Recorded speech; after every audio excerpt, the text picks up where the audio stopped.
Alright, let's see, how are things looking? Looks like audio level's perfectly fine. Hey Tyrion.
Thank you, Tyrion, for the $20.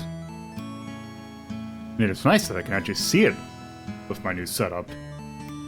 It's nice being able to see things.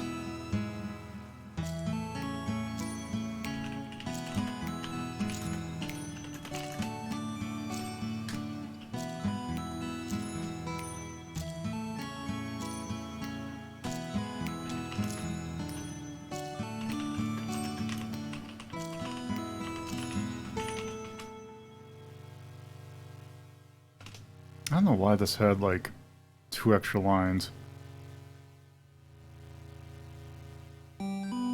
Well, technically it is less screens, but the new screen, one of the screens is basically, the size of, the resolution of 2 of those screens combined. Because I went from two 2560 by 1080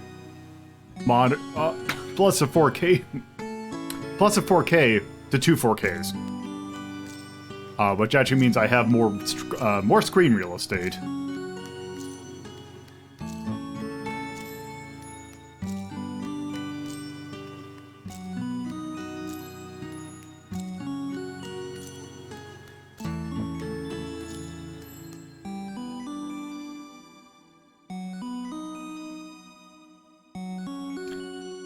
So beforehand, I would have to...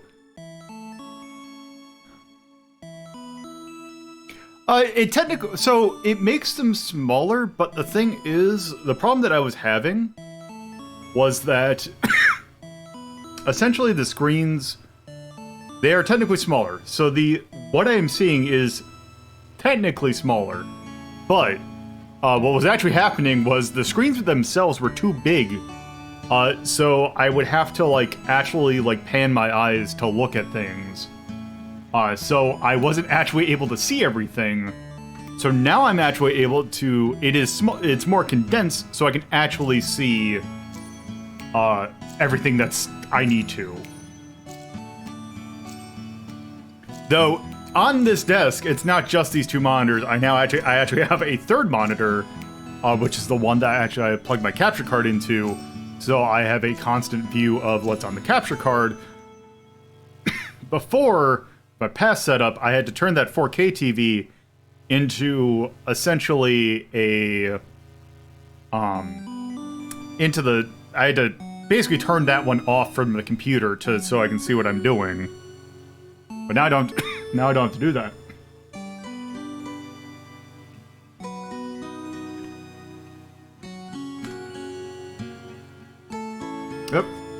that set up. Let's try that. Does that work? That works.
There we go.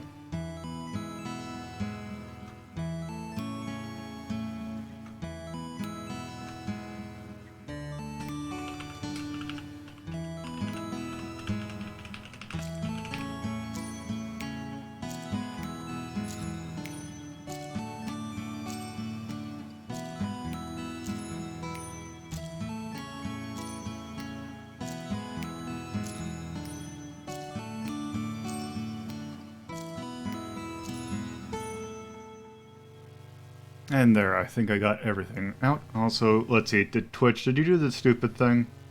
Okay, no, you're right here.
Hey, X.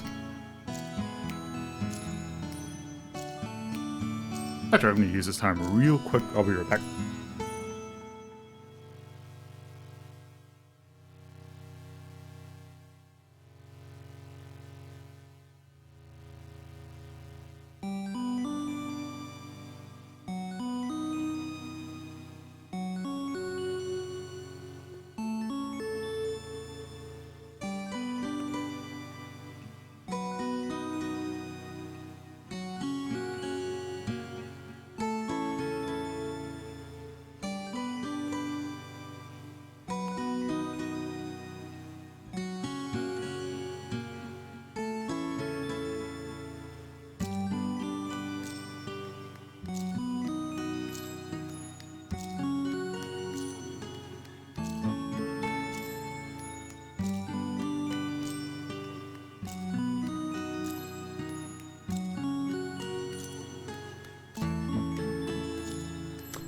Alright, just in nick of time, except I dropped my controller. How the hell? Wait, what? Okay, my controller decided. Ah! Okay. Cabling is deciding not to be my friend.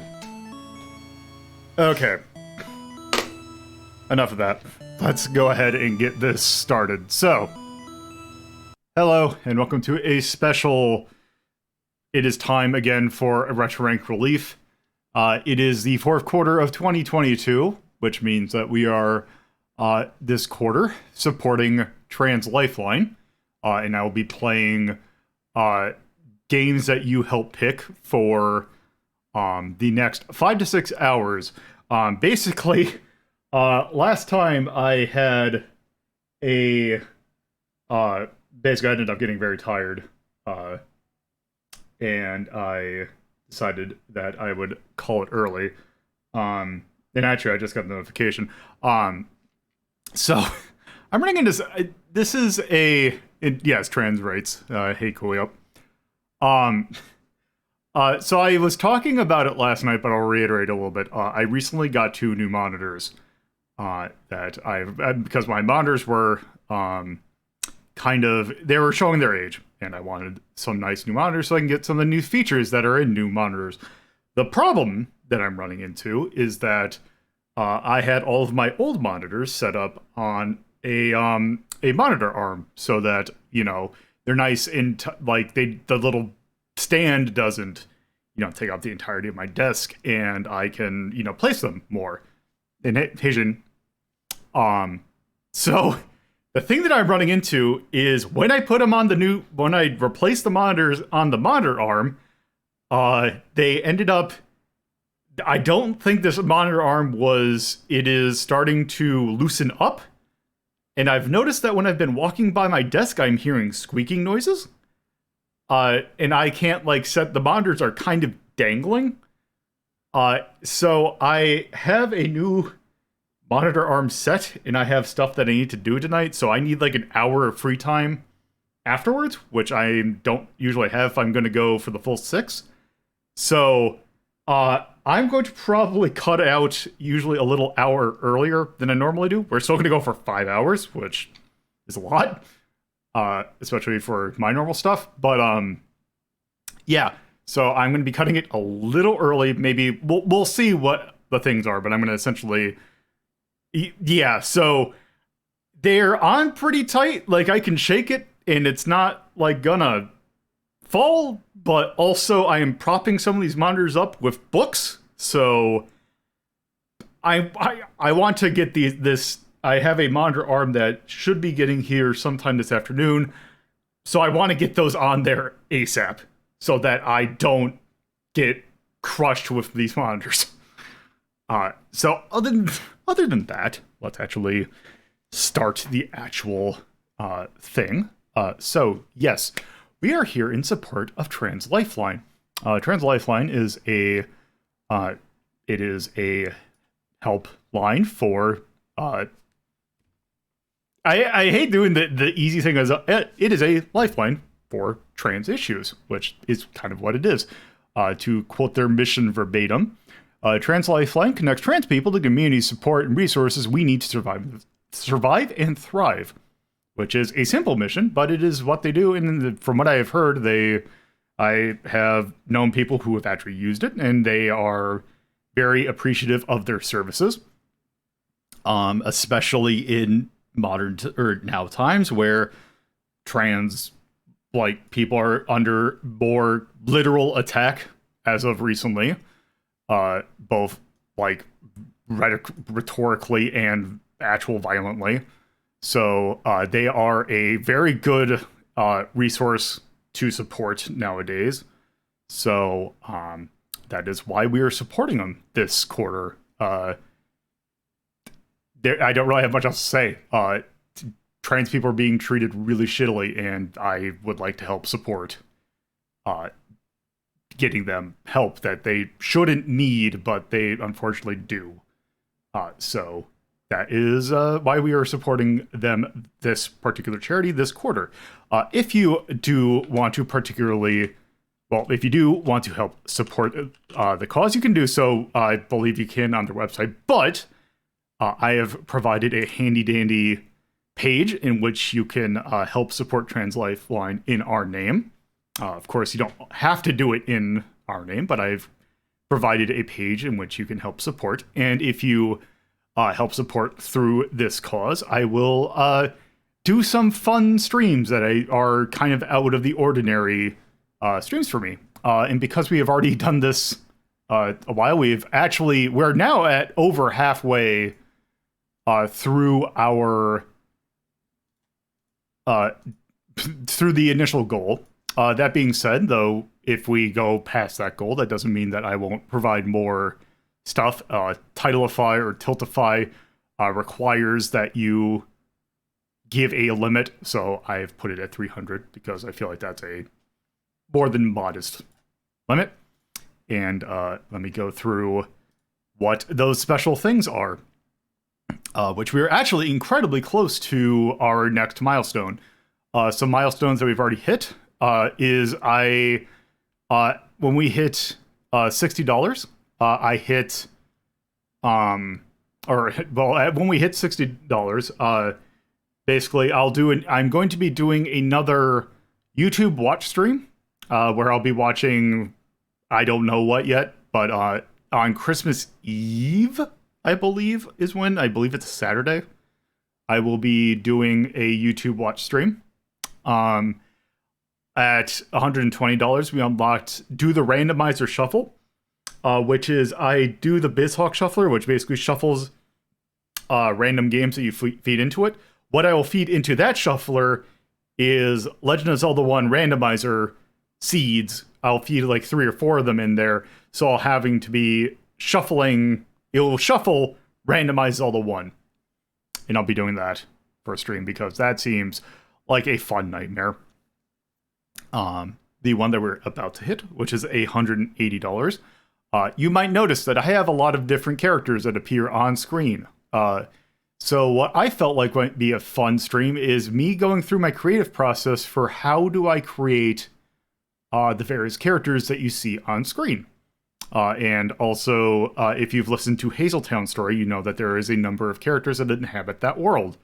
I will go through what my process is for creating those characters, and we might even create a character or two on that stream. So that will be fun. At $240, I will do an episode that is titled Genius, Paramount, or Catastrophic, which is a sister episode to the one that was the one for the past relief, which was the one that I actually just did on Sunday, which was the Beatmani stream of the Beatmania and Poppin' music.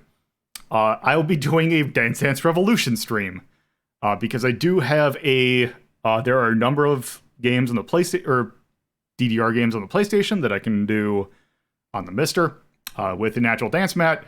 Whether or not I'll have a natural cam, I probably will. But you get to see me do Dance Dance Revolution and get very tired because I am double the age I was when I last played DDR seriously. So that'll be fun. And then our 300 one is a episode of Media Delta in which we will do a double feature of taking a look at the pilots for Battletoads and Bubsy, which are notoriously bad. So that'll be it for that.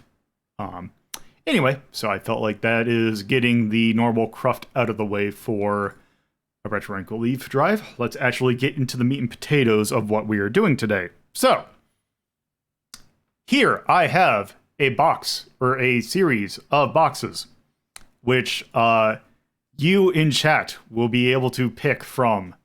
This is kind of going over from the one from last time, or when we did it in October. So you might notice one slight thing with this box, with this on screen, namely this area right here. Just to go ahead and get this out of the way, related to the monitor issue, the monitor. So the thing with these all is that these were all light gun games using an actual light gun. I have it set up that I probably could work it, but with the weird monitor setup I'm running right now, I don't want to touch anything, and I don't know if the monitor's, I don't know if it'll work, and I don't want to touch it, and we have enough boxes right now, but I just kind of black these out. So rows 13, 14, and 15 are non-selectable today. And we almost cleared out this entire section to begin with, so that shouldn't be that bad of a thing. And I see people are already getting stuff in the boxes.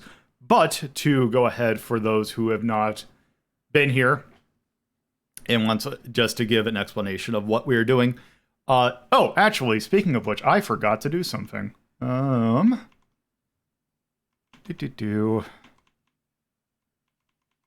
For the new people in chat. Okay. I knew I forgot to do something. So we're gonna open that and then message box. That is not... thank you, Anonymous, for the $30 donation, and we are at $200, which means we will be doing a character design stream. Sometime probably in January. Because December is already... Okay. Give me a second. I need to go into my Discord for a second. I need to go over here. And... pinned.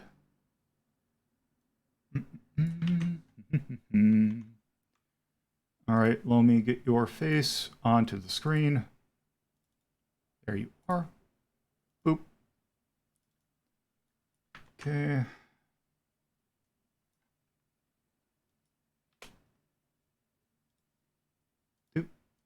That is too much. So, essentially, while I am doing this,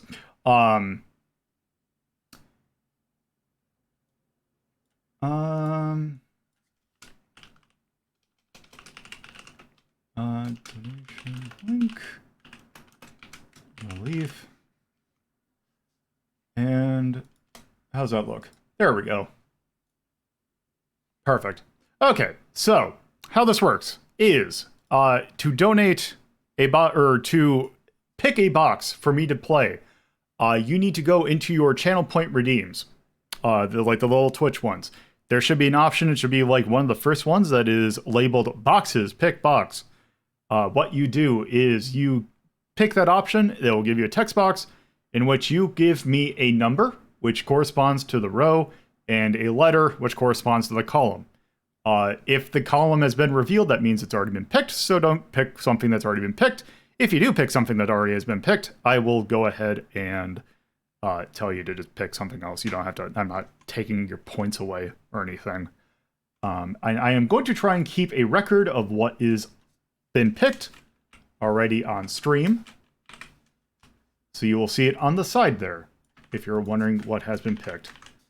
We have three options at the moment. We have 21B, 5A, and 11A. Okay, so there is that. So first up is 21B, suggested by Coolio. This is super.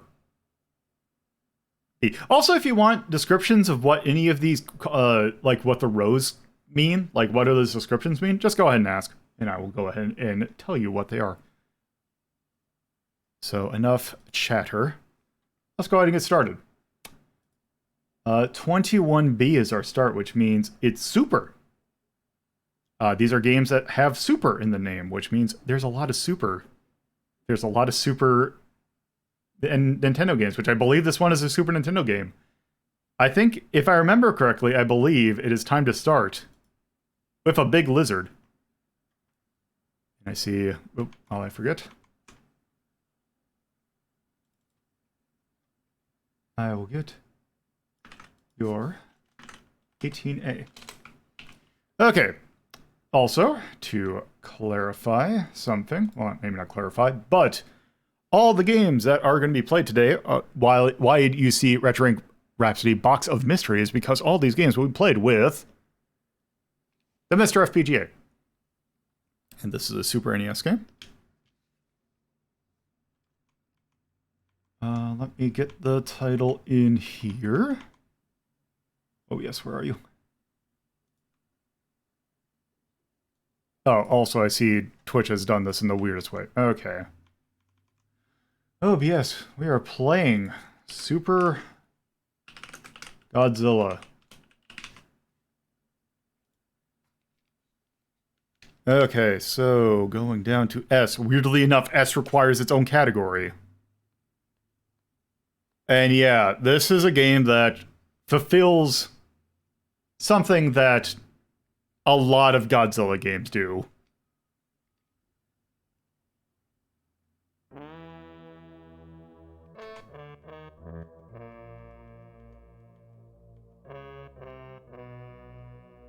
Also, I need to turn this up a little bit. There's the good noise. Okay. There's no options. Let's go and start. So, this is a weird game. Godzilla, stand by, okay. We are bringing him onto land at Osaka. It's all up to you. Use the best technique to control Godzilla. Various enemies are lurking in the city. Move carefully. If you move Godzilla crushing through buildings, it injures him. That's why we have prepared points for energy resupply and other points in the city. Collect these items and head for the monster. Good luck. This is the layout of the battle zone. Okay, so you see Godzilla in the little map there as the blue circle. Oh, nope, I want him to go for up.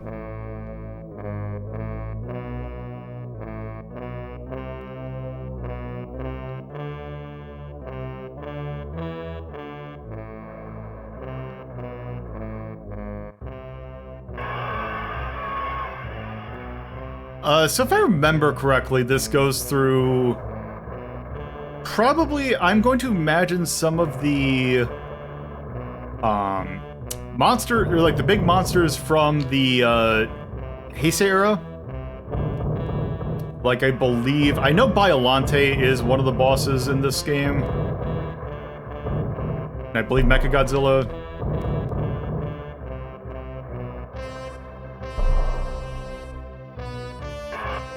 Also, I really also do not have any clue how this game is supposed to play.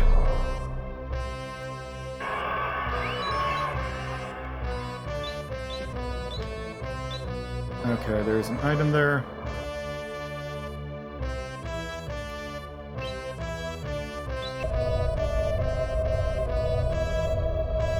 So, thanks for some friends of mine, I have recently been introduced, because I normally was not a Godzilla person, but thanks to the efforts of some friends, I am being introduced into the world of Godzilla.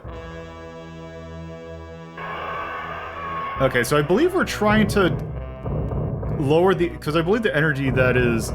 or enemy in the bottom right, I believe that is... Okay, King Ghidorah shoots gravity lights from his 3 heads, watch out.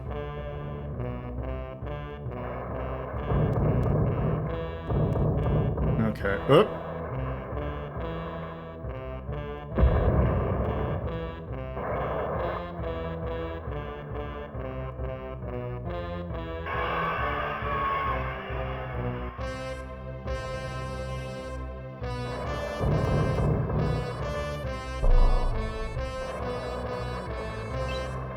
Now moving around the Tsutenetaku Tower.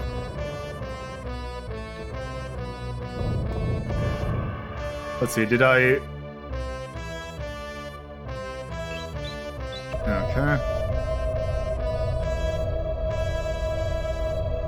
Yeah, I don't know if there's a way that I can check.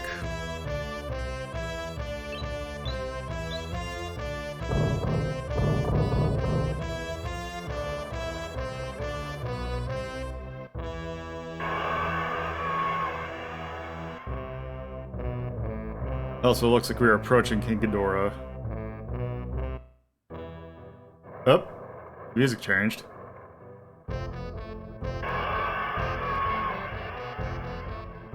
Okay, I'm going to... Let's see, the control waves don't reach any further. If you advance Godzilla any further, he will go out of control, which changes direction. Go up. Okay. Game, please. Oh my god. Thank you.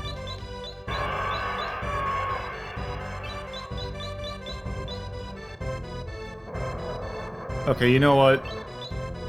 Is that the battle zone which... Okay, fine. I guess I will just do this.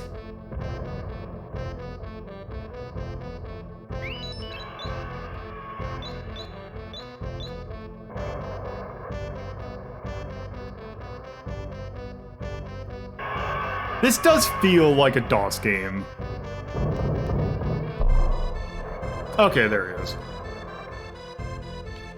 Actually, I crushed that thing. I wonder if I can just quick grab this.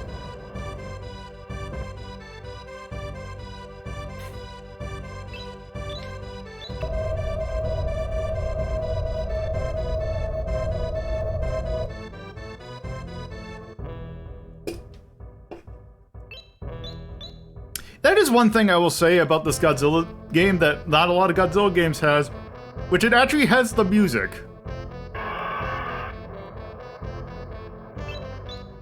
I'm moving around Osaka Castle.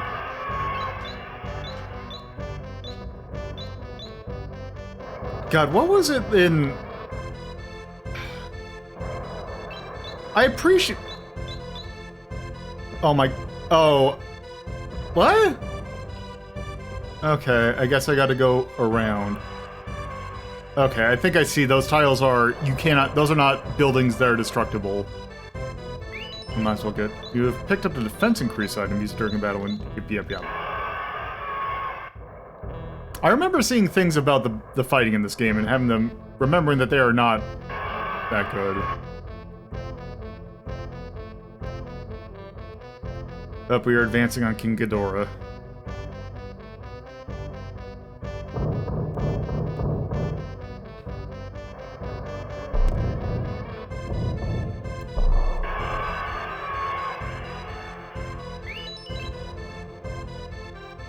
Pretty much. I didn't even check to see who made this. Okay, I think I'm at max energy. Alright, let's do this. Okay. That's strange. King Ghidorah should be at this point. Okay. Okay, listen, Godzilla and the enemy monsters have both ferocious fighting spirit. The stronger it is, the more the enemy attacks, and the more destructive the techniques Godzilla can attack with. Each of the enemies has its own rhythm, and the instinctive bar rises and falls with a certain pattern. Aim for the low point of the enemy's fighting spirit, then move Godzilla in. Slip in close while holding down the enemy's fighting spirit. As much as possible, then opens up Godzilla's attack window, then pull him back quickly. The farther back you go, the more energy... Okay, build up.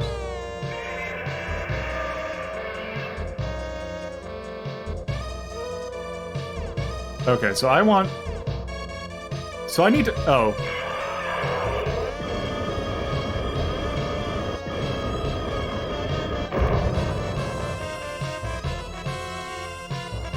This sounds complicated because it is kind of complicated.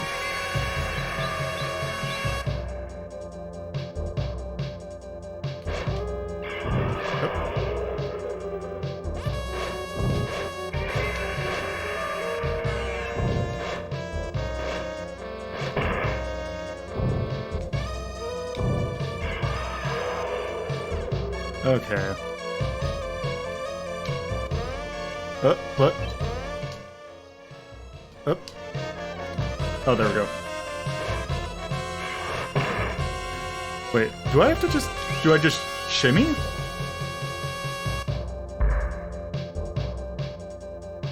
Cool.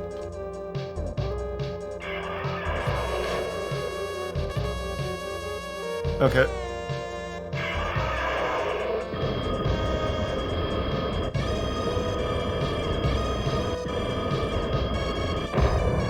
Actually, I can check to see what all monsters are in those. Or all kaiju, excuse me. Okay.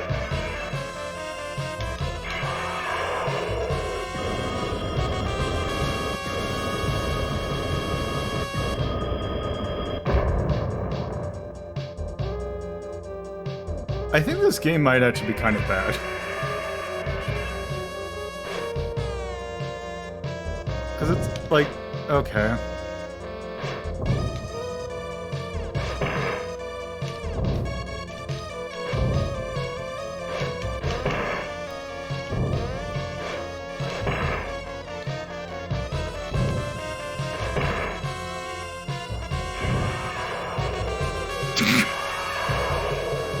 Yeah, that sounds about right.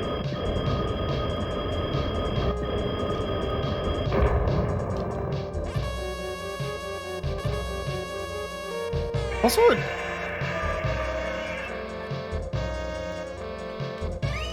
oh, there it is. Okay.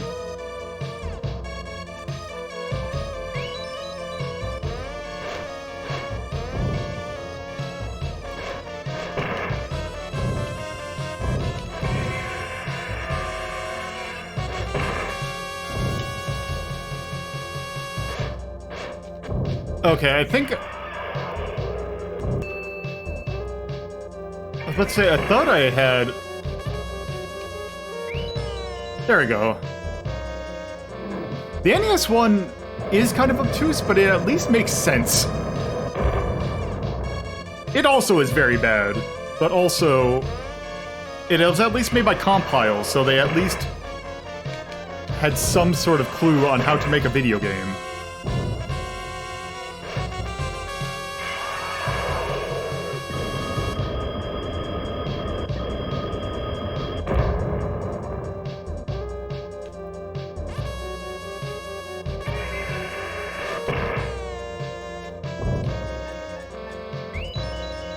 Oh, whoops. I probably used that way too early.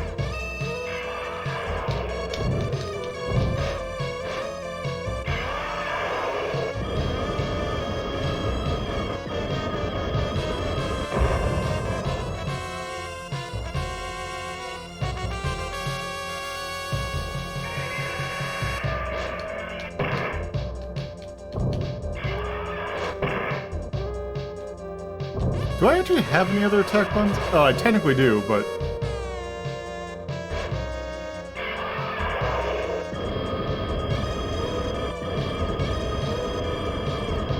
If I remember correctly, Produce is a company, and I forgot what they did.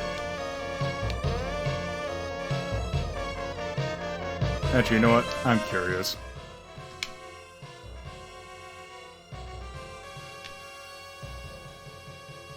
Oh.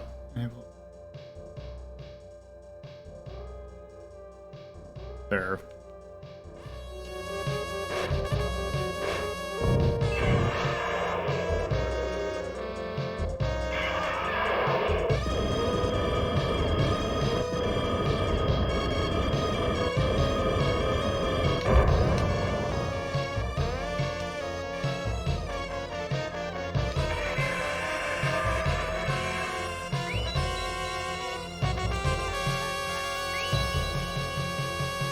So I have to punch first, I believe. And then that should start a roulette or something?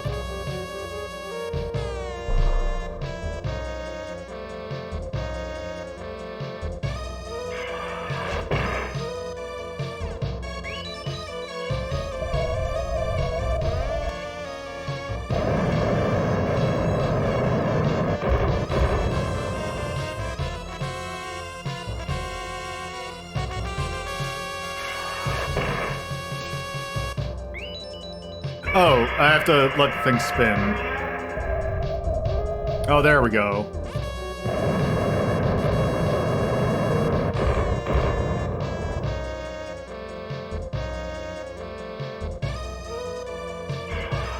Okay, let's see. What other... Let's see, I got Atomic Breath. What?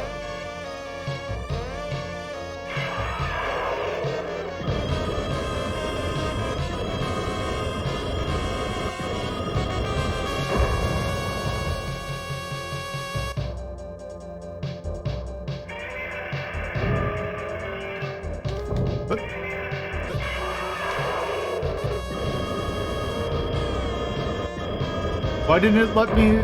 Where do I... Why happened to my bar?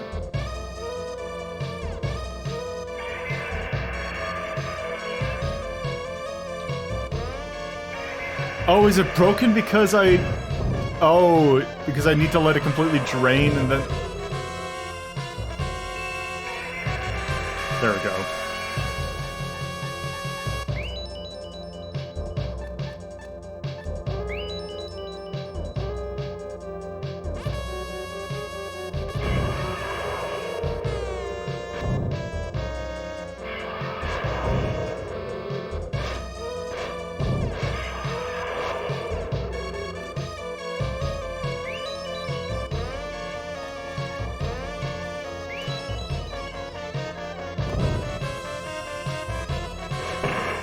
There we go. What the?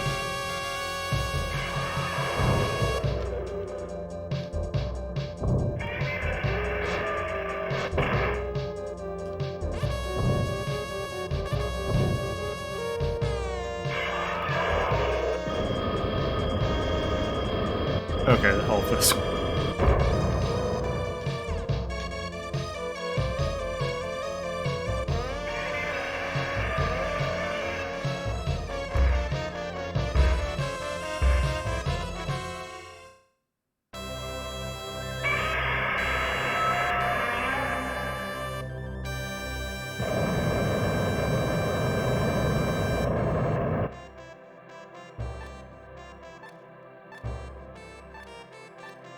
Let's see, what other monsters or other kaiju are in this? Let's see, we got... Or at least there are themes for...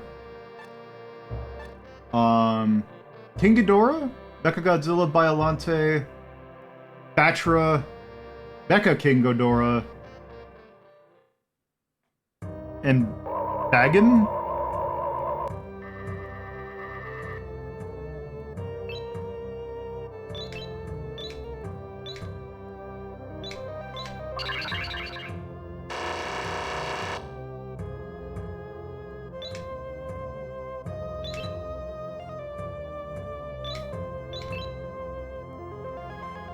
See our first circle through Japan and Godzilla. Send one monster after. Let's see. Let's see the aliens.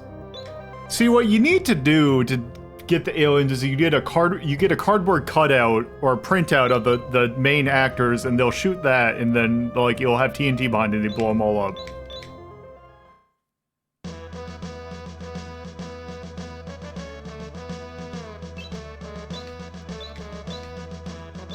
Okay, and that's... Or Fuji. Oh, good, we're doing... Oh god, is this gonna be Mechagodzilla?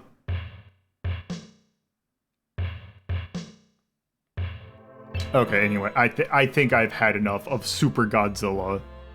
I think this game's actually kind of bad.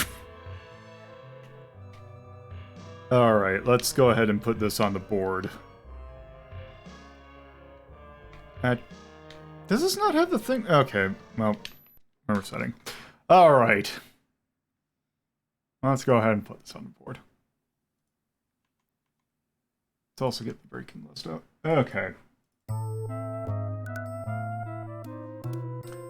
So I don't need to scroll up that much for this one. If I remember correctly, I believe we had Godzilla in 20. Like the NES one.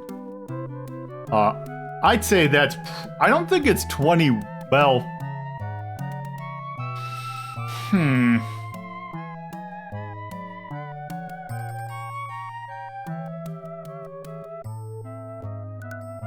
I actually might think this is 21 worth. So let's see, Super Godzilla. Who even made that? Who was responsible for that game? Where's my... There it is.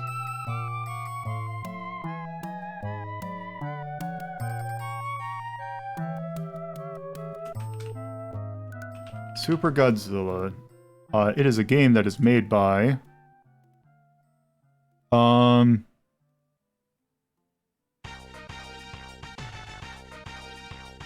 It was developed by Advanced Communication Company. They do not have a Wikipedia article. That is a good sign.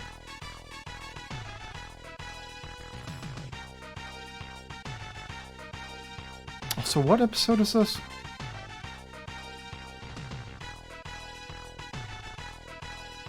587. That came out in 1993, I think? I saw.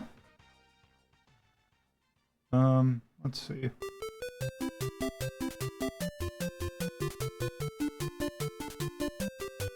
Super Godzilla.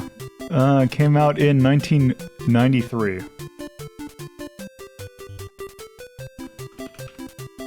Maybe they did just get like a power company to actually make a game. Technically it's a strategy, but also it's not really. Okay, that's a 21. Gameplay is horrendous. The music's good. The SNES can pull out a decent rendition of the Godzilla theme. Difficult is I have no idea what I'm doing. Other than that, everything was fine. It's just... this game's just bad. Yeah, the rare, let's see. Technically Yobro has one. Or that's 666. Is there anything with a thumbs... Turok Battle of the Bionosaurs has a thumbs up in music. I think it's always music that gets the thumbs up in here. Yeah, and also Bastard had one as well. But yeah. Alright, I think that's good for Super Godzilla. Back to this. Okay, that was... let me get my ducks in a row. Get you. Okay, that was Kuyo, pick 21B.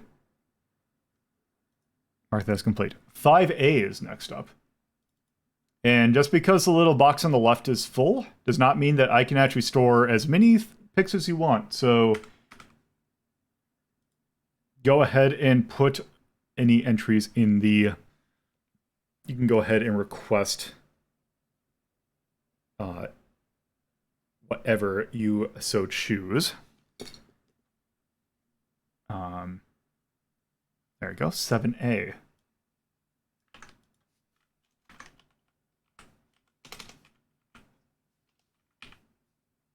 Okie dokie. Alright, that is what we'll do after that. Okay, so next up we got 5A. 5A that was suggested by Max and Chachi. Christmas time is here. These are games that involve Christmas in some sort of way. Games like Days Before Christmas. Oh, this is a... actually, this is a Sega Genesis / Mega Drive game.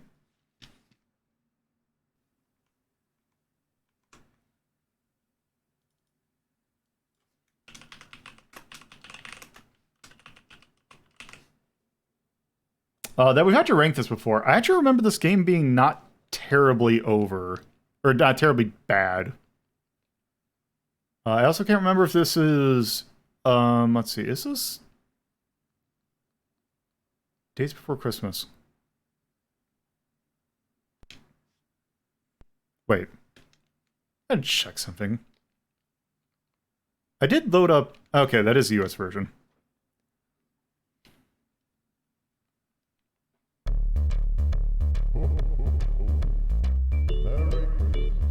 Okay, this is slightly loud.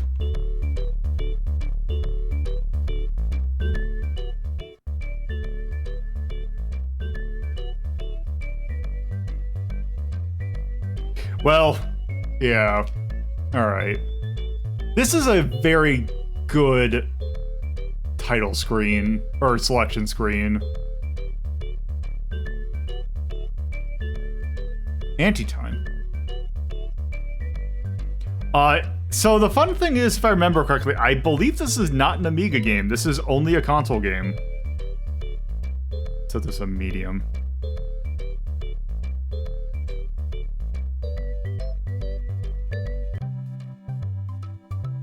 Let's see, the only days before Christmas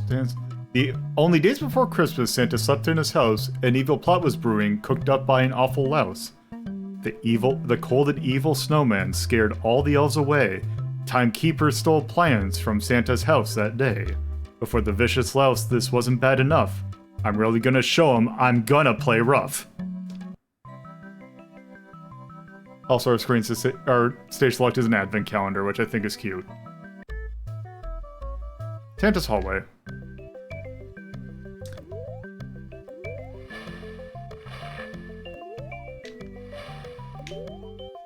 Is that... okay.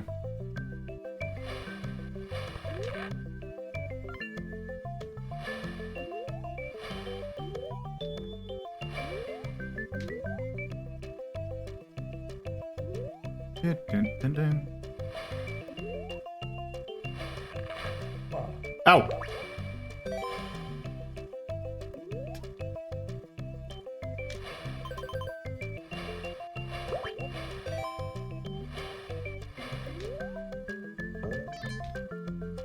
Guess we got a pretty standard platformer.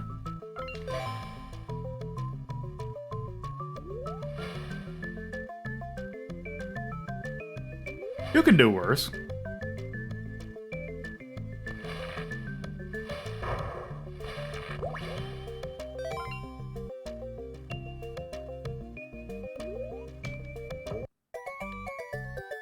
Okay, I guess that's our goal. Okay. Let it snow.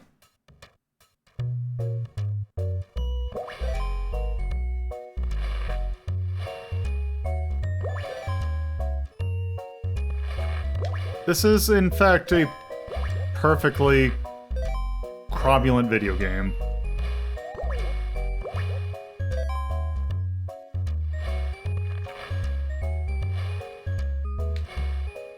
Whoop! Wait, what?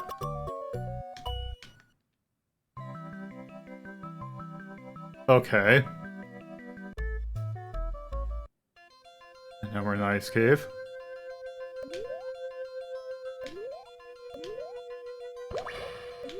Let's see, I wonder, is it only projectile or is this... No, this is not one or the other. It is, you can only... Well, now I'm shooting fire. Oh, are there hidden reindeer? Or I wonder if that's going to be a bonus stage.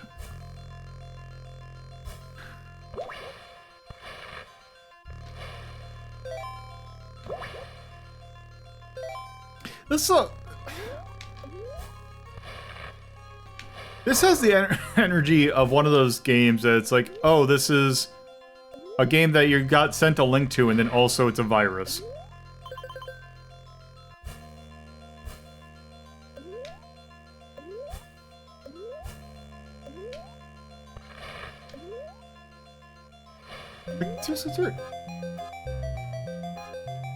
Oh, it at least has that going for it.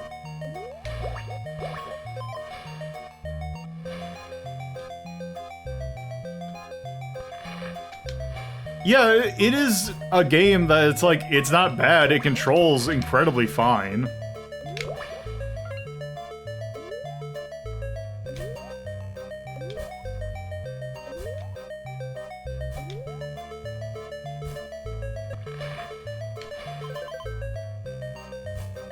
Whoop.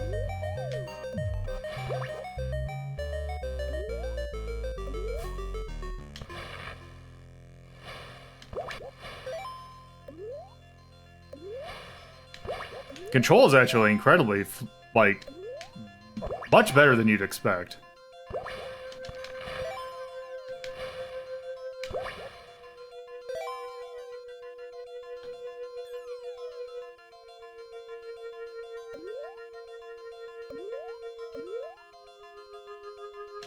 There we go.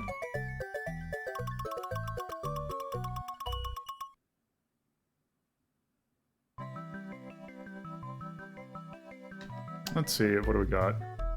Blue magic.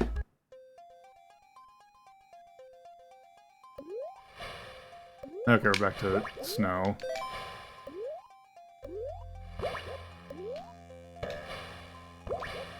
This feels like there's gonna be a Satan that shows up at some point.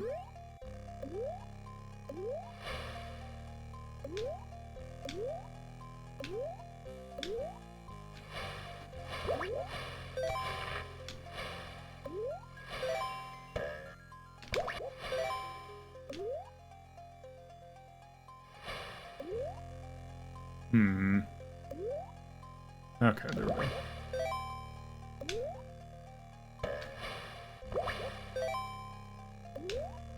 Music's also fairly decent, too.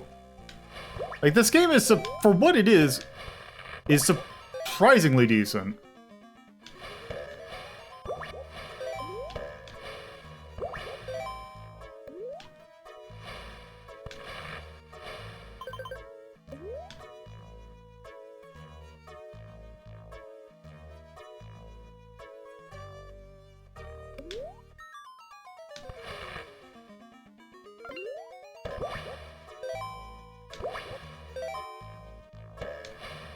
Is there like a thing that I can do, or is that just...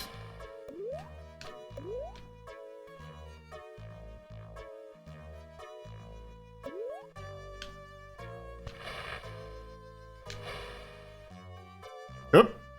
Okay, that was weird.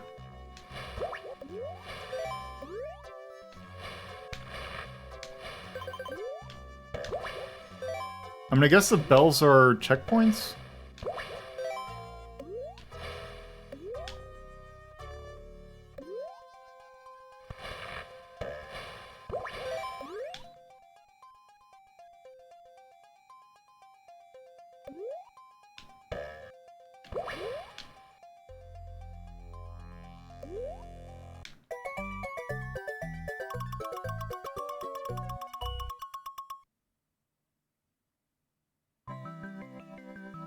Let's see. The evil snowman. Okay, time for a boss fight.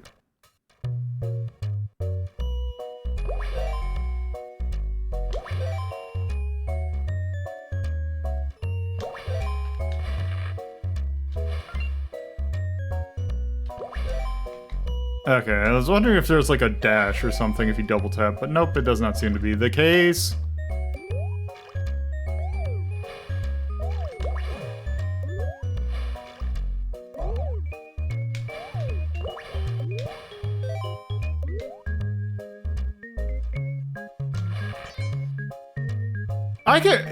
Yeah, I can kind of see that.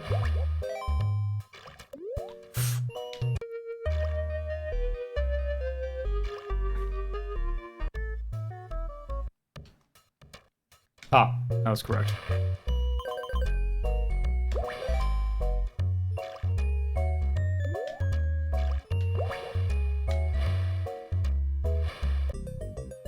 Oop.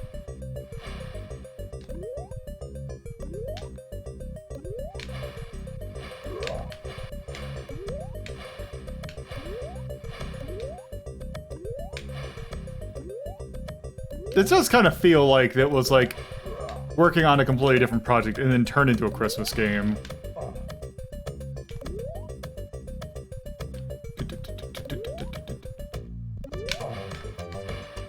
Also, I'm getting the timing off.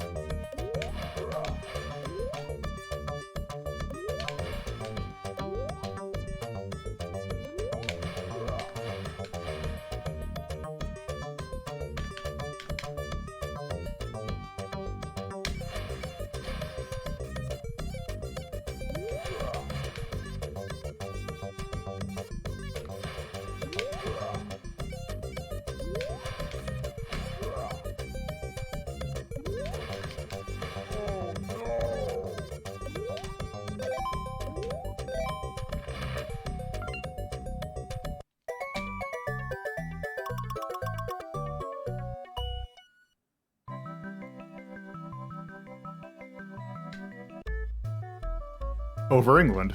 Oh, is this a... Oh.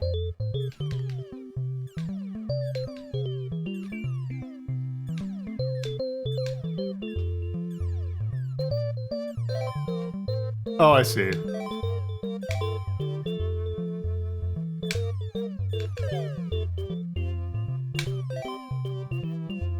Oh, okay, all the... I see.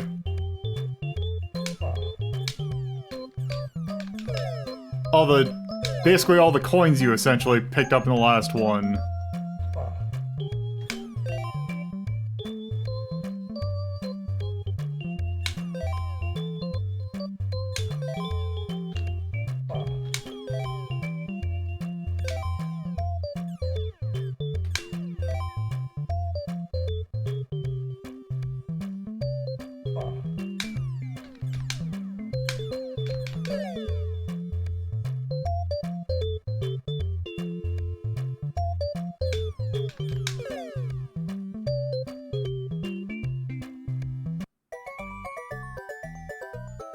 Oh, and it's one of these where you get the password every so certain stages. That's kind of a bummer. Okay, what is this stage? Before the what?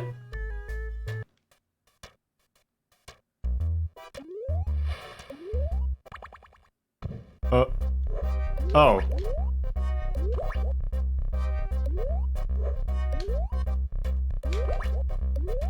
And now Santa's a Satan.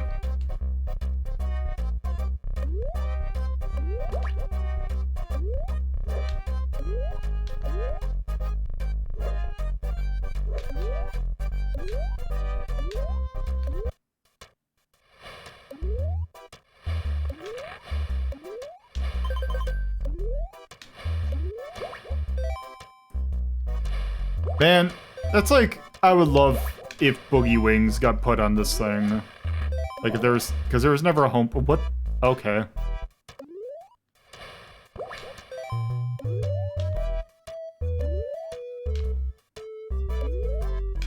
I don't know. Oh, and the Krampus? Okay. I thought Krampus was more, okay. I thought Krampus was more like a goat monster. That just looks like an evil Santa.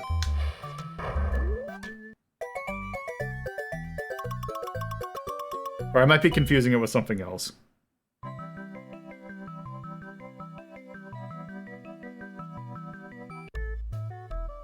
Wood Factory. You know, I kind of think if I remember correctly when I originally ranked this, I think this is actually where we ended.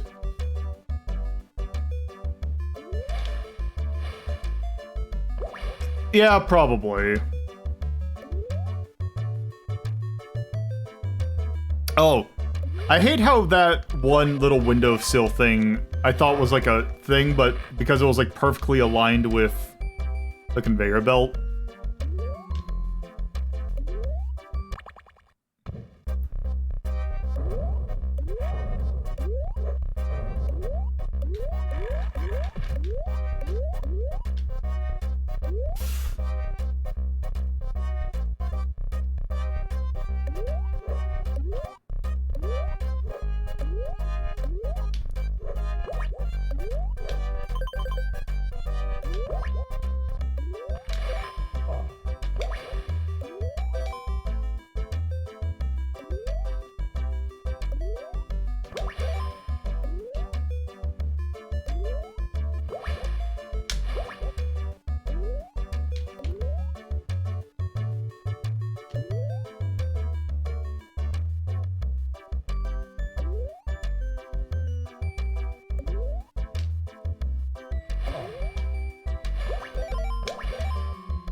Yeah, and although the sprites do kind of look like they just kind of come from like various different things, I do think that the actual quality of the images are actually pretty high.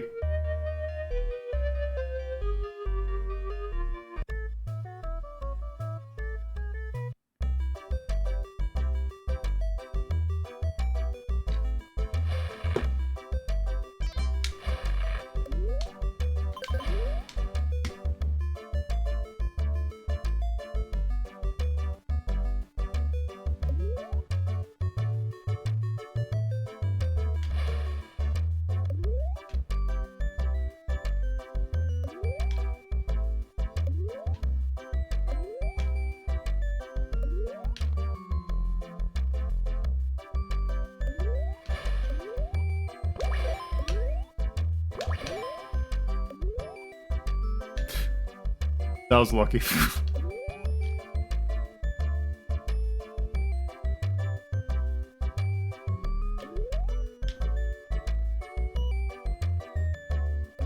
There's some interesting use of parallaxing here.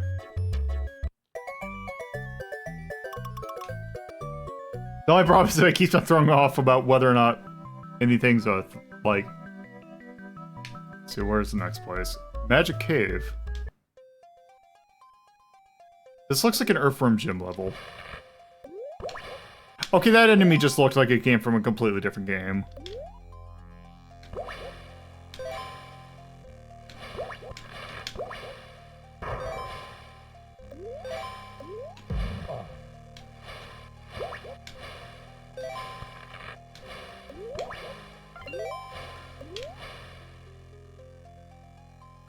Alright. Anyway, I think I've seen enough of Days Before Christmas. It is a neat game. I don't remember what I have else to say. I think it's a neat game. Alrighty then. So, where did we put Days Before Christmas? We put it at 6, which that was also pretty early on. I kind of feel like that's... I feel like that's appropriate. Like, I don't think the game's amazing. But, I also don't, like... Yeah.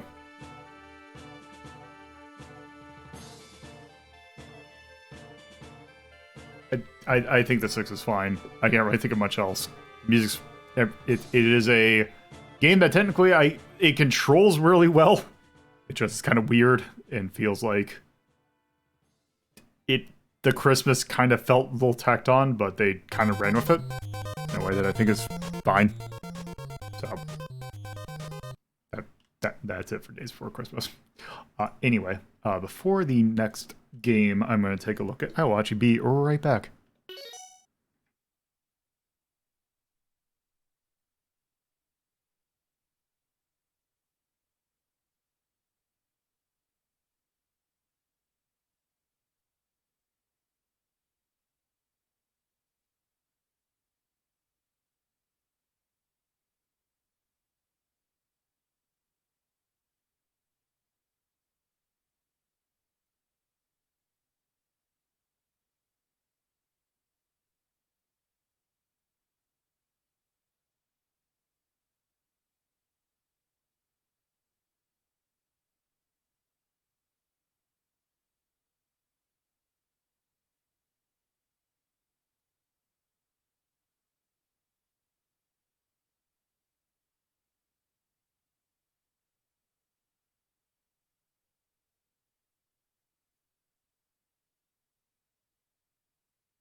Alrighty. So, with that was 5A. That was Max and Chachi's request. So, moving on to 11A, which is Tyrion's request. Let me go ahead and clear that up. As per usual, anytime the requests are open, you can feel free to put something in the queue. Although, really, it kind of helps to have the screen up, or else you're just guessing. But yeah, let's see. And I got to 11A. Let's get traditional. 17C.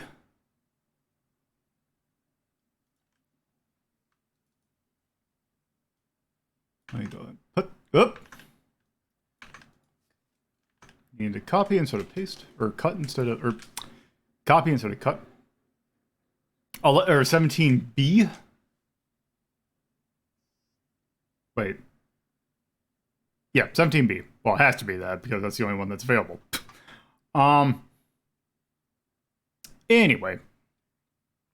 Now that's their 11A. Right? Yeah, 11A. Let's get traditional. High speed. Which is fitting because we did at some point we did Pinbot. So now it is appropriate to do Pinbot's sister title. If you remember, Pinbot was an NES recreation of the actual arcade, or the actual pinball game, Pinbot. This also is another rare NES recreation of an actual pinball table. This time it's high speed, as you'd probably imagine.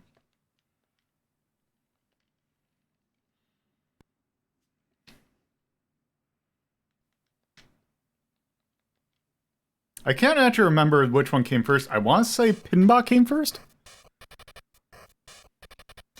Yeah, as opposed to the actual bride of Pinbot. Also, what's our volume looking like for this one? That looks right. This was a Williams arcade. Well, is a Williams pinball game. Or pinball table. Pretty similar engine.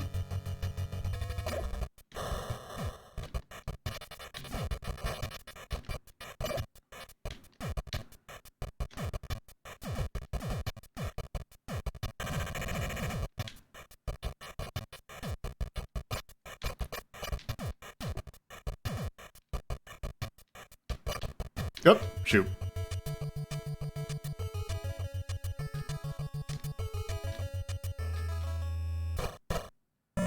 Got your David Wise's take on what I'm going to guess is the music from Pinball or High Speed. Yeah, everyone knows or like a lot of people know Pinbot. Ooh, that chugged it. Also, this has like actual like video game ass like pickups here. Huh. Yeah, more people know Pinbot than they do this one.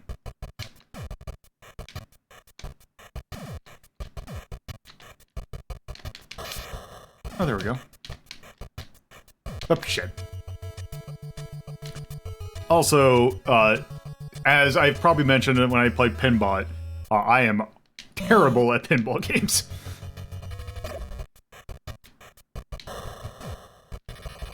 Up. Need I say more?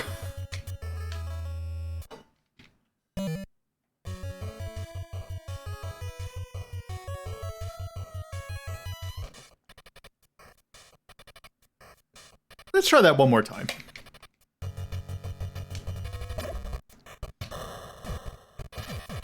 Now, I don't think that this is... Wait, what the hell is that?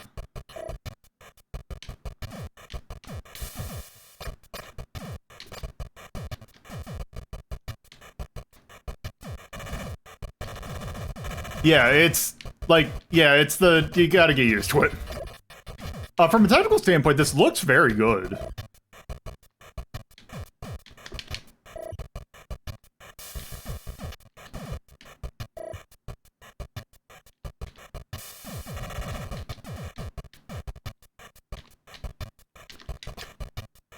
Like, I would say this is probably, from a purely technical standpoint, I think this is, what the hell is that?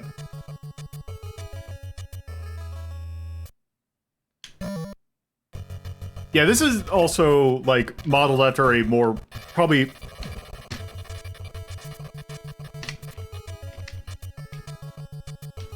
is a real pinball.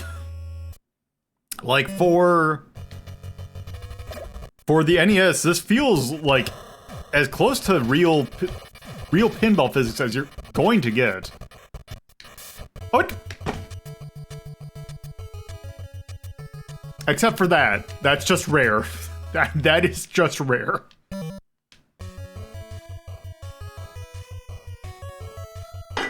No, shoot. Yeah, because if I remember correctly, I thought Pinbot had a save function.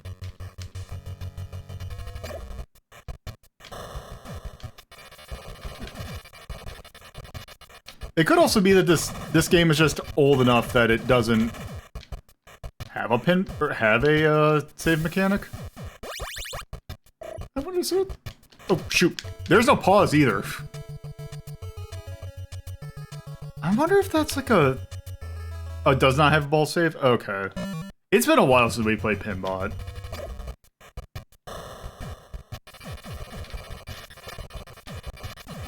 You can't pause pinball, that is true, but you also don't have a demon cloud that puts your thing directly in the drink. Okay, I wonder is there... Freeway. Hey, I did something.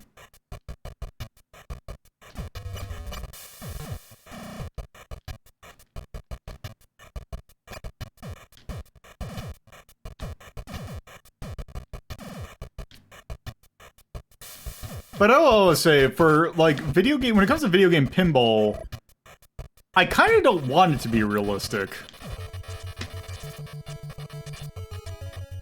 Oh, it's on the second controller, of course. Because, why not?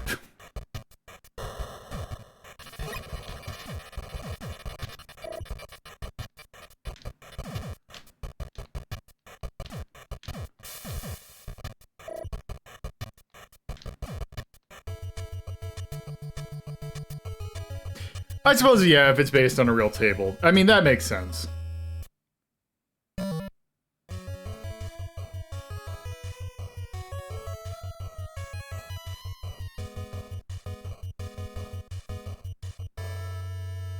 Oh, okay.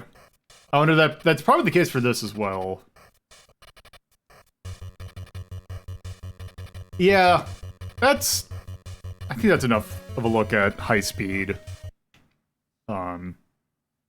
It's interesting. Like, I think that...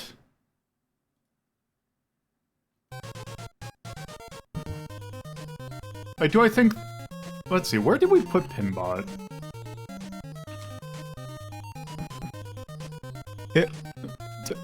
Come on.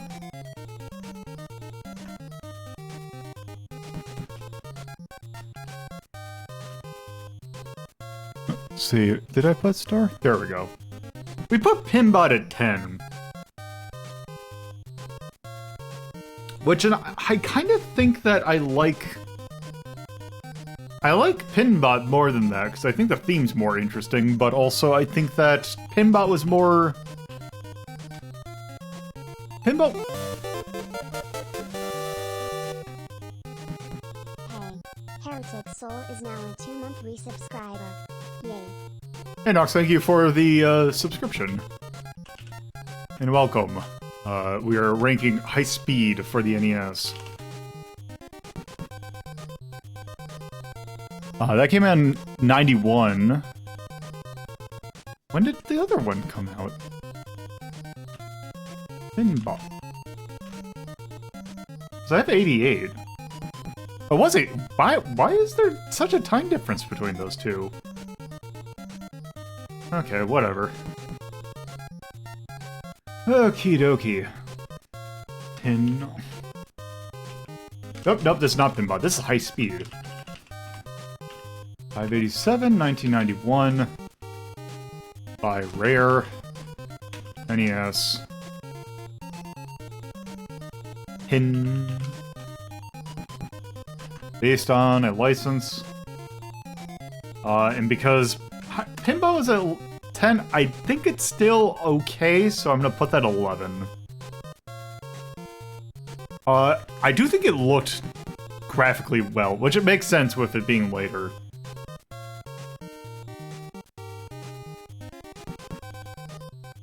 But yeah, I think that is probably good for High Speed, a recreation of the Williams arcade pinball game. So, let's go ahead and put another thing on. Let's open up another box. That was 11A. That was, I believe, Tyrion put that in there. 18A. Let me get the thing. Yes, that was Tyrion. All right, Jin. Put in 18A. All right, that's complete. And I'll leave it a little bit. There we go. 23B. And again, even though there is there's already 4 things in the box, does not mean that you can't put other stuff in the queue. This will take as many stuff things that are recommended, and we are just past the first hour, so I still got plenty to go. So, 23B. I think I got that settled. 23B. Or no, not 23B was the one I added. 18A is the one that we need to pick. Alright, games trick-or-treating. Some more ROM hacks.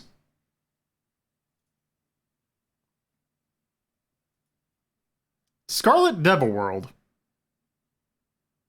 I just realized a problem. Give me a second. This is not a porn. I did a little bit of an oopsie.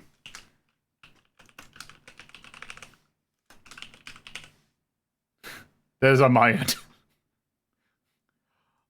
Might have put the same game in 2 different boxes.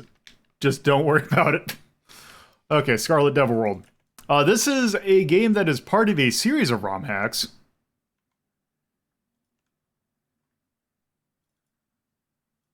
That will become apparent what this is when I load it up.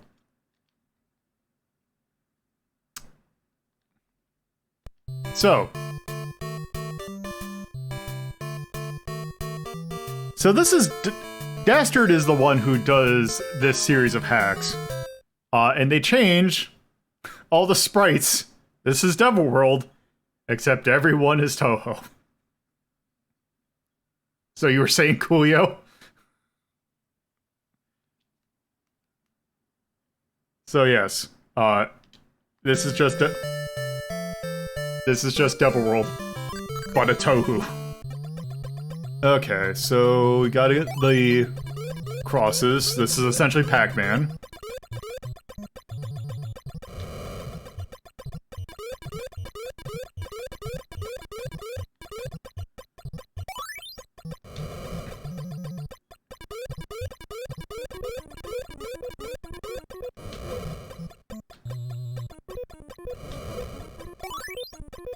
Oh, shoot. Yeah, also, I just kind of want to play Devil World again, because I played... Oh, shoot. Nope.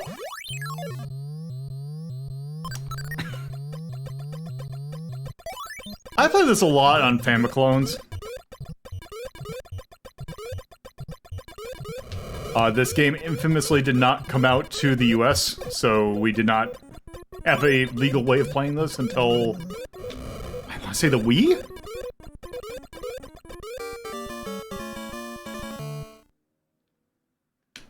Okay, now... Okay. Okay, now that we got the Bibles, we need to put them all in the thing. Yeah, it was exactly. It was the fact that it was like had crosses everywhere.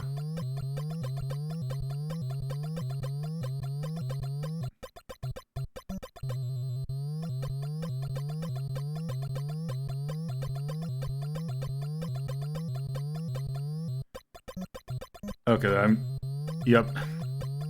Nope.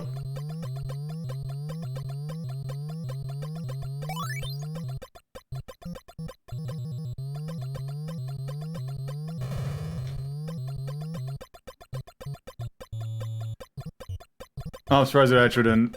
That's very... Oh. Uh-oh. Also, interestingly enough, it starts you with 5 lives, not 3. There we go.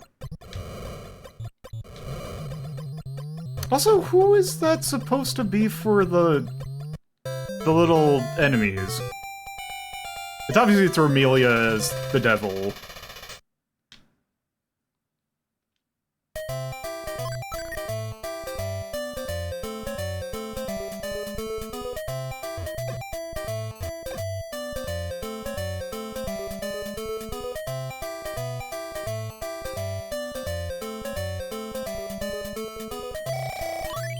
Oh, nope. Oh! I don't know if it's a graphic change, but I keep on getting mixed up on, like, when the actual thing, like, where I'm gonna get smushed is.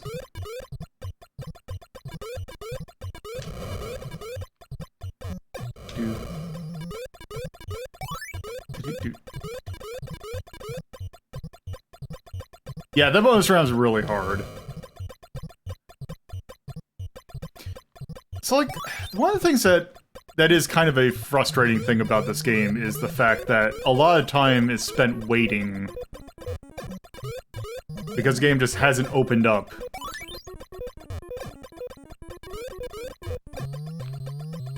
The area that you need to get to.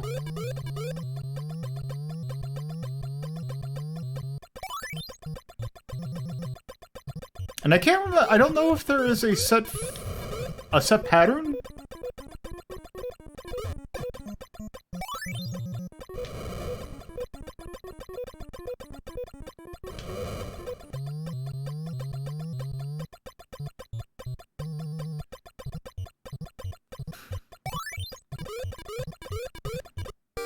Oh.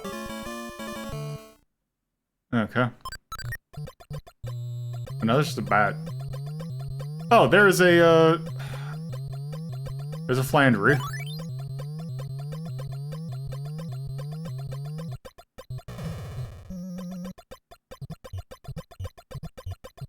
Oh. You know, I was gonna say, I was like, I wonder what the second player is, but that's right. It was just a palette swipe. It's just gonna be another palette, it's gonna be a palette swap. Unfortunately, you're not Reimu. Oh! That's right, I forgot. I was like, I forgot what the gimmick for what the other enemy type was. It's that they're invulnerable to fire.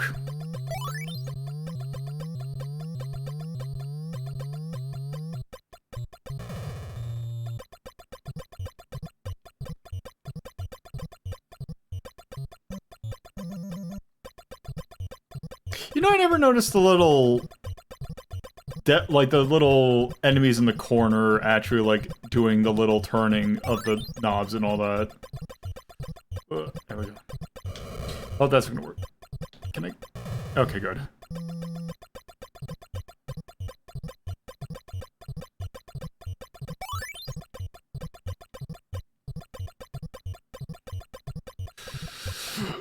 There we go.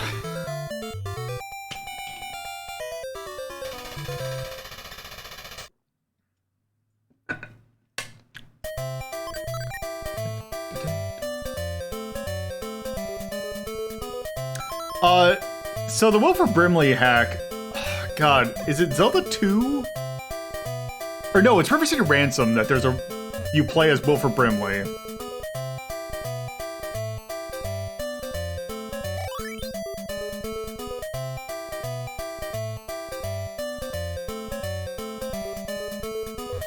Yeah,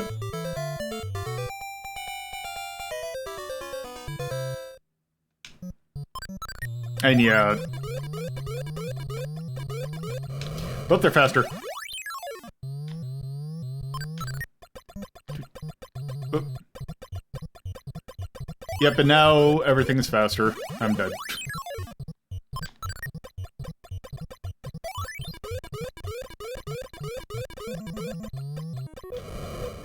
Oop. And that's it. So yeah, that's Scarlet Devil World. It's Devil World, but it's Toho characters, so it's pretty much the same game. Anyway. The reason I wanted to do that, because we had Devil World, like... Oh, not that one. We have this down in 13, which I kind of think is a little low.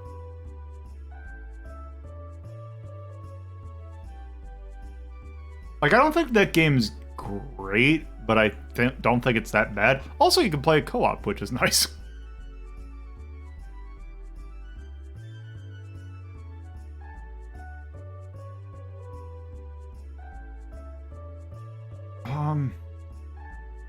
Do I have any other maze games in 11? Pac-Man Plus. And Mr. Do. Okay, we have Mr. Do at 11. In luck, yeah, I think it's at least an 11. Not great, but also I don't think it's that bad.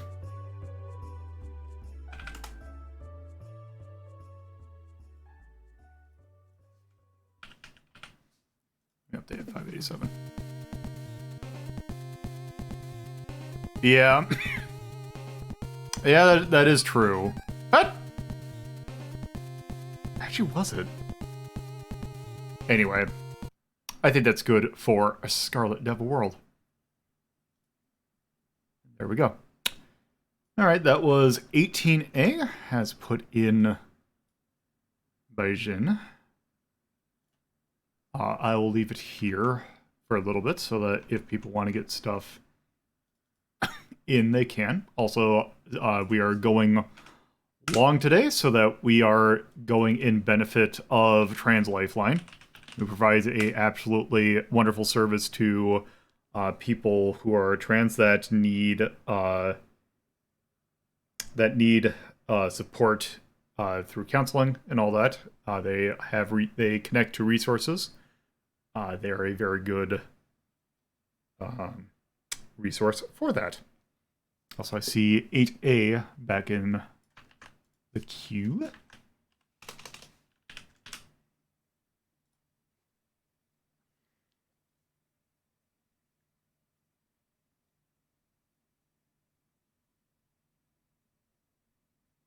Give me 1 second.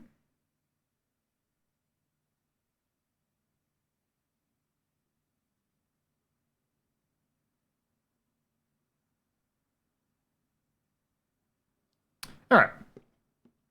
So, with that, let's move on to our next game, which is 7A. 7A, which is Early Episode Blues B. Which is just the same as early episodes of Blues A and C, but just more so. All right. What do we got in 7A? X Multiply. This is an arcade game that is by a certain Irem.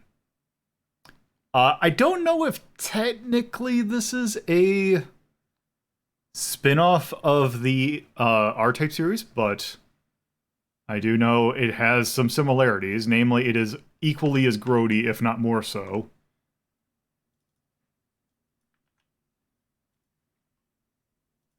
So let's take a look at X Multiply. Also, I need to check to see if my controls are actually set right.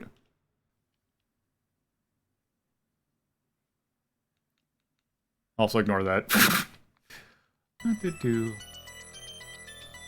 Coin. There we go. X Multiply, 1989. It has been a while since I played this. This is also a game in which I believe the plot is essentially we're Fantastic Planet some guy. And, if you like meat levels and shmups, boy do I have the game for you, because this game is one giant meat level. Somehow managing to be even more so than R-Type, which is quite fascinating. But yeah, as you can kind of see here, the gimmick with it is that instead of having like a unit that's like the force that's right in front of you in R-Type, you have these little tentacles that can block shot, and you kind of can do fun things like this, where the tentacle block stuff. But, let's go ahead and start.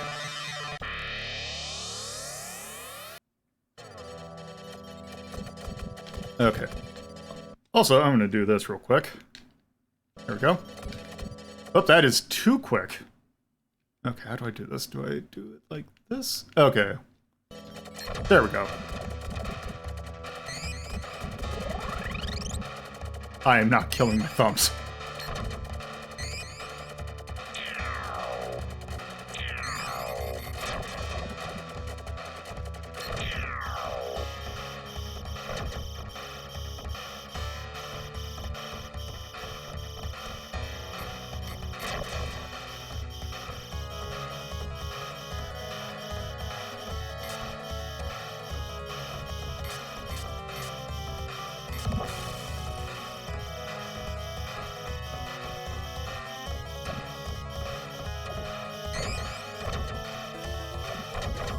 Thank you, Nox, for the donation.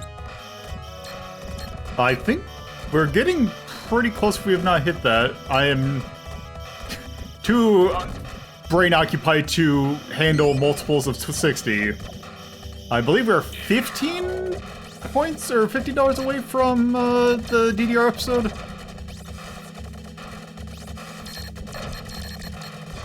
Yeah, that'd be 24 or 240.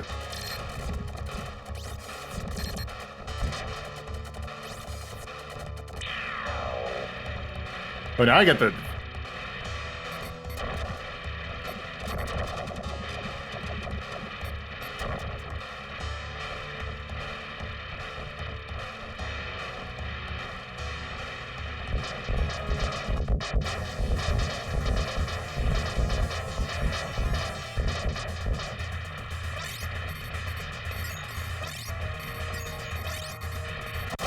Okay, there we go. Also, this keeps with R-Type arcade standard of having bosses that have like 2 HP.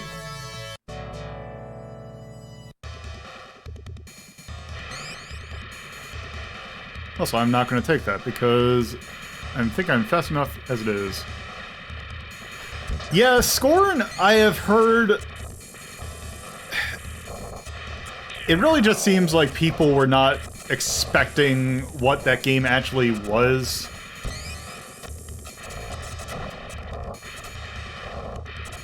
I actually am not a huge fan of body horror in really grungy things like that. Let's see, is that good? Oh. So that is not a game for me.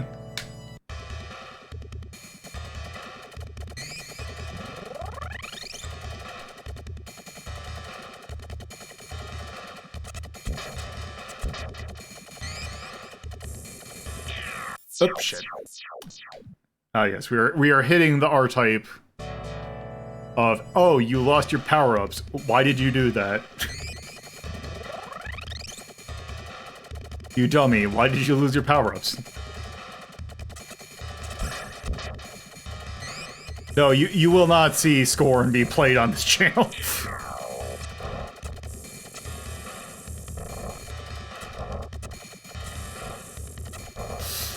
I just want I want the little, there we go.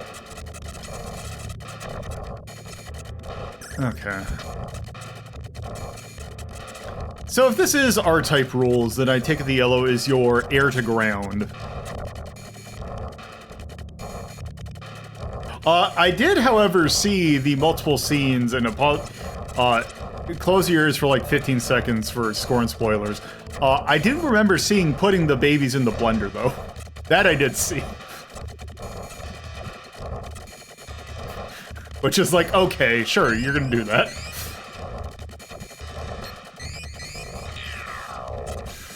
Okay.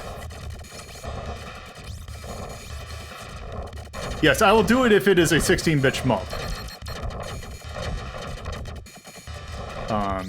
Actually, I don't think there's any...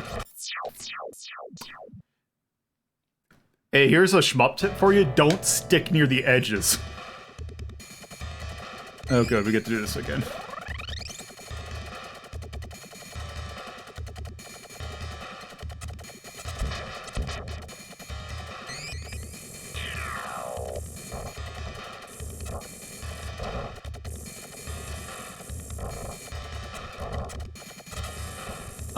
Actually, there's only like one thing that I can think of as like a hard limit.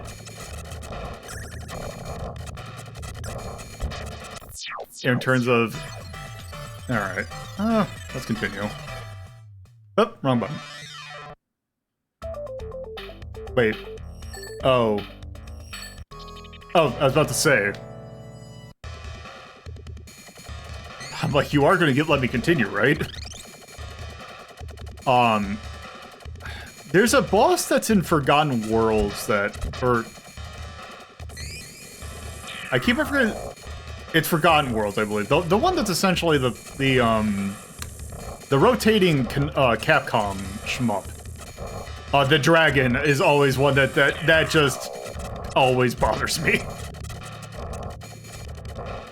I was like, here's this dragon that's just like, oh, it doesn't mind, but also its entire, like, torso is open. It's just like this just feels awkward. It's also weird because Capcom is normally not the gory type. And, like, that's, like, a lot more so.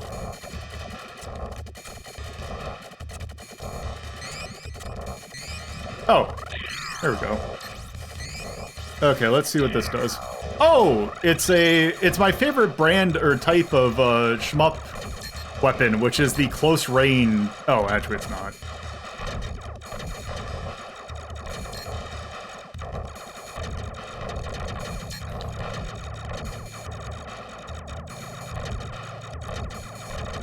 Got my rave stick.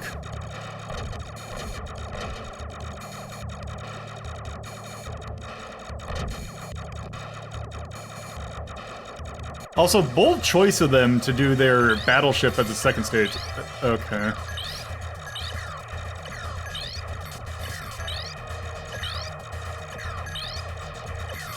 Okay, I'm gonna guess this was not the ideal weapon choice for this level. It's biblically accurate boss. Also, is there seriously not a checkpoint in this entire level? Are we doing Super R-Type?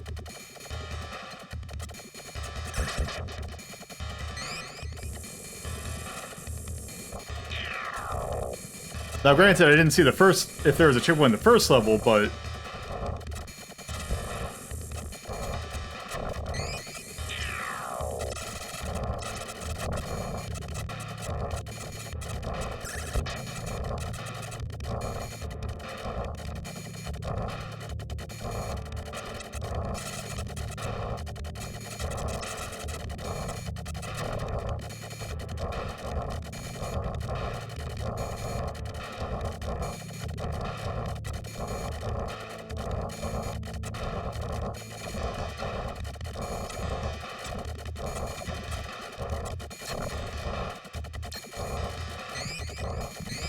Okay. Okay, we're gonna do this. There we go.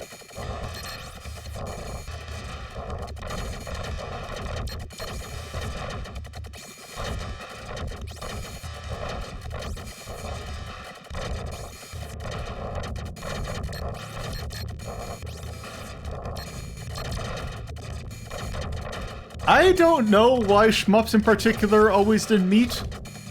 Like, I can't point to a particular thing of media. It's like, oh, hey, it's a Starship thing. Actually, I wonder if Macross might have something to do with it. So I remember correctly, if I remember correctly, Macross had some kind of meaty areas in it.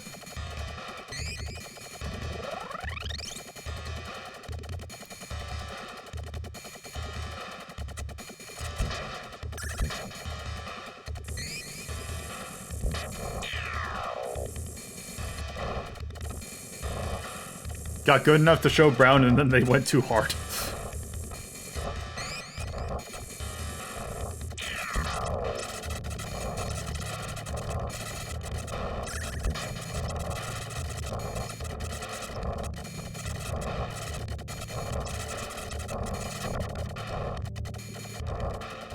Also, I will say for the most part, at least one thing about this game is that, you know, for being an R-type kind of derivative,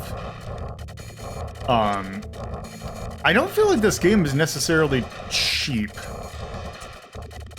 So I feel like R-Type's a lot of kinda cheap tricks. Whereas this, I feel, is a lot more, hey, I lost because I did not play the way I was supposed to.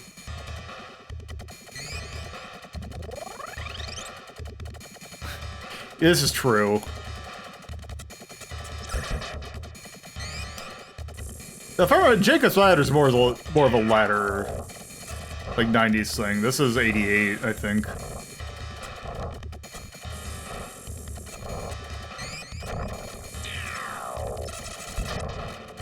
Blade Runner, definitely. And Streets of Rage. Streets of Rage, which, by virtue of Streets of Fire, which if you're gonna take stuff from a movie, the aesthetic from Streets of Fire is great, although I kinda wish that more games, did the, if more games focused or kind of based their soundtrack off of a Jim Steinman album, I feel like that would be top.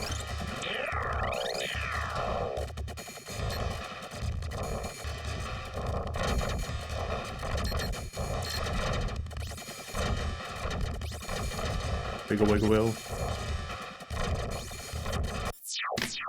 Okay, that was my bad. Alright.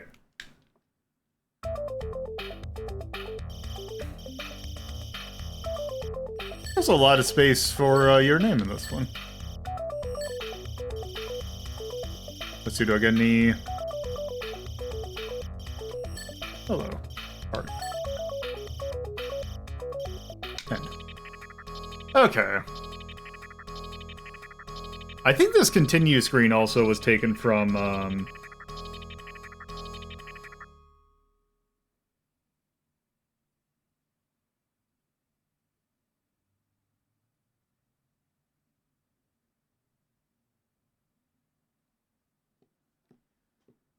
Alright, so that's an X multiply. That is certainly a good game. Let's see, X multiply. Where did we put that? That's at 11, which came from the Ranking of Shmups era. Where is R-Type 2? Where is my mouse? There it is. R-Type 2. Not R-Type the Third Lightning. R-Type 2 is at 10. Where is R-Type 1?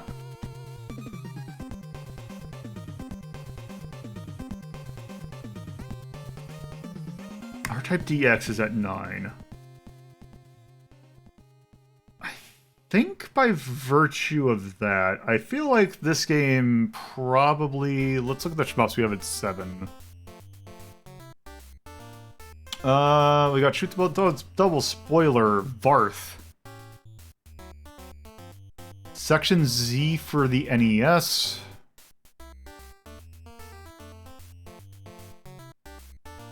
Chowaniki Classic. Aleste 2. I kind of think that sits along with them. Let's go ahead and pop that bad boy up some spots. Also, let's go ahead and point out that has very good graphics. For a 1988/89 arcade game, that game looks really good. IREM is fantastic at graphics, and also I wonder if the team that did that... I can't remember if they started with... I feel like IREM doesn't get the credit they deserve for really good-looking games, because I think a few years later...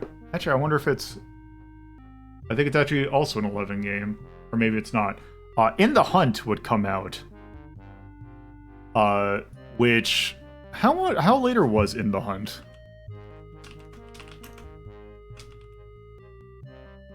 Okay, 4 years. Which the team from In the Hunt, which was also IREM, would later go and form...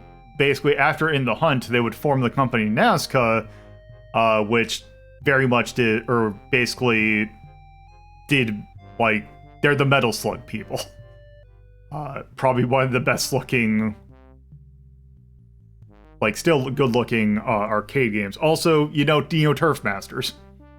So, I wonder if the lineage from that is there. But anyway, that's enough IREM lore. Let's go ahead and pick another game. So, that was 7A by Coolio. Max and Chachi are going to do clear out the thing with 17B. Oh. As soon as I get my ducks in a row. Also, again, if you want to put something in the box, go to your channel points, and for a very small price, you can go ahead and put something in the queue for me to take a look at. We are still going to be going for quite some time, so feel free to go ahead and put something, because I'm probably going to get to it. Koyo is going back in the queue of 20A. 20A. Alright. Party City ass games. These are games that, well, basically just threw in a bunch of stock Universal monsters into one game and called it a day, like Castlevania and Darkstalkers. So 17B is A Nightmare on Elm Street. In particular, A Nightmare on Elm Street for the NES. We got another rare game. This one is probably...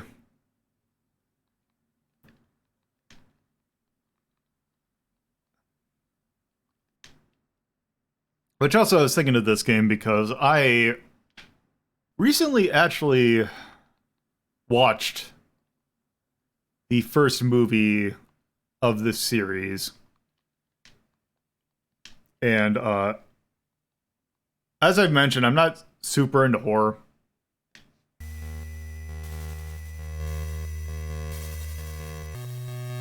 But I've been kind of broadening my horizon in terms of movies. And ended up watching A Nightmare TM on Elm Street. The film series the film that had Freddy Krueger in it. And you know what? Gonna say, not a huge fan. But also, let's go ahead and see if I'm a fan of this game. Actually, I think I've ranked this game before.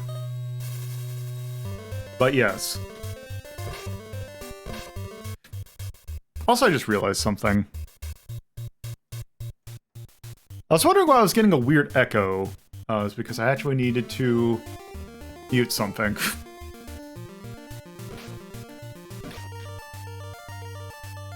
Also, I like that instead of pause, it's hold.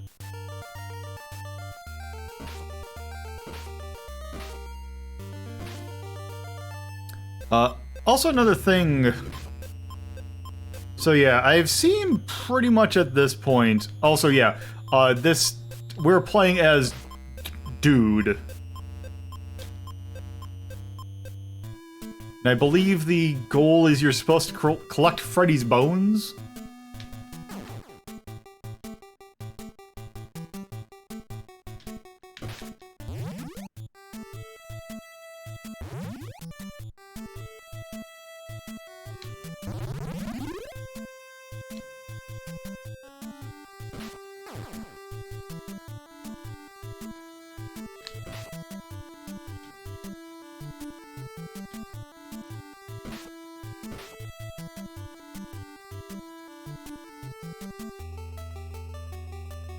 Music's decent. It is a rare game. Also, one of the infamous rare made games for LJN.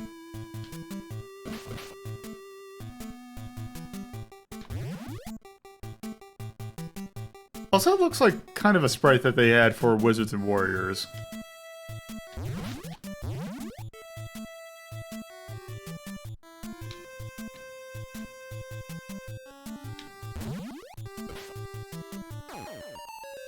Up.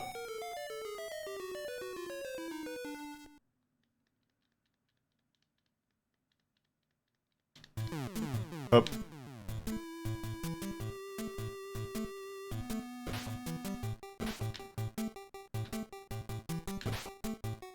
I have been sent to the Shadow Realm.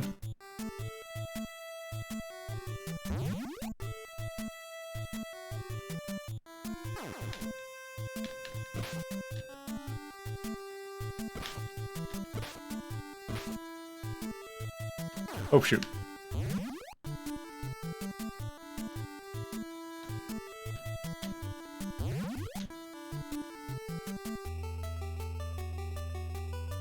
Yeah, they tried something, but also...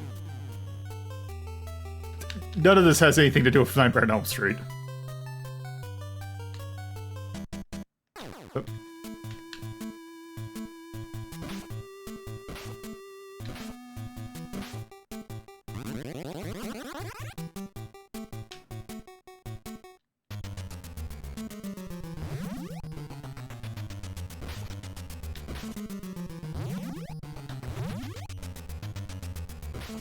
Okay, that's just a double dragon enemy.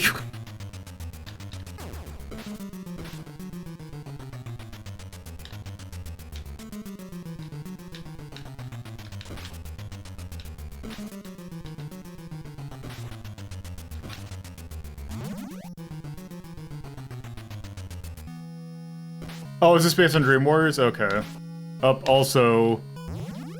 we got one of the more infamous things about this. Oh.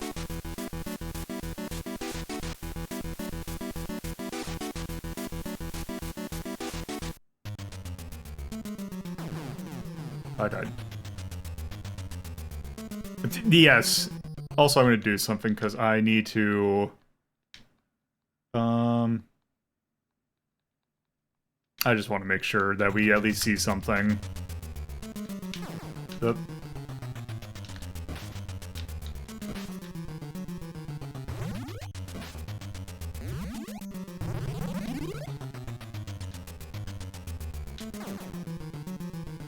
You know, I've never actually played Double Dragon 2 for the NES.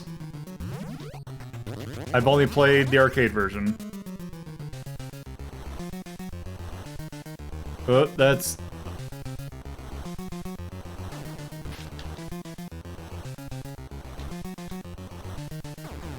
oh.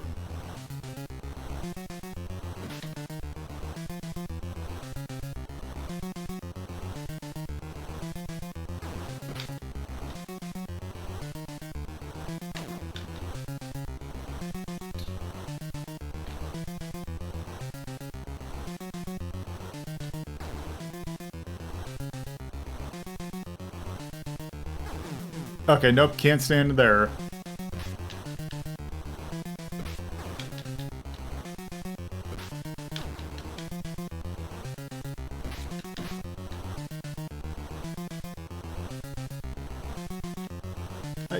I think this...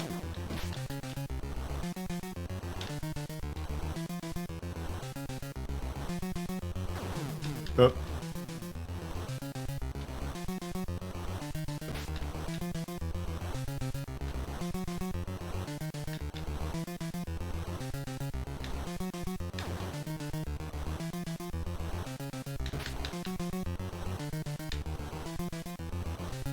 Is... there we go. Damn it. Come on. Get, come on. I'll do it one day. There we go.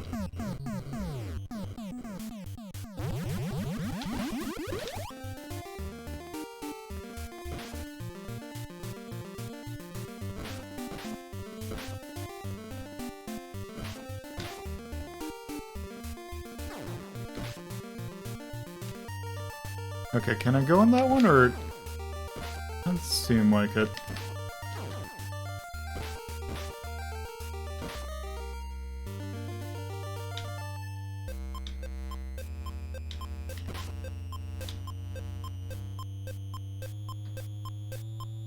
Elm Street High. Also, I hate the thing that I'm thinking of when I'm thinking of... I'm like, oh yeah, Nightmare on Elm Street, where are the characters? It's like... I'm thinking like the high school, it's like... God, I forgot what the name of the movie is, but it's the one that has... it's like, if I remember correctly, it's like aliens are trying to take over the school. And it has Jon Stewart and Bebe Neuwirth in it. Is it The Faculty? That was not a good movie. Okay. Yeah, I think it is The Faculty.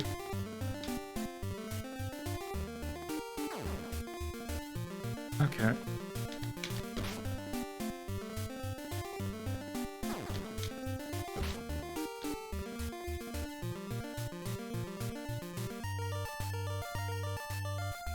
Also another thing,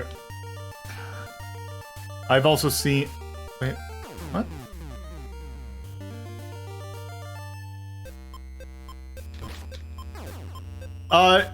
Yeah, I would definitely say very silly is a good way of describing it. Do I need to, like...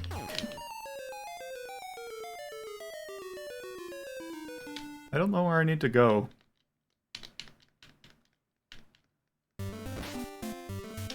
Okay, I guess it's not in the... I guess it's not in there.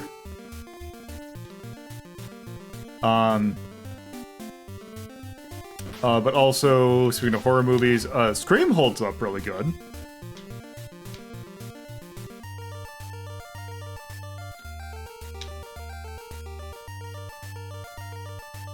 Also, the John Carpenter Halloween movies are also very good.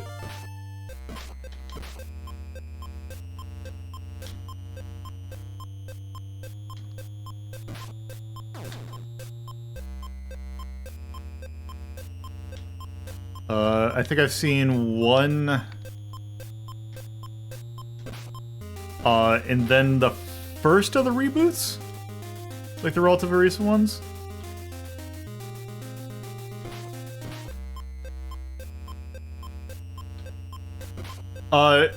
Scream is very good. Also, normally I'm not, like, that movie's old enough that I wouldn't say, like, avoid spoilers for that, but I think the ending of that movie is also very, like, the twist of that movie is also very good. The ending has some good, dumb twist and stuff. Okay, is it supposed to go in?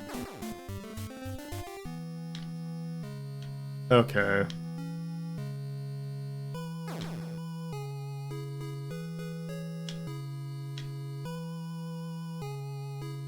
Nope. Also, there's just one screen I want to see. Also, slight jump cut or jump scare possibly coming up. Yep, there it goes. Freddy's trademark is coming. Oh, there we go. Yes, that is definitely the thing. Matthew Lillard is very good in that movie. Also, was Sean William Scott in that movie?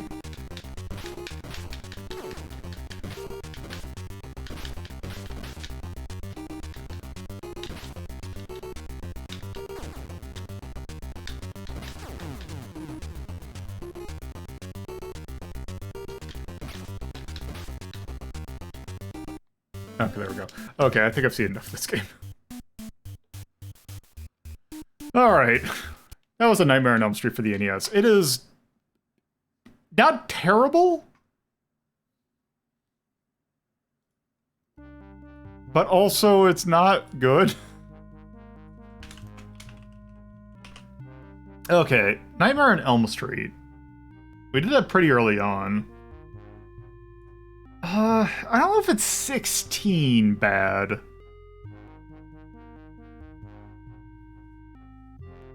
But it definitely ain't. Like, maybe... Okay, I see the Lone Ranger for the NES. I see Spot the Video Game, Stone Protectors. Soccer Wars. Let's put that at 14. It ain't good, but it's not terrible.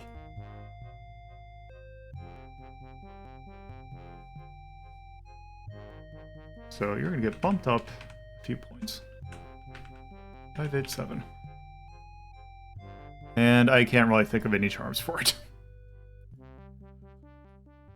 Alright, so that's good for Nightmare on Elm Street. So with that, that was 17B, but before I pick the next one, I will be right back.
All right, there we go. Hey, Allie.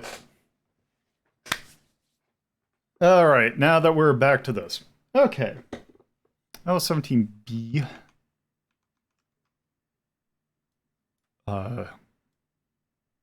Let's... Oh, also, I forgot to... Well, I have 17B. I had to get confused because I forgot that it was set up for 17C. Anyway. Let's go next in the queue. This is 23B. Tyrion suggested this one. Oh, also, I forgot to do the... There we go. 17B. Now we're moving on to 23B. Getting into the potpourris. These can be anything. Whatever I feel like putting these boxes. And in 23B, what did I put in the box that was for 23B? I actually completely forgot. Lionheart. Okay, so it has been a while since we got some Amiga goodness.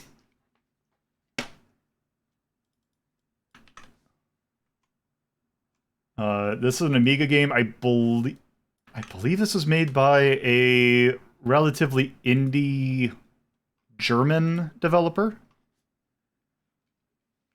Oop, wrong button. Also, I don't know if I'm going to need the keyboard for this. I think I'm going to need it for selecting, but not for actual... Whoops! Also good that if I don't drop it. Alright. Let's go in my little thing here. Yeah, we have done an Amiga game, but not an actual Amiga game. Okay. All games. L. And it is time for... Wait, what was that?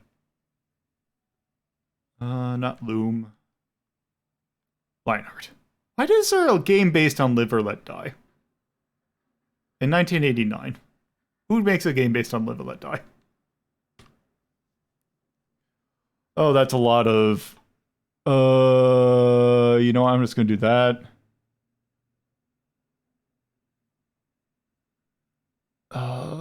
I think we're good on other stuff. Okay. By Thalion.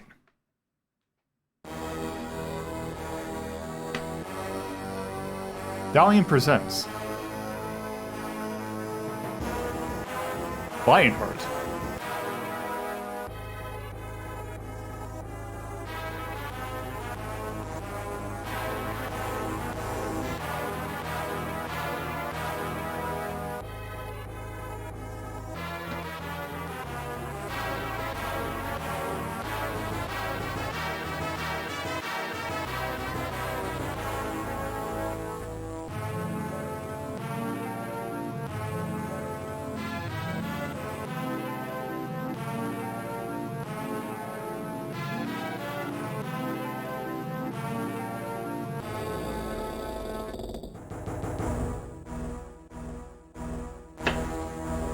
Oh, that's a neat effect.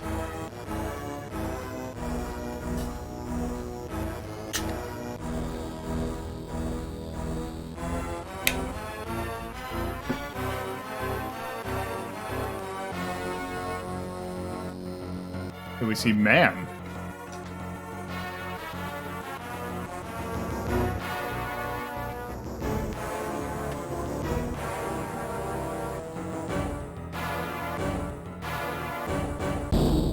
Oh, and he's become the Lion Man.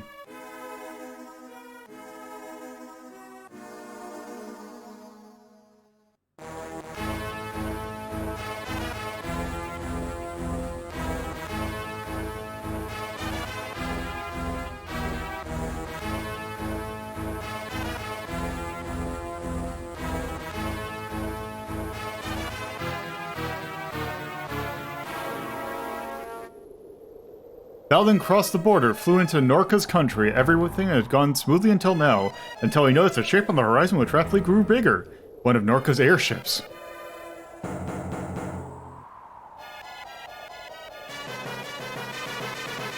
Frantically, Valden urged the dragon to fly faster. Maybe it could still escape, but the airship grew ever larger. It had neared the distance of a few meters when an explosion sounded and a rapidly expanding net flew towards Valden and the dragon.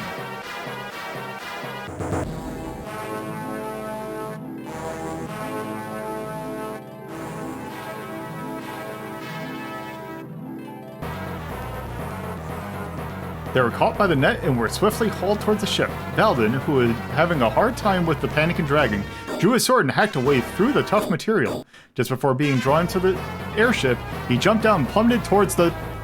cut off by the screen.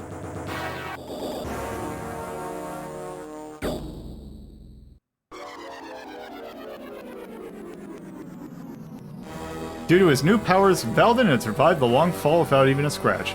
He drew forlornly in the swamps and watched the airship fly out of sight.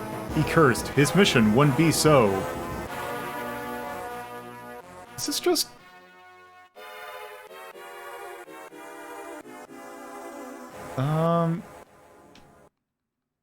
Okay.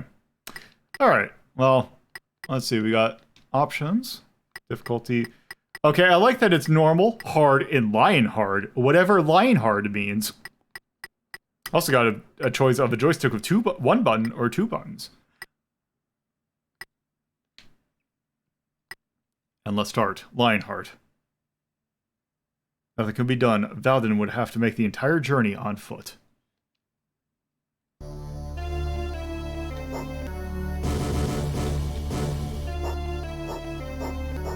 Oh good, this is a hold the button down to attack.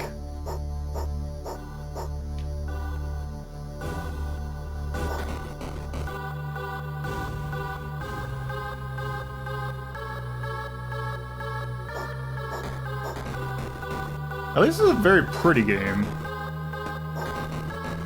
Oh, it's also, I gotta press the button to do stances.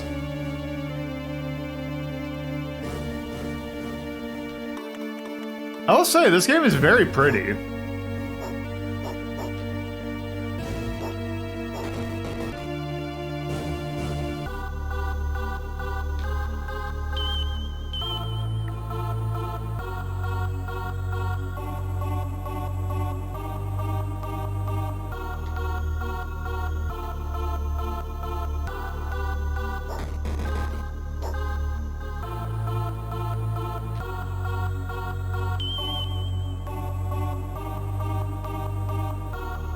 Oh, that's background. Okay. Up.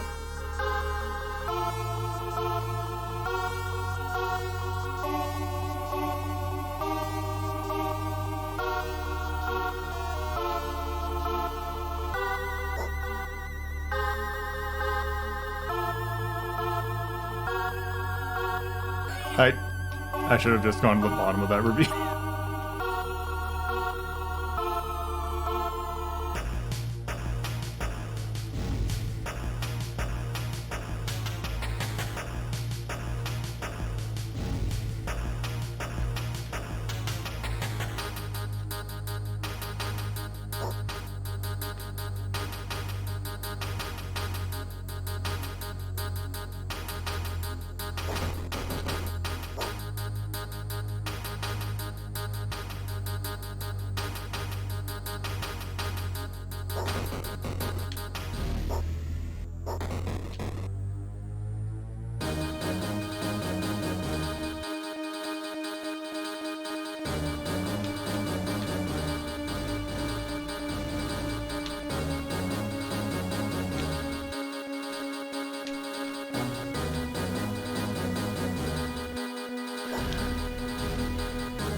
Oh, I can go underneath it.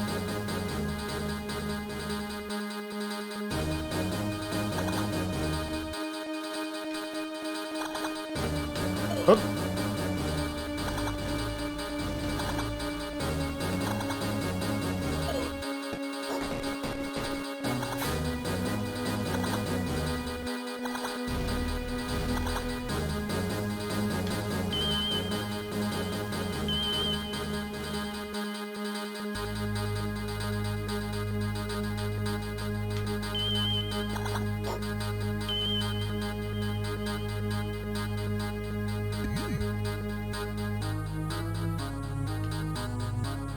see, do I get a...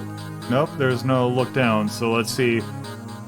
How screwed am I if I jump down here?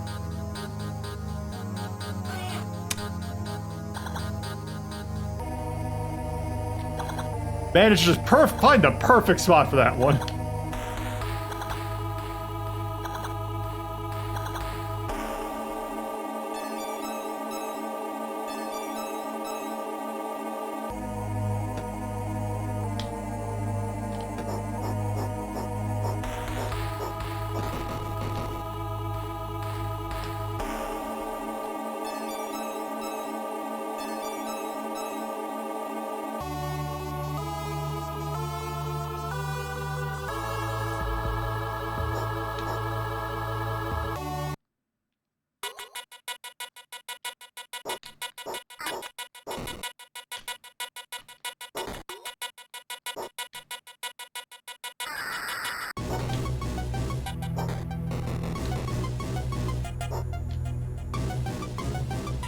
You know, I was gonna say, I'm like, when is the... Like, that song sounded like it was like, okay, when's the drop gonna happen?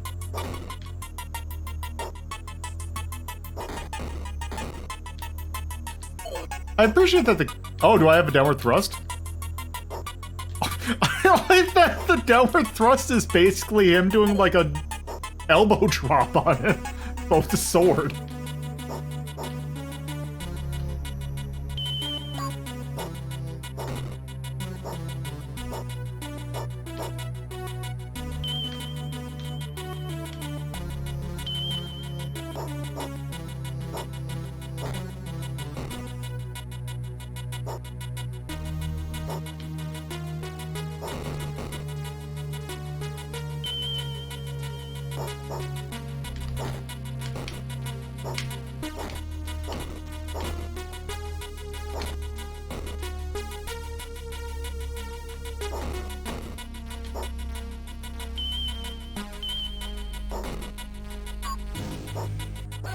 Nope. At least the checkpointing is, like, pretty generous.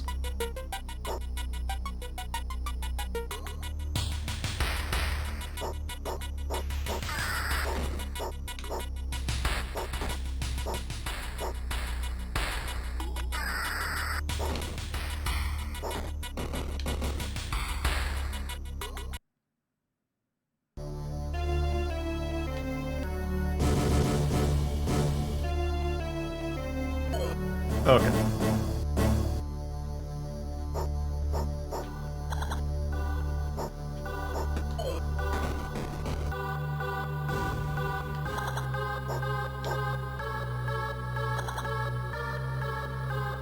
How's this? Oh. I see.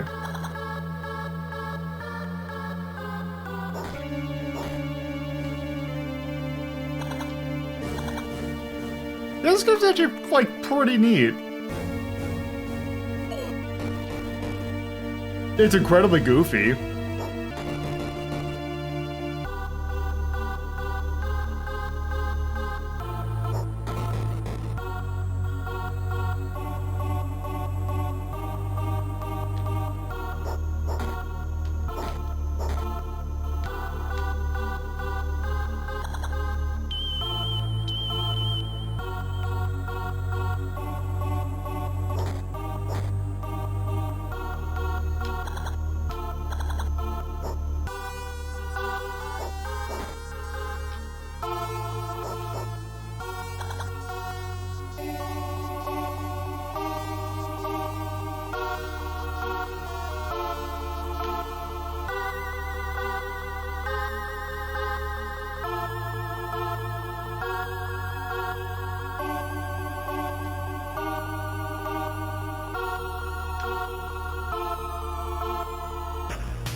Oh, hi.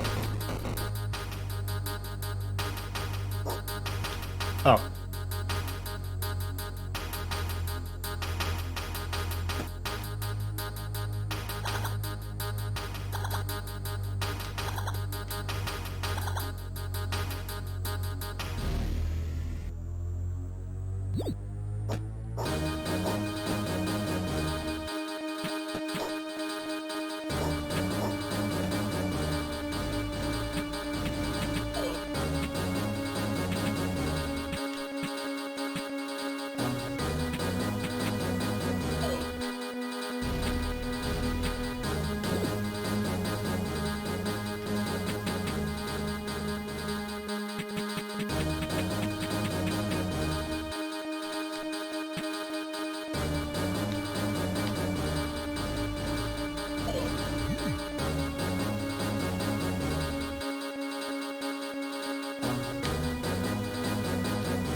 Not a huge fan of how small the bullets are, though.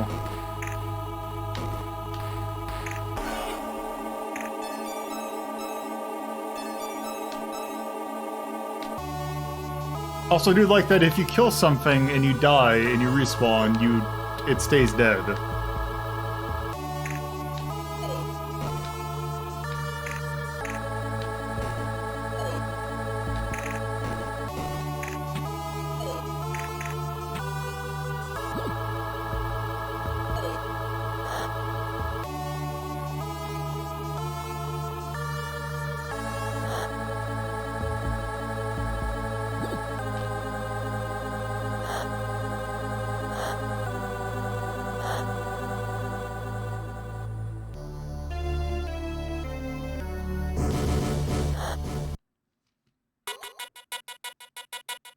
Okay, back here.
I wonder if there's just like just one giant continuous thing, or if how long this stage, so to speak, lasts.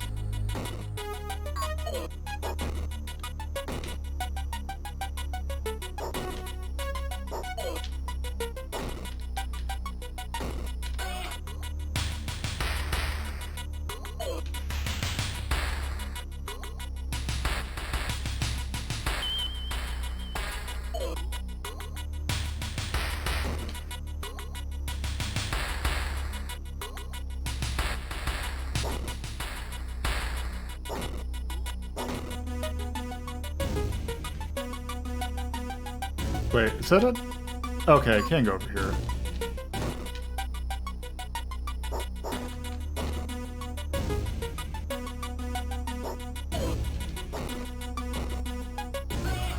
Damn it. Yeah, it is good. As to be expected from any sort of, like, Amiga kind of, like... Usually when you get, like, the stuff that's like, oh, hey, this is, like, a company that didn't really make a whole lot.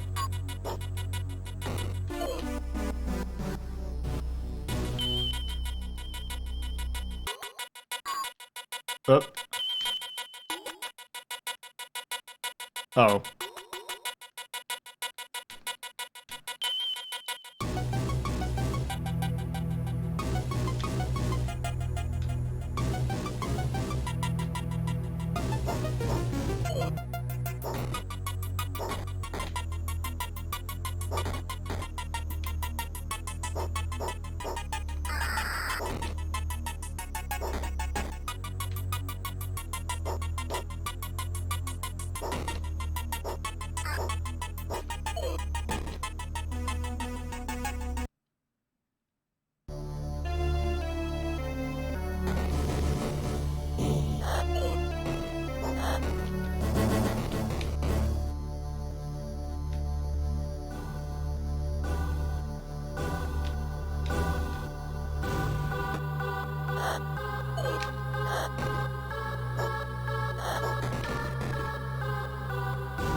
Nope.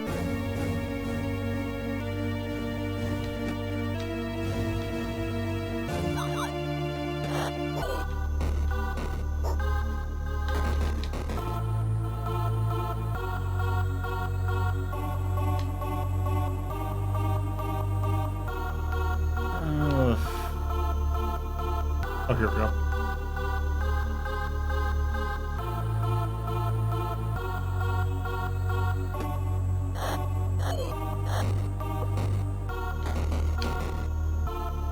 Is it gonna come back down here?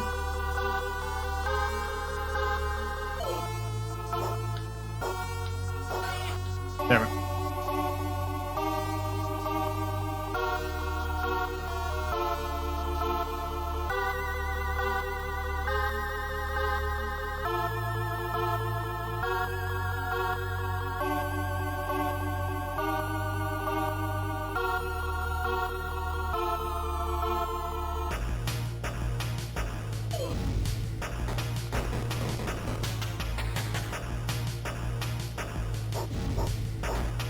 The one thing is, I have no idea if I'm progressing.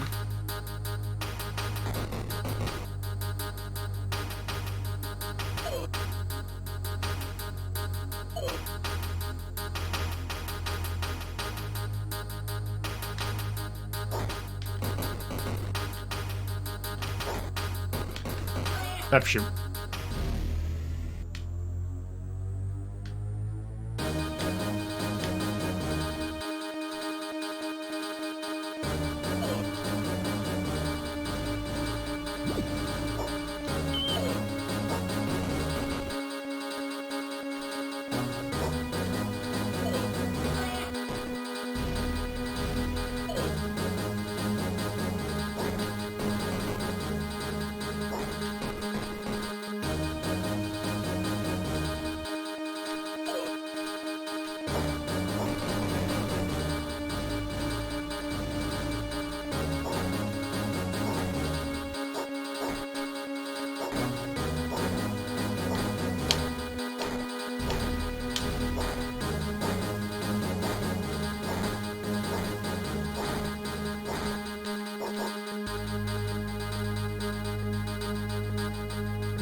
Okay, nope, can't jump over that.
Oh. Alright, I think that's good for Lionheart. Also, I guess this doesn't have the thing where it... Okay. That was a interesting game, but I think it is time to move on.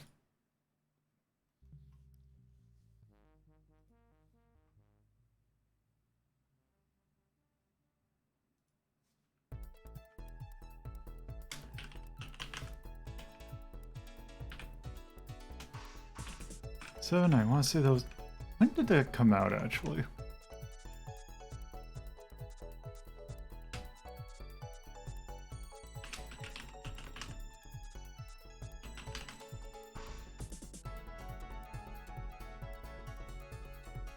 It was 1992.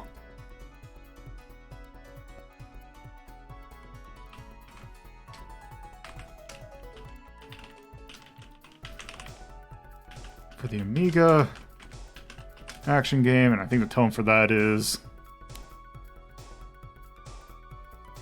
as it says in the like, that definitely is an Amiga game. That game was all right.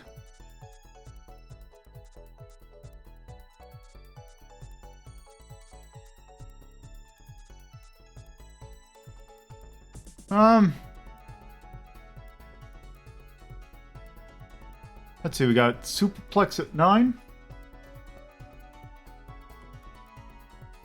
Star Tropics 2 Strider. Yeah, I'm kind of thinking 9 for that.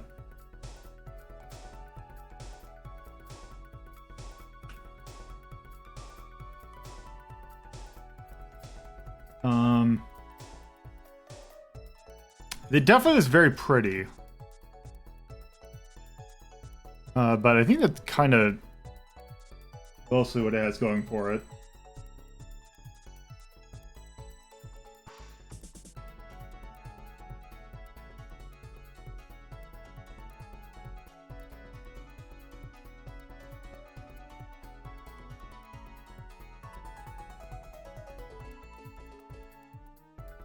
Alright. Anyway, with that is good for Lionheart. So, let's move on to our next game. That was 23B, suggested by Tyrion.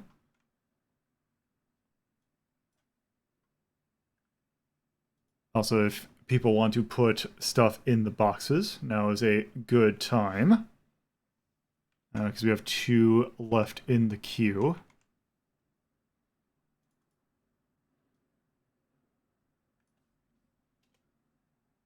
Alright. Instantly got 2 more. Alright. 4C and 3A. Alright. So, Jin suggested 8. Oh, also acts with 21A. Ah, crap. Keep on cutting instead of when I want to just copy. Ah, that's good. Alright. So, 21A. We've got 5 things in the queue. But I always could use more. Anyway, that... What was I doing? 8A. That is Early Episode Blues, games that we have taken a look at a while ago, but need to be re-looked at. So, Mega Man. In particular, we're going to take a look at the PC Engine.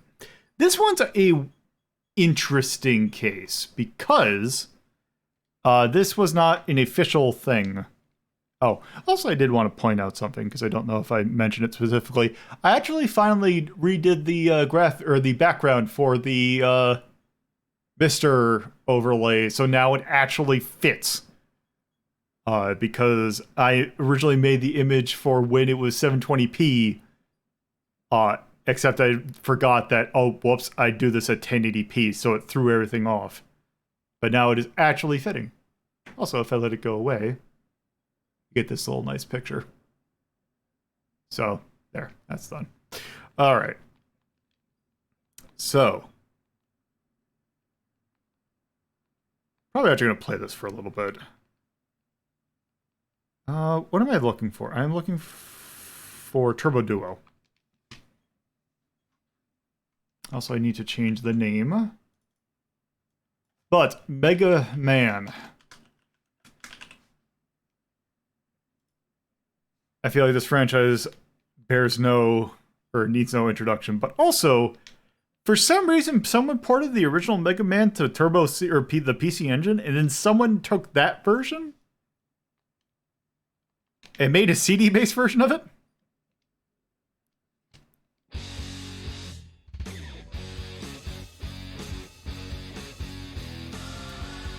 So we got easy and normal mode.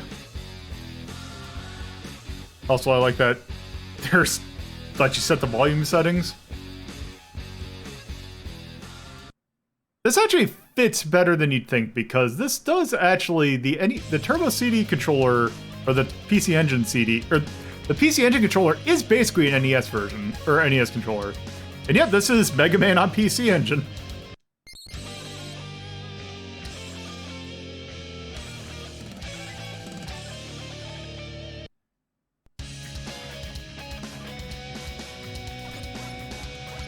Oh. One slight problem. Controls are reversed.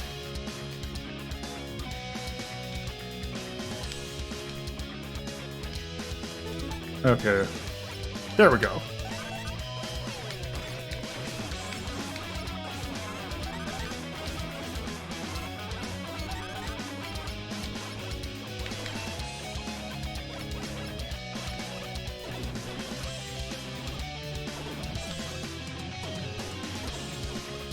Also, okay, so even that works too.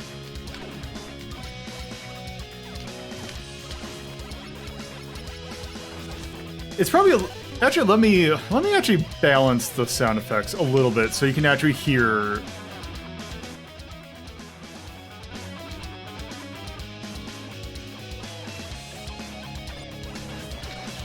It's actually probably a little harder to hear.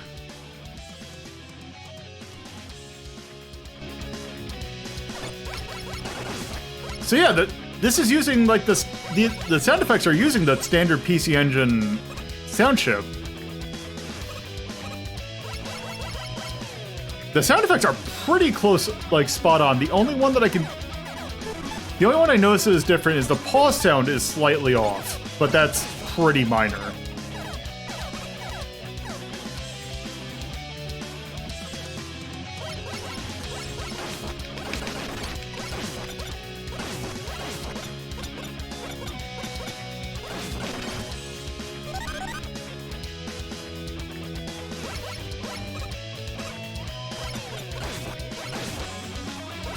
Also, that explosion looks a little too fast.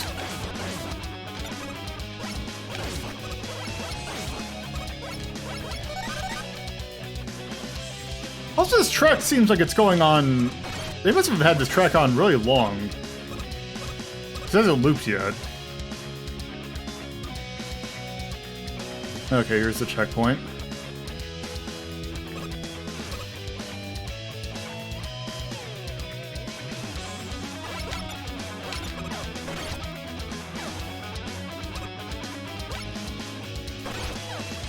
Okay.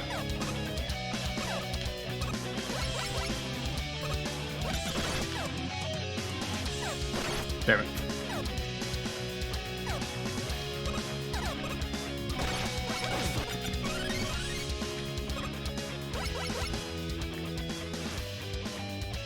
Okay, here comes the loop.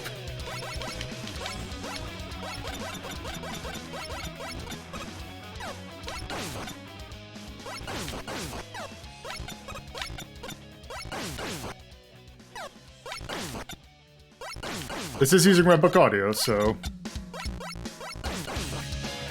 Oh! They didn't set the looping right. Because that definitely was going into a different song. Up also.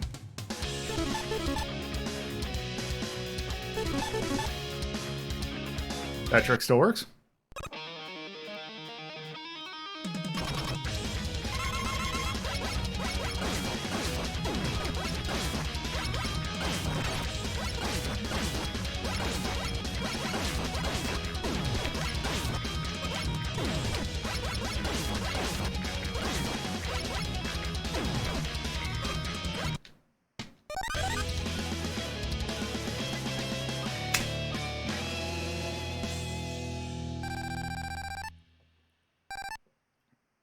Here we go.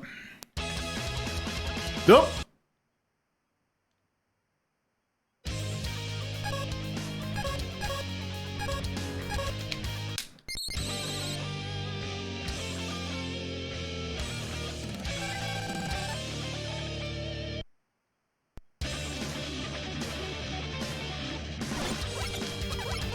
Also, I don't know what this arrangement came from. pretty good arrangement.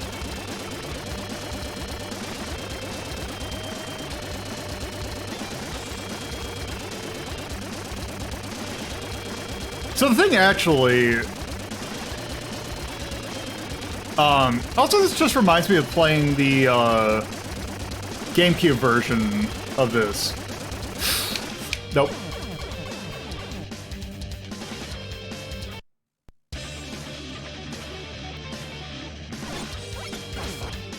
Which had some of the arranged music from, I think, the Power Fighters. Maybe it was a PS2 version of the Mega Man Anniversary Collection.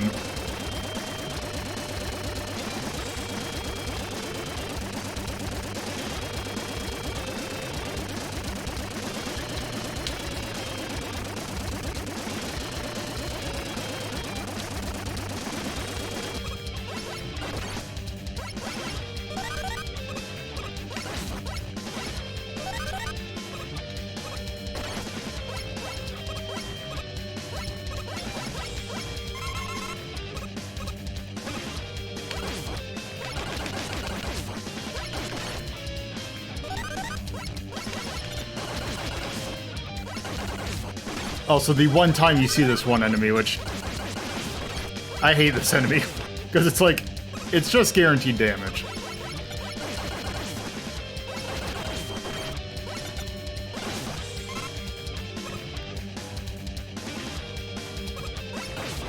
Yeah, I mainly did. I'm gonna die. Okay. Oh, there we go. Nope.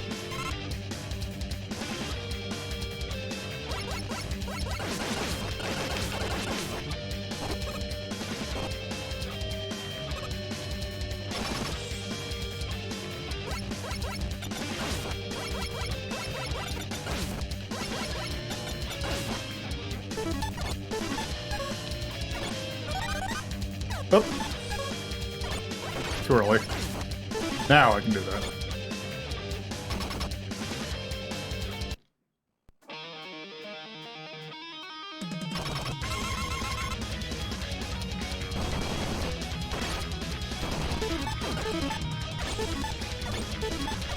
Okay. Also, that sound effect's slightly off. Nope. Nope, actually that I screwed myself there.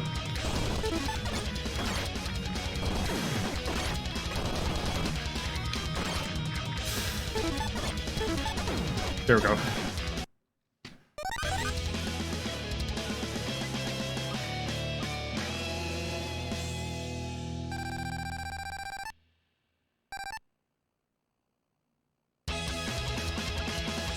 I like that they set the loop a little off.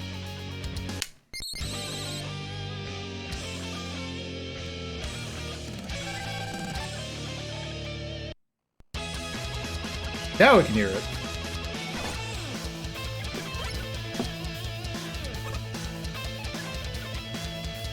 So here's also part of the reason why I wanted to do this again. It's because the thing with Mega Man is that Mega Man 1's usually derided as like one of the worst of the classic Mega Man, which, granted, most of the classic Mega Man games are, like, especially the NES ones, are pretty good games. However, this one's always kind of seen as like the way inferior than all the other ones, which I don't think is fair. So I feel like, actually, weirdly enough, I feel like this is one of the more balanced Mega Mans. It's early. It is the roughest one, but I still feel that, for the most part, as a game, I still think it's pretty... Like, it's hard, but I think for the most part, it's still solid. Like, it has some of the best selection of the Robot Masters. Or at least the most straightforward.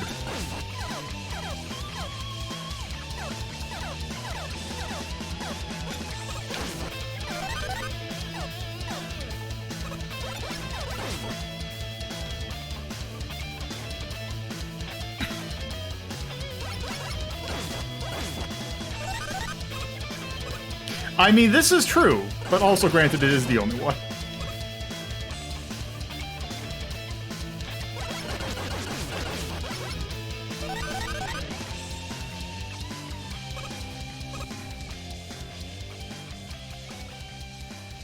This is a really short loop.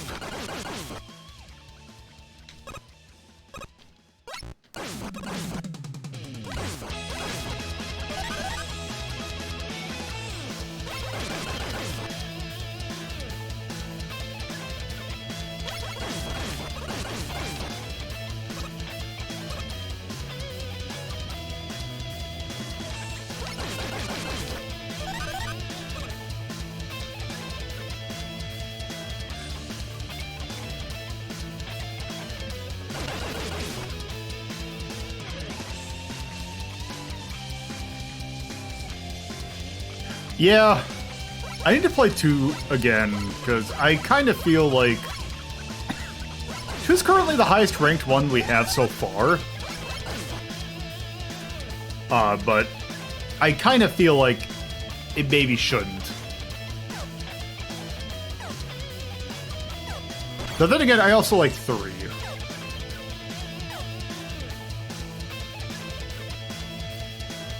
But then again, we also have not gotten to 9 yet, which 9 is probably my favorite.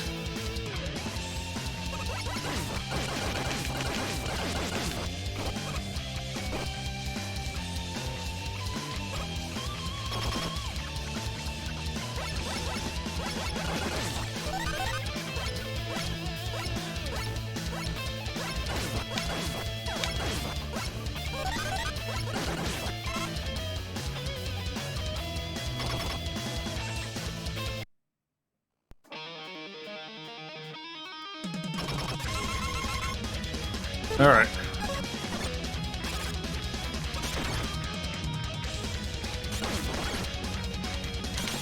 There we go.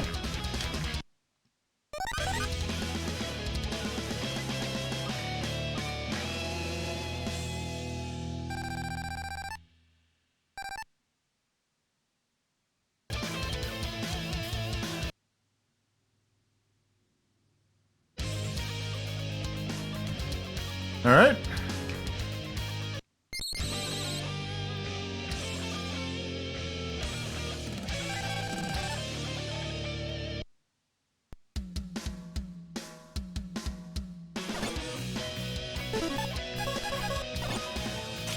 Yeah, this is a really good arrangement of... Oh! Also, they changed the balancing on the weapons, because normally this didn't use 1 bit of energy, it used 2. Because everything used the same amount of energy, if I remember correctly.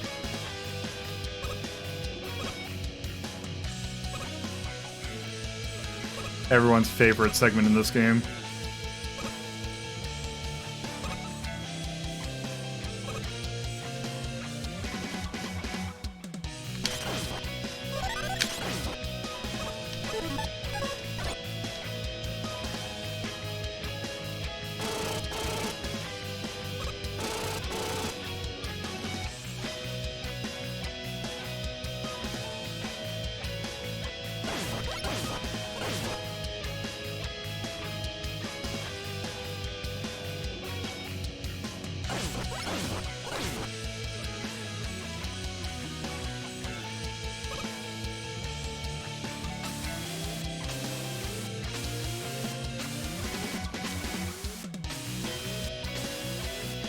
Oh wait, did the wrong...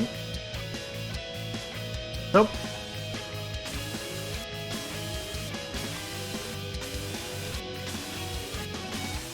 Yoko box sound effect sounds perfect.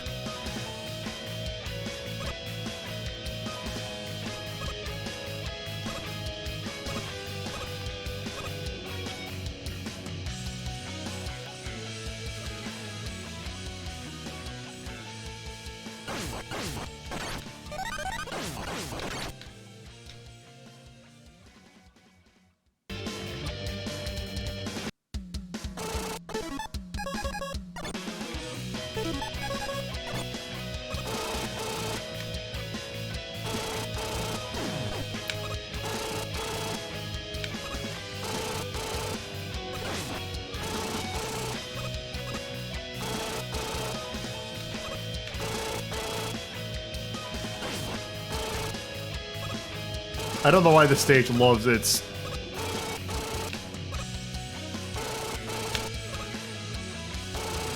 that thing.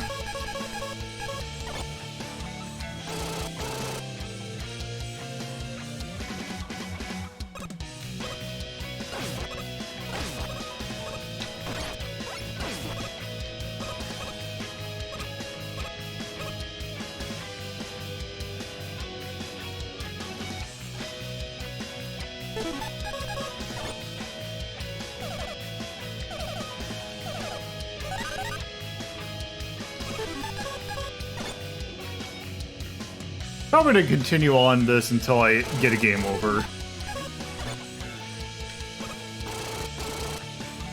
In which I won CC this game.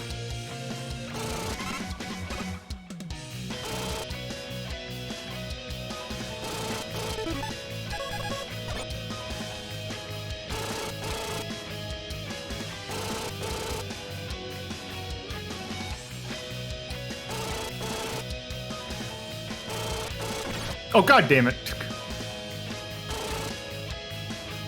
You little shit.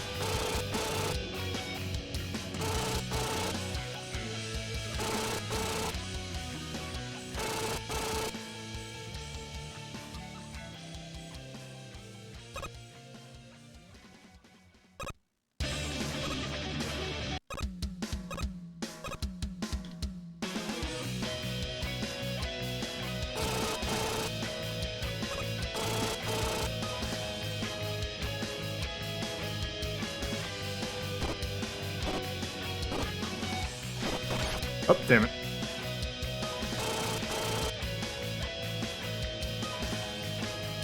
Please jump off the side.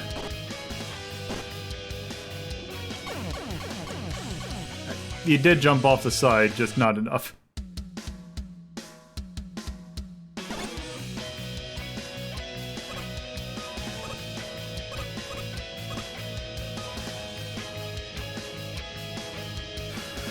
Oh, good, I gotta do this entire segment over again.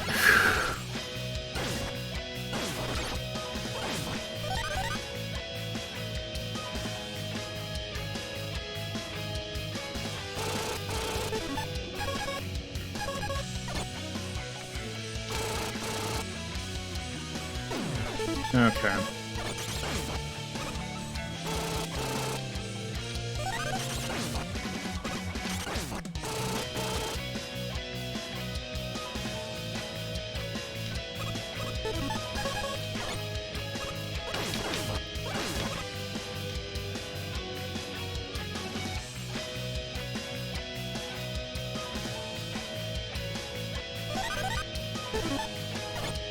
I wonder if you get the magnet beam again if it refills the heater.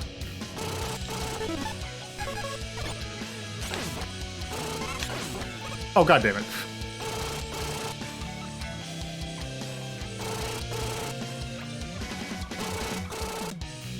Oh, shit.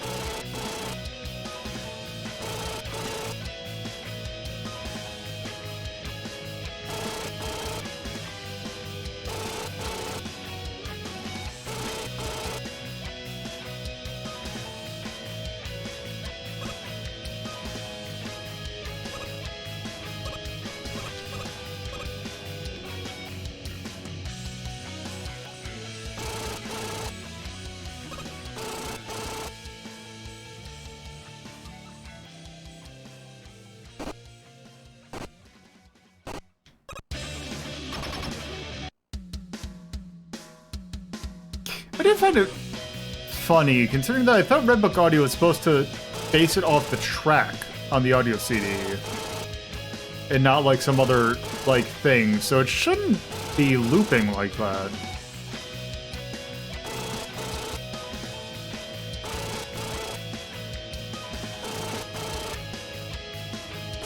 There we go. Alright.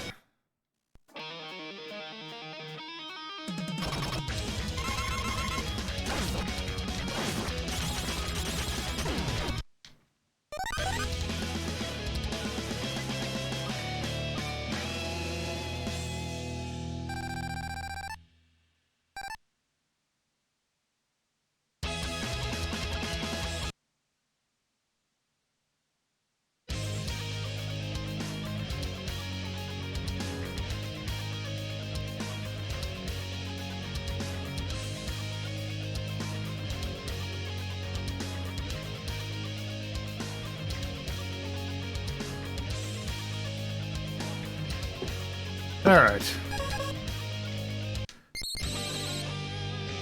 And here's probably where the run ends.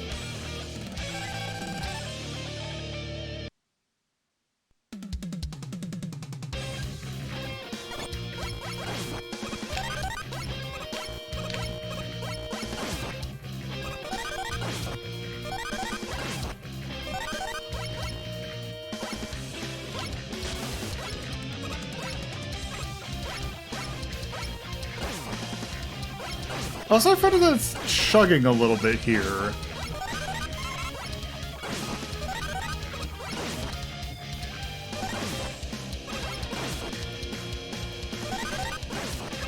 So, I remember the NES having some slight issues.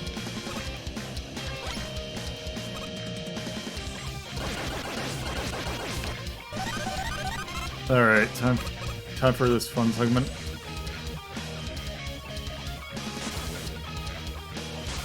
Where's the starting block? Okay.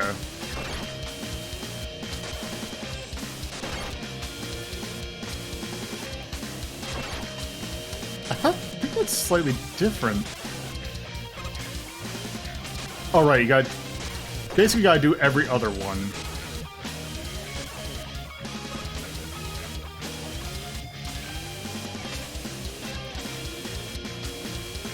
There we go.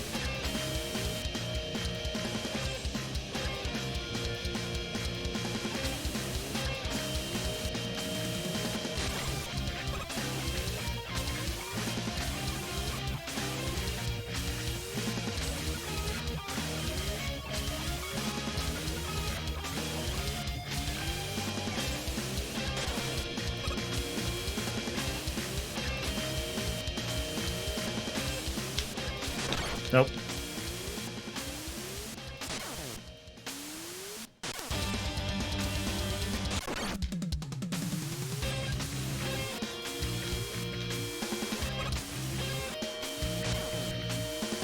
Oh.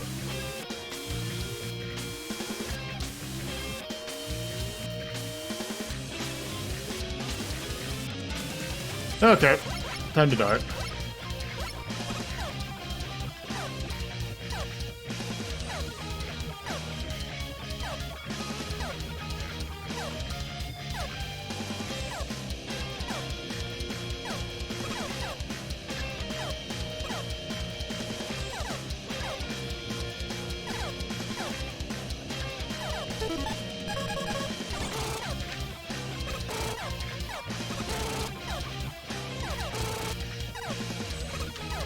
Okay, there we go.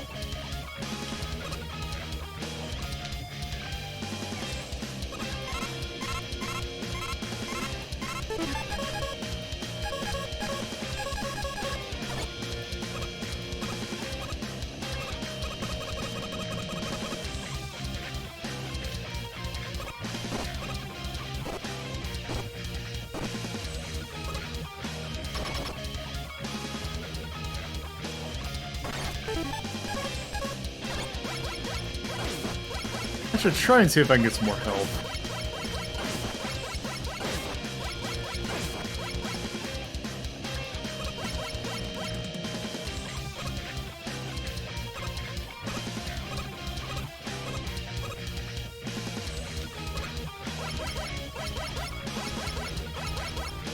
Oh, I guess I'm not getting more health.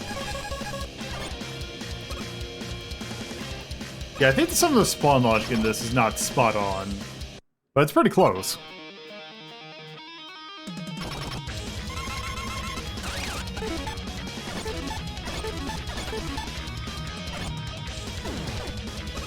And yes, that trick definitely still works.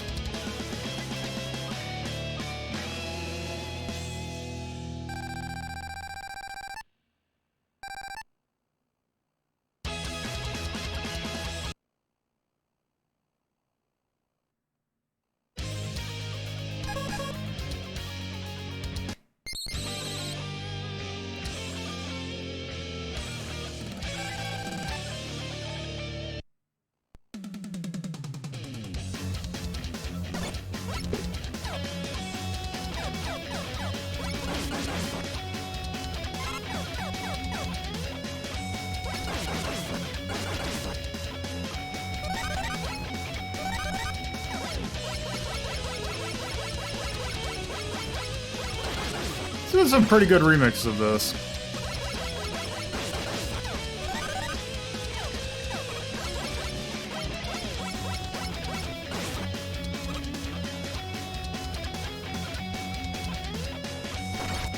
Nope. That game over? Nope.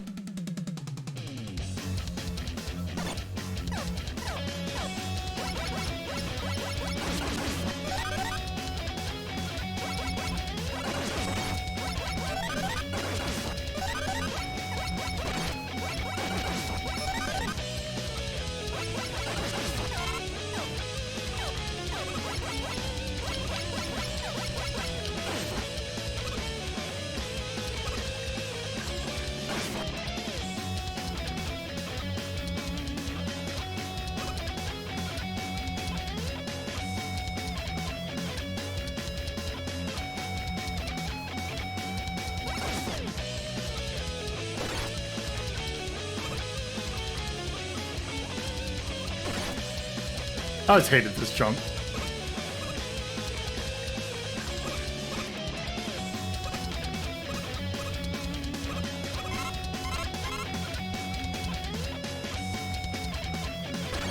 Also curious. Okay, it still keeps that. That weird lock.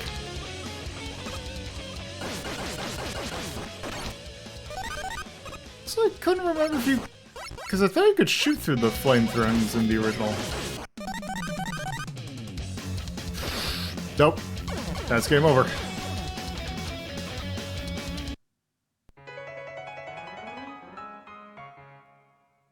And that's just a MIDI? Okay. I wonder if I... Okay, so there is no saving in that. It's kind of weird that they didn't put... I don't know. Still neat that they got, like... Still neat that we were able to port Mega Man 1 to the PC Engine. That could also be the case. But yeah.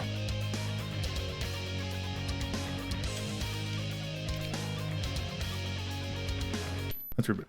Okay, so that was Mega Man.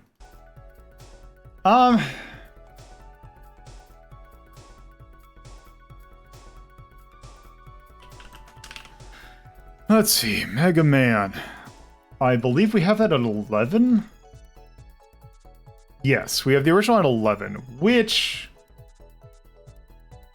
Let's take a look at what the Mega Mans we have. We have Rockman No Constancy at 9. As well as... We actually have Mega Man 7 at 9, which I think Mega Man 1 is better than Mega Man 7. And then we have Mega Man X at 8. As well as 5, 4, 3 Game Boy. I've got a feeling that Mega Man 1 should be an 8. I feel like it holds up better than those two that are above it. These two...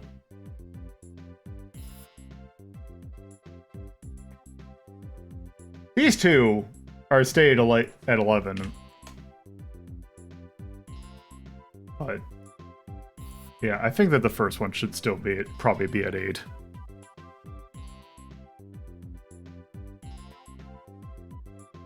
Yeah, I mean, people are perfectly fine to have thoughts, because again, remember, always take these as a plus and minus, however much you want the margin of error to be.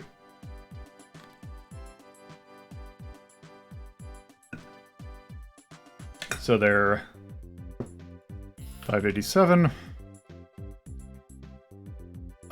Is good. And yeah, also it is hard. Anyway, that was the first Mega Man. So with that, I will actually be right back.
Oh, right.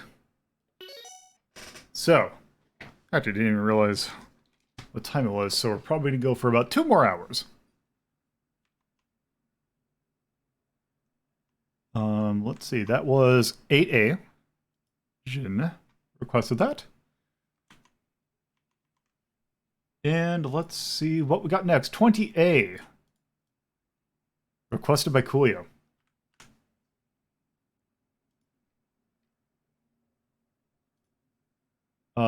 Enter the Dragon. All these games have the word dragon in the name. So, what is in 20A? Dragon Fighter. This is an this is an NES game.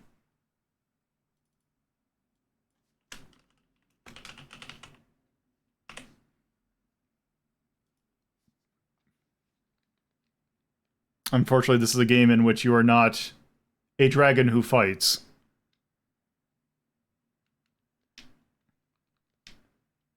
But is the more boring opposite.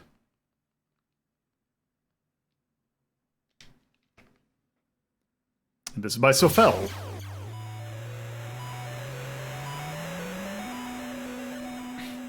I don't know if this has an intro or not.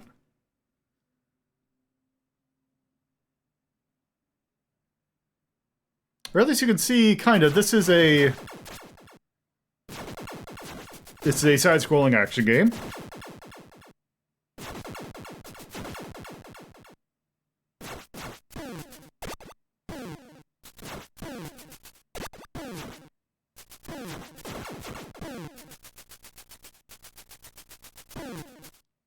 Okay, I guess there is no intro.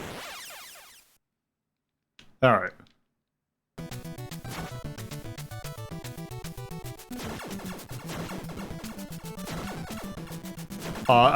We are a dude.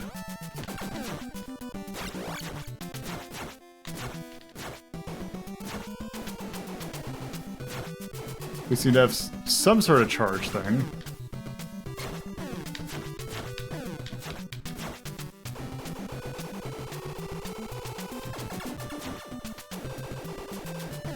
Oh, wait. So we have a charge attack that only goes off if you hold it down completely.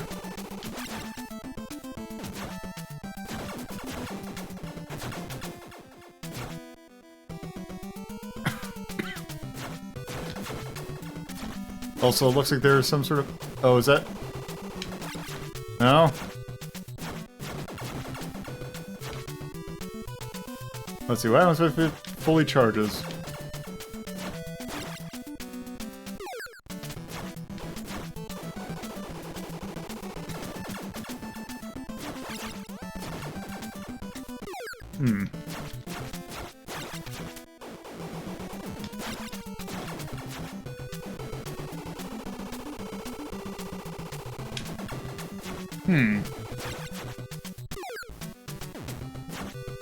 Hey, sure. Kind of wondered what that meter is for, then. Oh, by the way, Sharp, you missed... we did X multiply. I feel like you might be interested in that.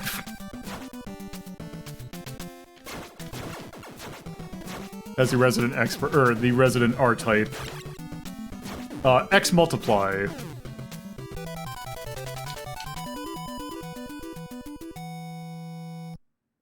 Excuse me.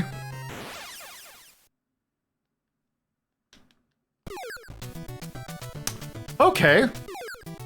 That seems a little rough.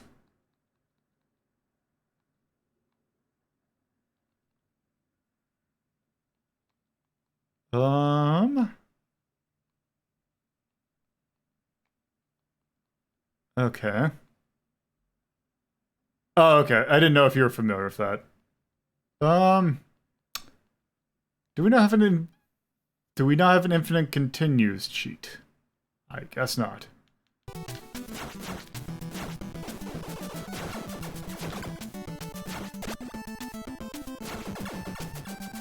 Huh, weird. Essentially, it's a spin-off of R-Type. Or at least the game that's very similar by IREM.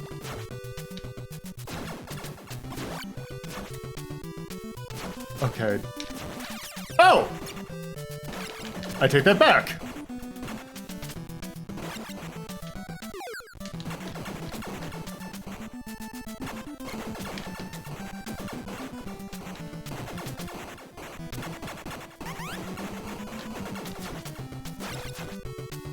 That's interesting.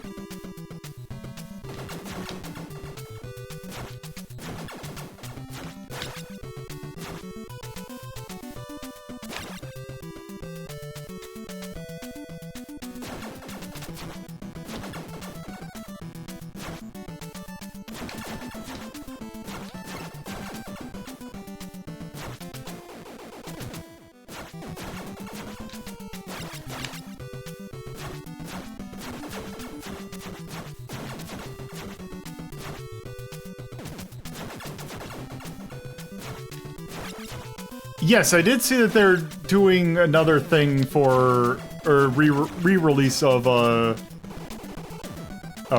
right. I gotta do. Wait, how do I do that? Oh, I just hold up.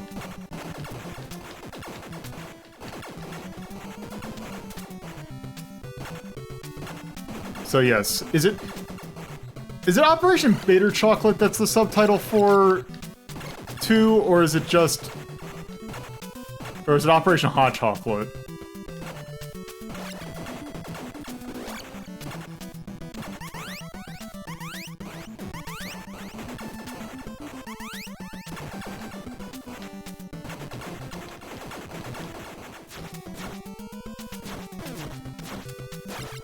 Oh, it's Ori Borealis.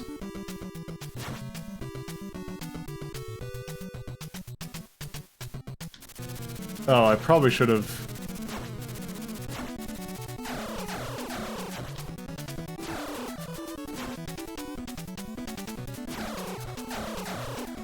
I mean, I like bitter chocolate.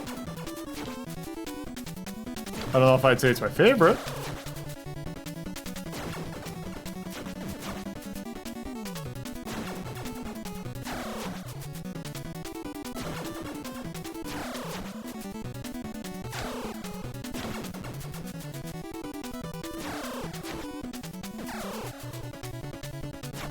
Oh.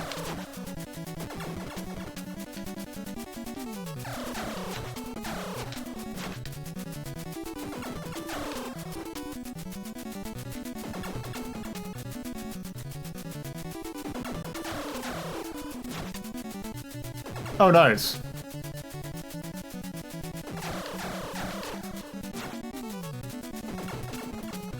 Nope.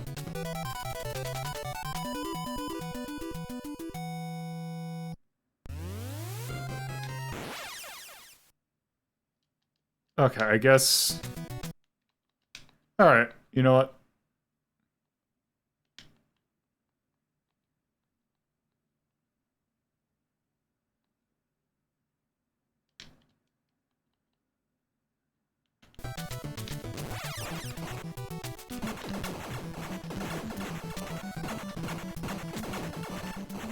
Yep, it is a one-life game.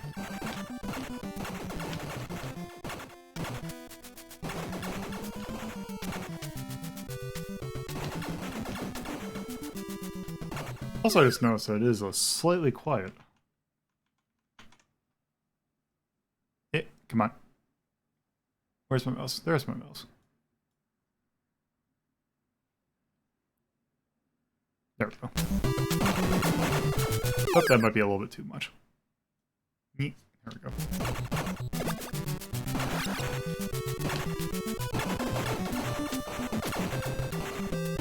Yeah, you have to hold up when you jump, and then you turn into a dragon.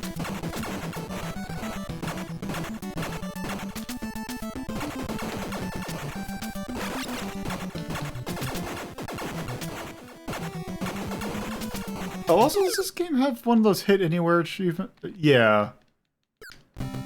I always find these cheats to be funny. So a lot of games have it just as long as you shoot, you will hit stuff.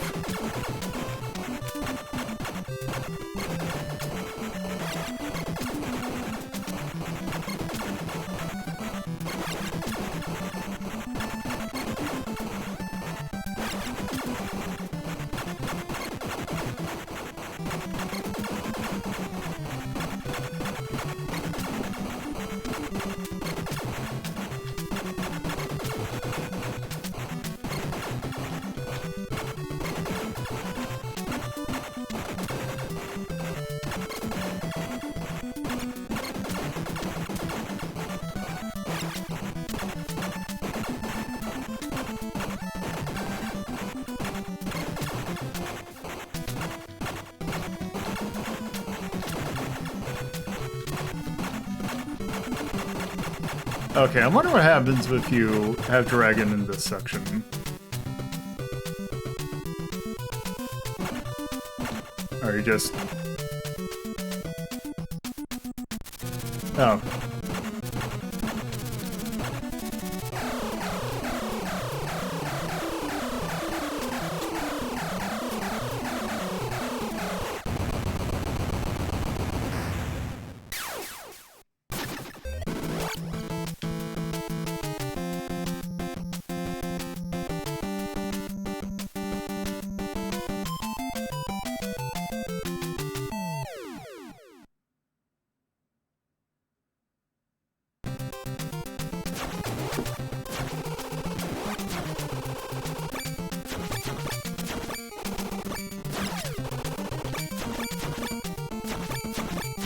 Alright, let me turn this off.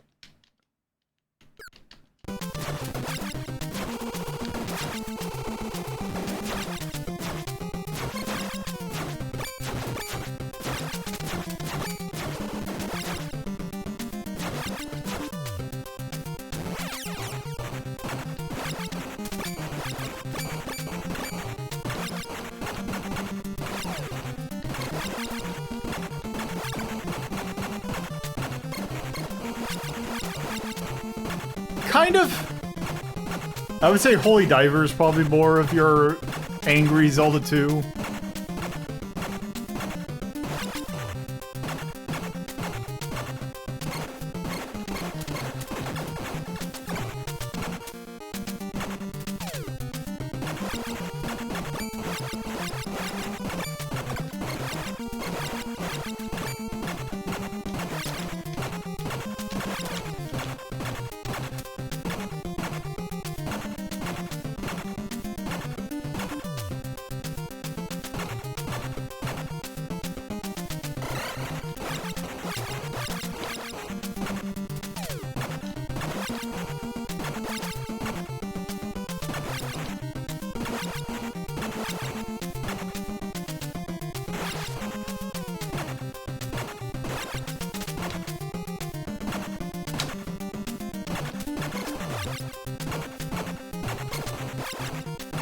Since you have traveled so very far, be my guest and let me entertain you. Thank you, Proxy, for the raid. We are... Oh, hey, I got a new form. So, hi, I am Lolo. I am a retro streamer who is currently doing a charity stream. We are benefiting Trans Lifeline. I've been going on for a while, and also thank you, Andy, for the follow.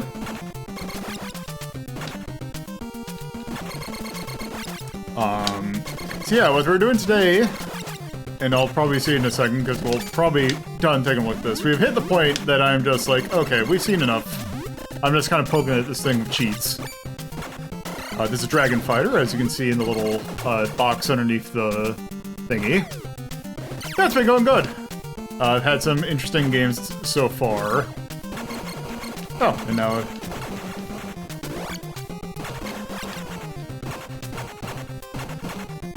That's a fence.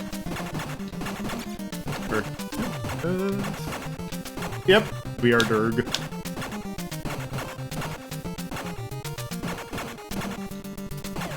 Oh, also fence, thank you for the follow. Okay.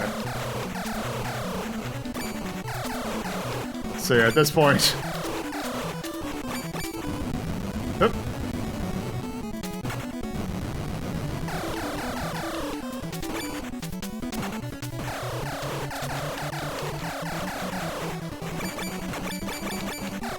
I'm kind of hoping I keep this to the next stage so I can actually see it, because I didn't realize that there was different power-ups, because I wonder if that affects the person form.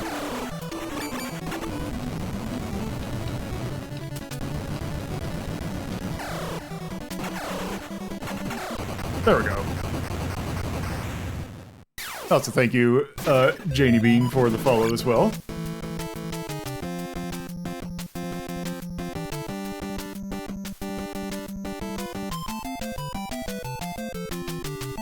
Okay.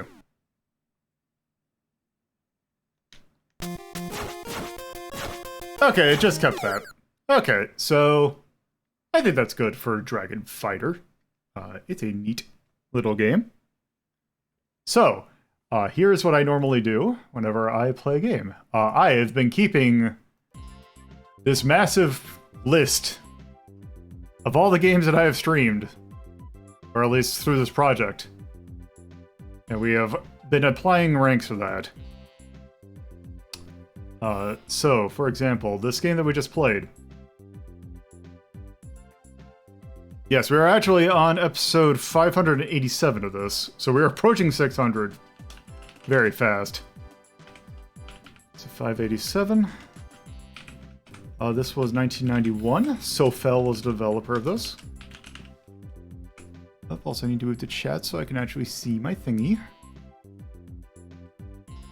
Yes, as an action game.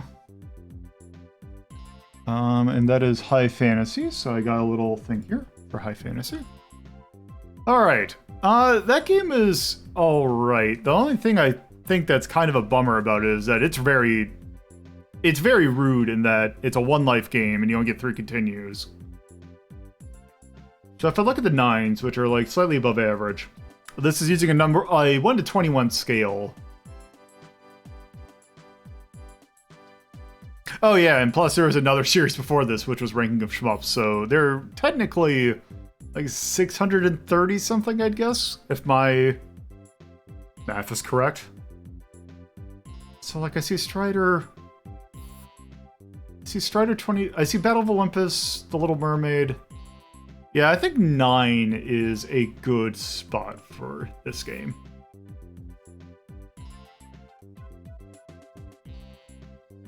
I think the art's pretty good. And I like the music. One thing I'll say as a negative is I don't like the... I don't like the limited continuous aspect. It's a little rough. If it was continuous plus lives, maybe, but just the 3 lives, essentially, is kind of rough. Other than that, it's a pretty decent game. So, here's what I've been doing today. Is every month I have a RetroRank relief, which every quarter I support a different charity, as I have been doing, or this quarter, we are supporting Trans Lifeline. So if you would like to help out, thank you, Tyrion, for getting it for me. Yeah, if you go there, that is a link to, that will, if you go through Titlify, it will support Trans Lifeline. Of course, if you want to donate through any other means, that is perfectly fine, but I am hosting an easy way to get some money to Trans Lifeline, who is a very, very good organization. So, getting them some money would be pretty good. So what I've been doing today is, you in chat, there is a channel redeem, that is, probably, if you're just joining us, you probably might not have quite enough points yet, but you should get there quickly, because it's 250 points, I believe. Chat, there are these rows here, and columns here. You pick a number and a column, and you I have a queue going that you can put stuff in, like we just finished 20A.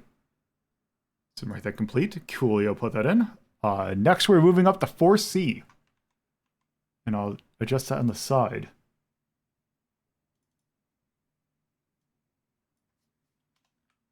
So 4C. Also, if anyone wants to put stuff in the queue, it is more than open. So 4C. Let's see. That is Let It Snow. So these are games that involve snow in some sort of way. Thank you, Coolio, or thank you, Proxy, for the $25. Which also, by the way, that puts us over our... I had some milestones going on for this as well. So, I put it, or so at $240, I had a milestone of... I will be doing a stream of various Dance Dance Revolution games for the PlayStation, complete with Matt. Whether or not I'll have a foot cam, I don't know, and that sounds weird saying that. So that will be that. I used to play DDR a lot, so that is I might have to actually get back in shape for that, but we'll see. It's been a while since I've done that. But keep on doing that, and also I'll put your 12C in there. And if we don't get to it, we don't get to it. But I'm probably going to go for about now a little bit over an hour and a half. We'll see.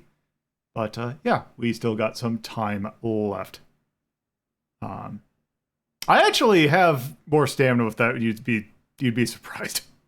But anyway, it is time for game. And what is under 4C?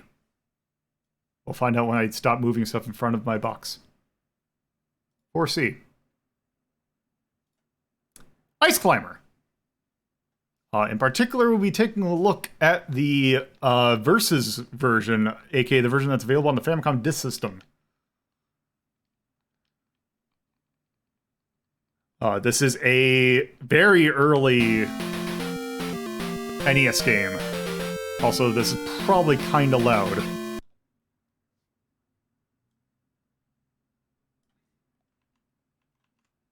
Okay, let me get the name right. Versus Ice Climber. There we go. Okay.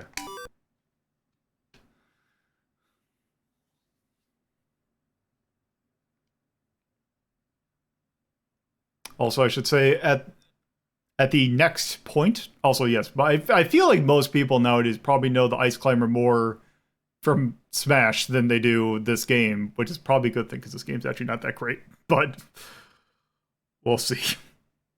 Anyway, so normal version of Ice Climber, you would just have a set, I believe, of 31 levels that you would just pick through, and you're climbing this tower.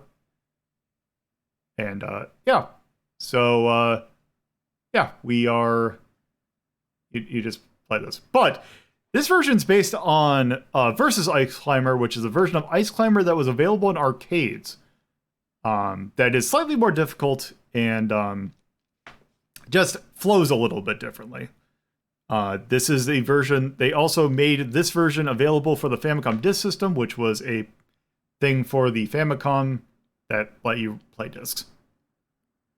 Let's start.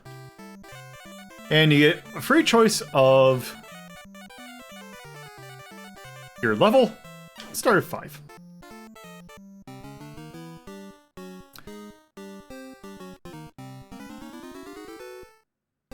And we gotta get an eggplant. Okay. Oh, it's been eons since I've played this game. Oh, right, this is one of the conveyor belts. I just... Oh, also the music's a little bit differently.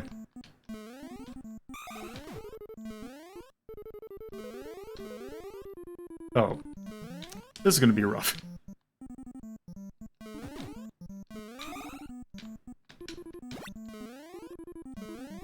Also, I'm very glad that this is one of the versions... Okay, there we go. Okay. Uh-oh. Oh, I hate... I should have just started at 1. Oh.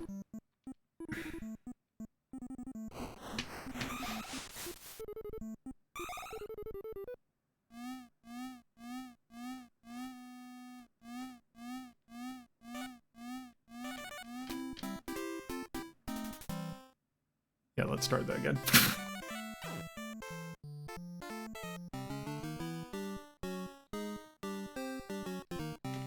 Yeah, this version's a little rougher. This game is...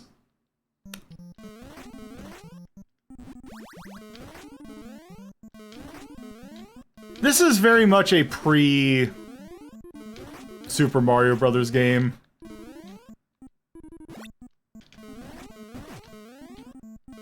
Because you play a game like Super Mario Brothers, and it's like, oh yeah, the physics in this game kind of feel not that great. But then you play something like this, and it's like, oh, it's an entire different thing.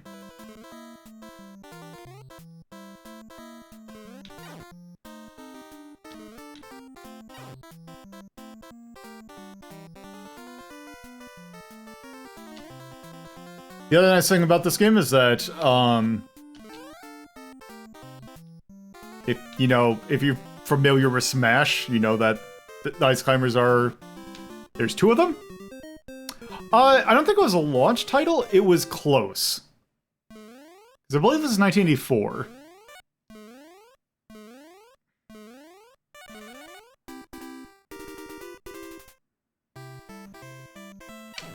But yeah, this game has simultaneously 2-player co-op, which is neat.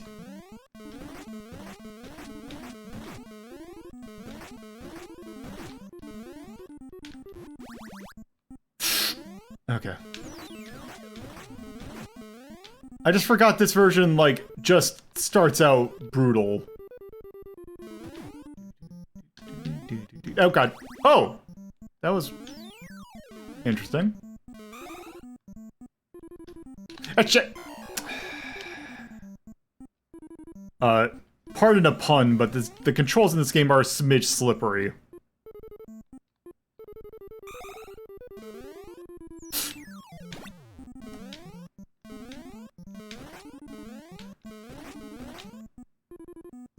And that's on the console version, which is actually, like, not as meant to be as brutally difficult.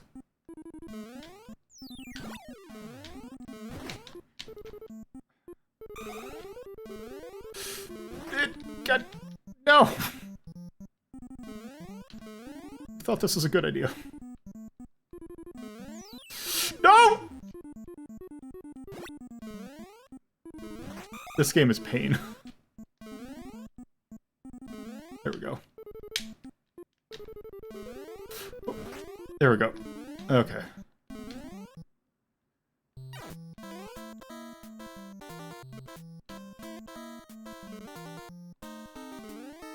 I can't remember if dying in a bonus stage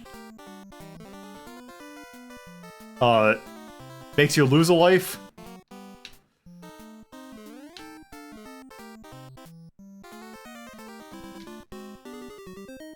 Also, I'm surprised I have the timing down for the thing better than I do. I'm surprised.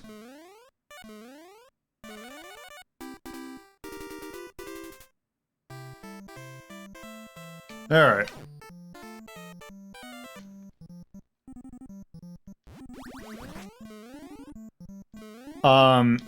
Also, fun fact, after you clear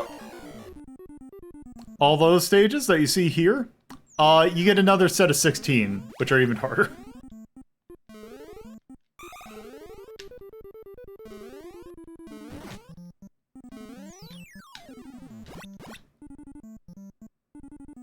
There's probably a good reason why this, I think of, like, this and Mock Rider are, like, the 2, like, classic... It's called Black Box era NES games that did not get a sequel.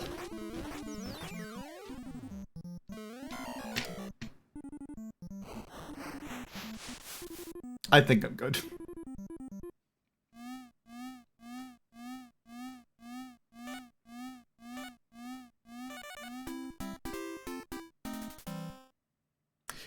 Alright, so that was Ice Climber. I'm pretty certain I have that one already. Wait, oh whoops. Ice Climber. I have that at 15.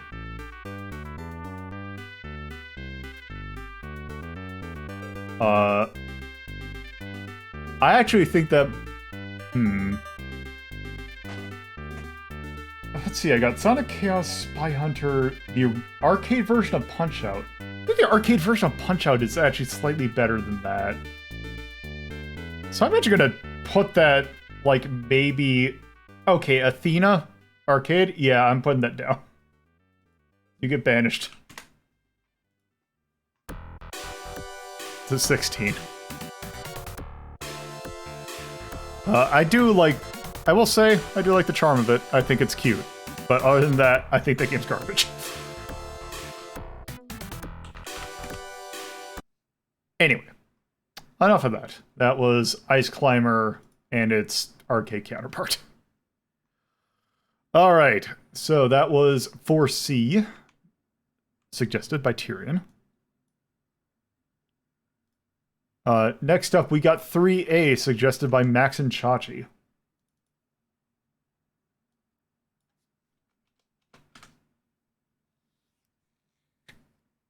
And again, if you want to put stuff in the queue, go right on ahead.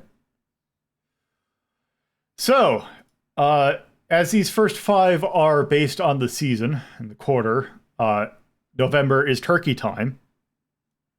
Funnily enough, I did not have turkey this year. I did have a shit ton of mashed potatoes, and I never want to eat another mashed potato for the next 3 months. But yes, I see B4.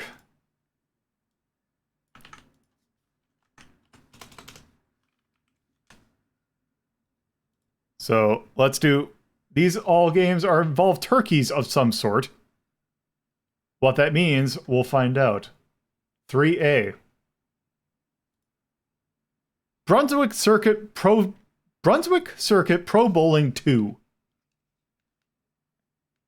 It is time to uncle.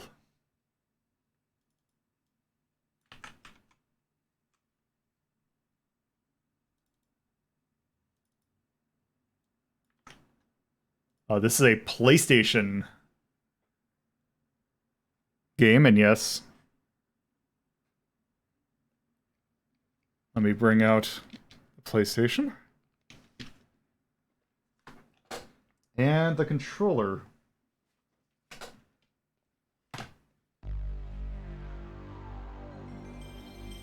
Oh.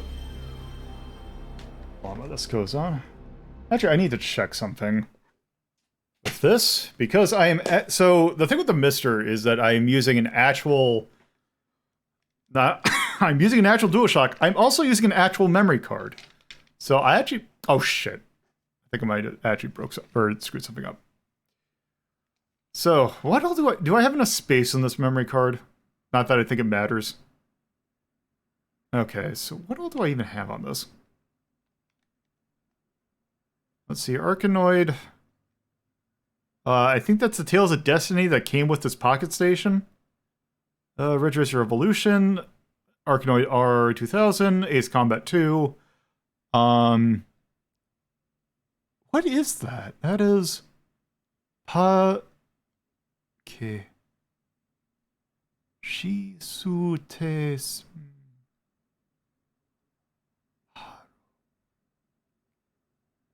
I have no idea what that is. Let's see. Oh, Baroque. Okay, those are Baroque. Army Men 3D, You Don't Know Jack 2.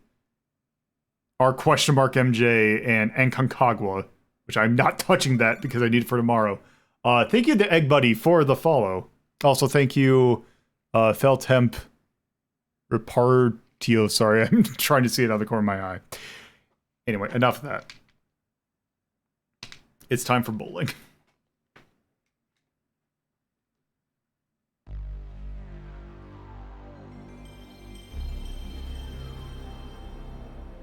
Sure, while this is going on, I'm gonna check something. Where's my mouse? I keep on losing my mouse.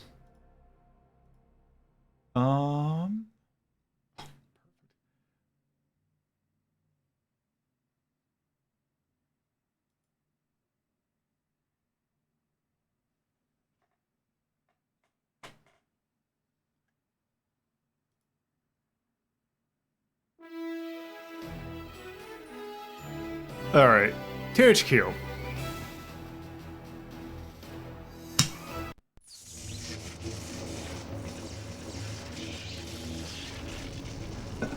So we took a look at the first version, or the first of this line a little bit earlier on.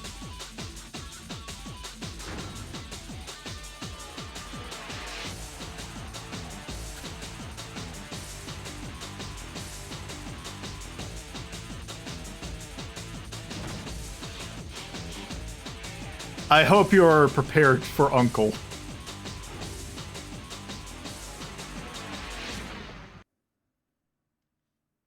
Brunswick Circuit Pro Bowling 2.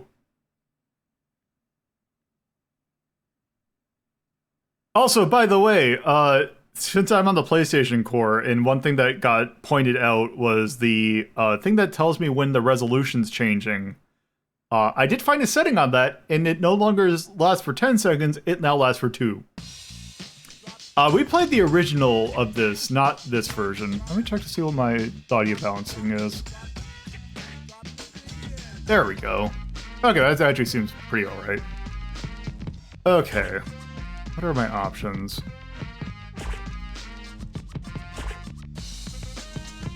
Game options. Sync. Okay. Wait. There we go. I want that vibration on. Wait. Oh, does it actually support...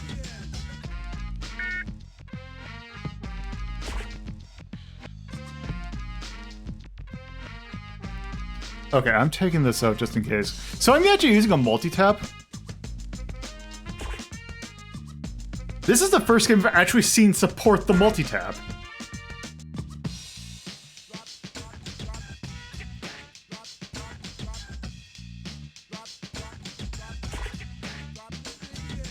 Okay. Yeah, also it takes 3 blocks? You only get 15 in a memory card.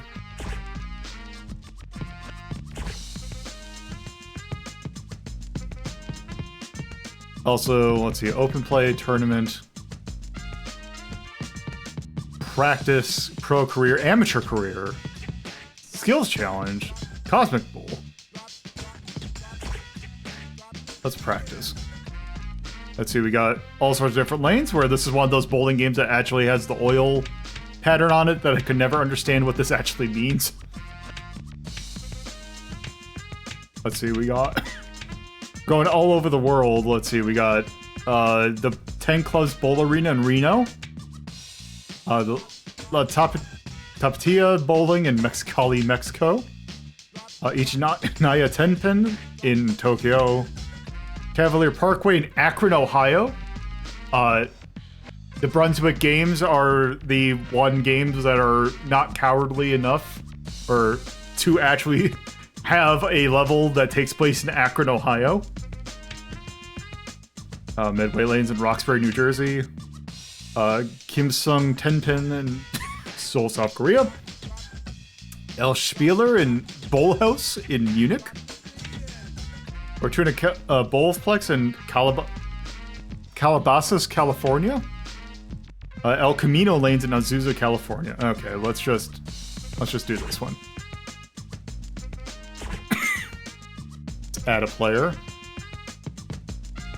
Oh. Let's see what the Brunswick pros we got are. Let's see, we got... Oh. Got... Yeah, smalls are heavy, they do not space. Mike Olby, Chris Barnes, Parker Bone 3, the third, Kim Kennedy, Cindy Carroll, Steve Jaros, Linda Nori, Johnny Petragala, Tammy Turner, Ricky Ward, Walter Ray William Jr. But also, I think we need to make an uncle. Okay, so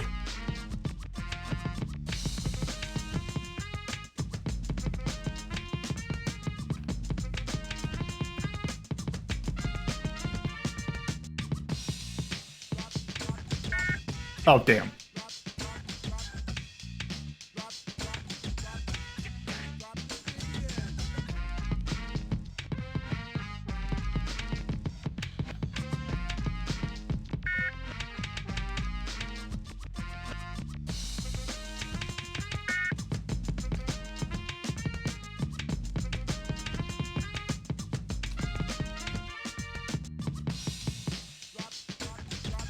Oh, there we go. Let's see, we can be... Let's see, we got male, female. Alright. Let's see, body setup. Let's see, we got male body 1.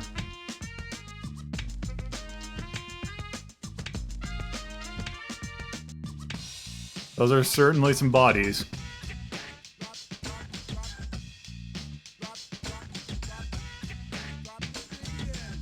Let's see. We got that face. I can barely tell the difference between. Let's go this one. Let's see, male hair 1, which I'm glad that the first one's bald. We're actually gonna keep that. I can barely tell any of these. Full goatee. That's the uncle's spirit. Hair color.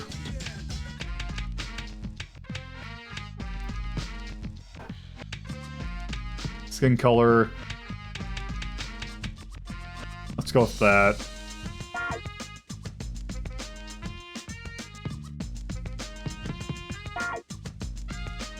Let's see, clothes setup. Let's see.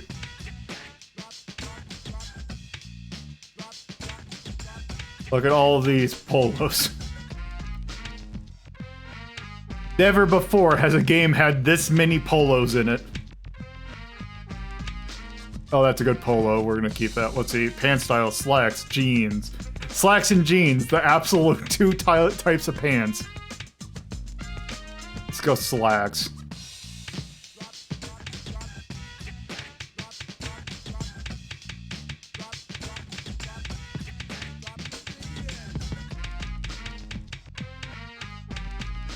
Shoes, we got... let's do those. Let's see, logo.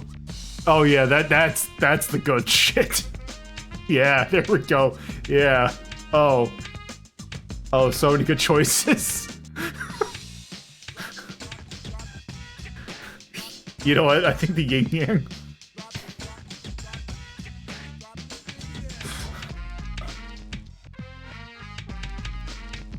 Also, these glasses, which I can barely tell the difference. I'm glad there's 8 or 9 different choices. There we go. Attributes. I am right-handed. Interesting that left-handed is by default. It's a rookie. Will be the most basic ball selection. Let's see. Oh yeah, I need the strike. I'm glad that they have different ball types, because that's exactly... let's see. I don't know what any of these mean. Let's go this one. Let's do Speed Demon for the spare.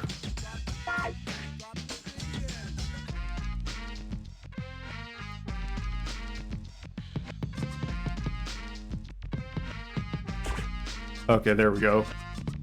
Member card 1C. There we go. That's bowl.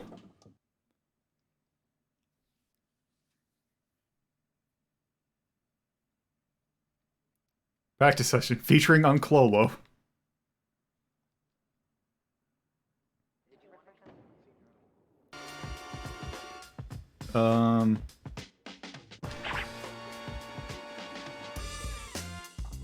Oh, this is... What?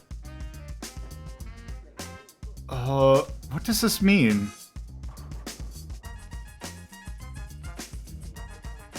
Oh, I see. Oh.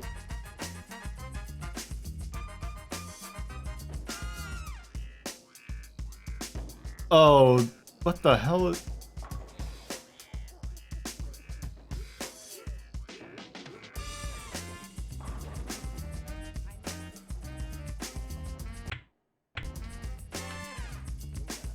Wait. What?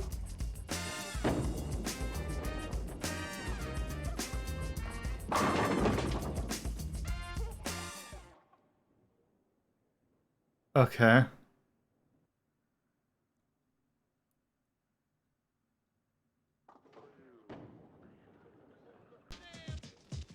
Okay, let's try that again. Okay, so...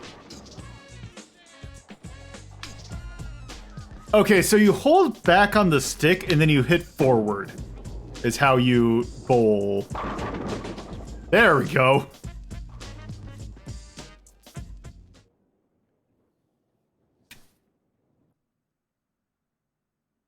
Okay, let's I guess do. Oh, I see. I get different views.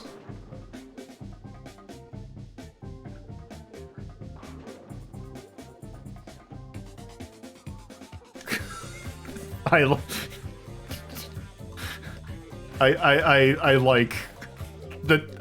I like the shimmy. Also, let's actually do. This is way too many options. Let's do an actual game.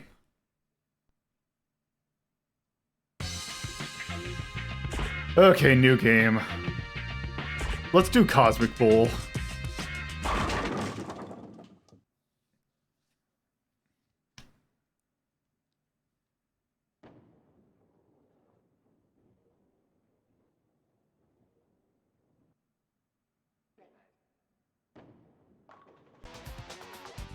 Oh yeah, there we go.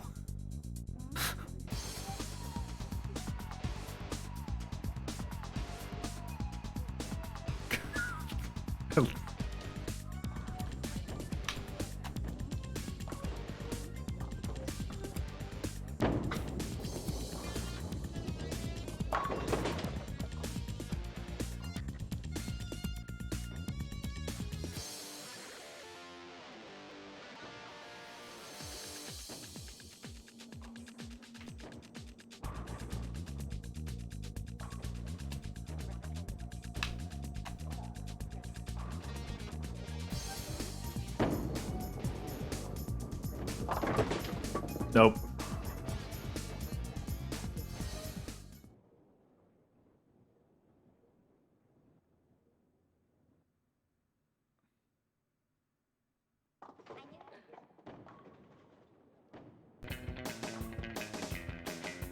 Oh, actually, I wonder. That does remind me. Do I have a...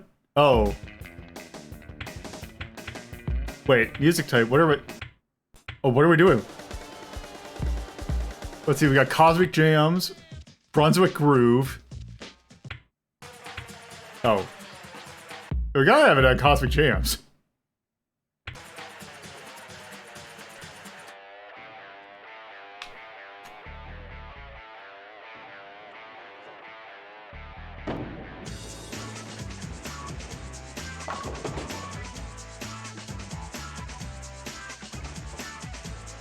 Oh, also I just... Actually, no.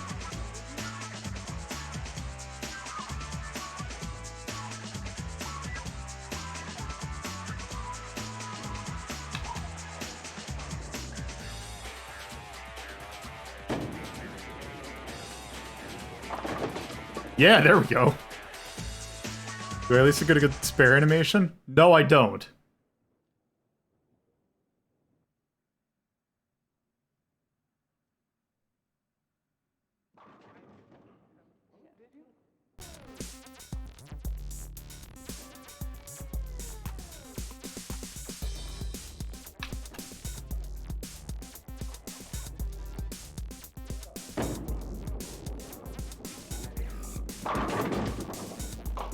Yeah, there we go.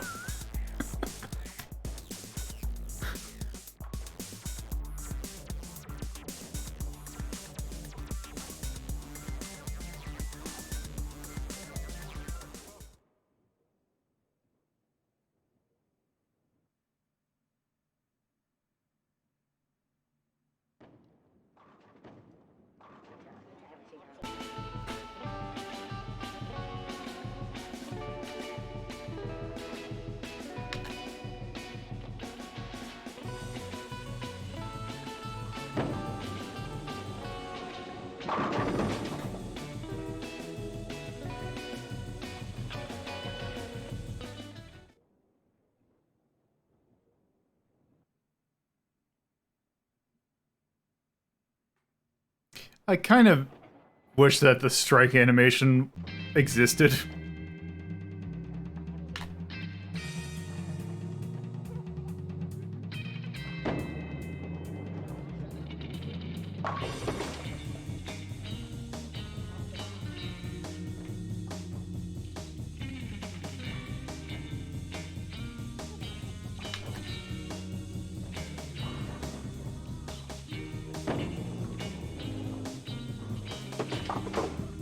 Nope.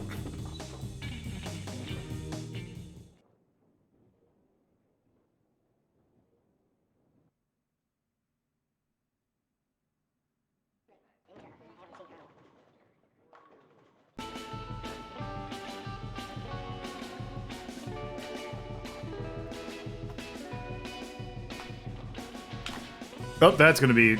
Well, we'll see.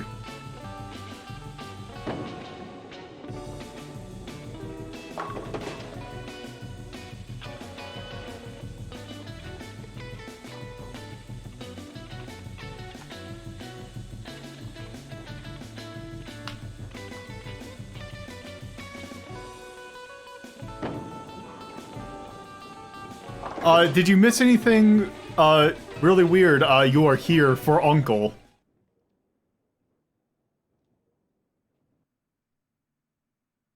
Other things, taking a look. Nothing, like, super weird other than...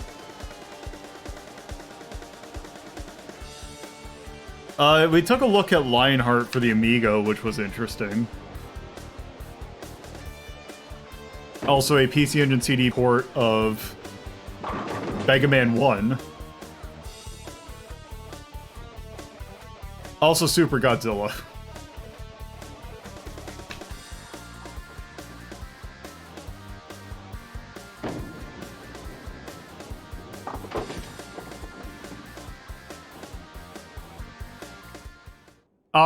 I have a feeling that's actually not that uncommon of an experience.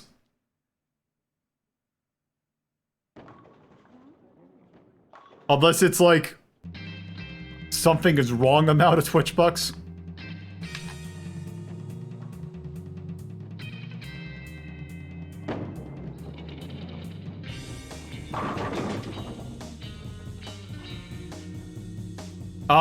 That is because I actually don't have a lot of ways to spend it. So that's probably why you have a lot.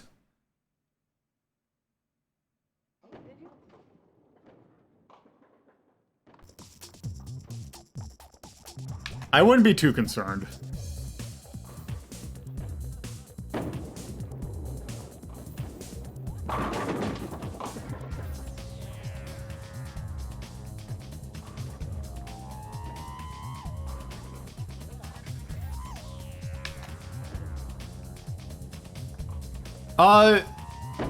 Give it to it, like, do it, like, I mean,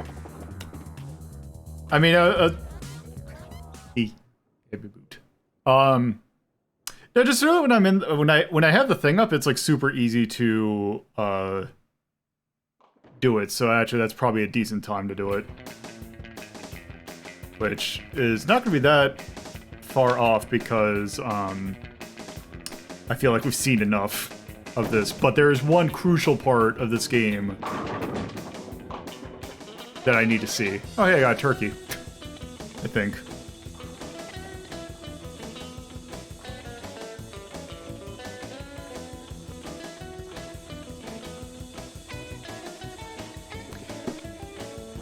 Maybe I got good at bowling since I am actually an uncle.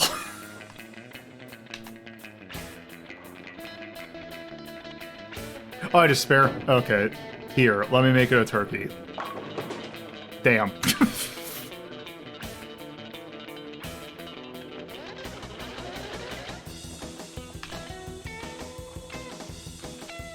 Let's clean that up. Damn. Alright. Let's see, what did I bowl? 172, that's not that bad. Hydrate. I can hydrate right now. Wow, that's sudden. Alright.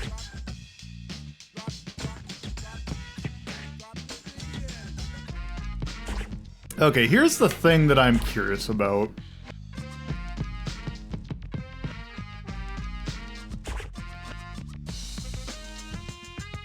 Okay, open play. Add player.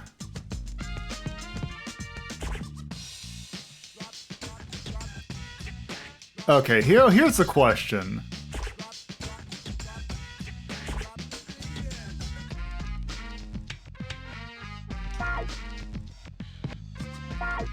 Oh, I don't get... Okay, so this is not the one where you get the good, pro interviews, which is a shame because those are always fun. I guess you don't get those in this game. But, anyway. So that was... Oh, I have too many controllers on my desk. There we go. Alright. So that was Brunswick Circuit Pro Bowling 2.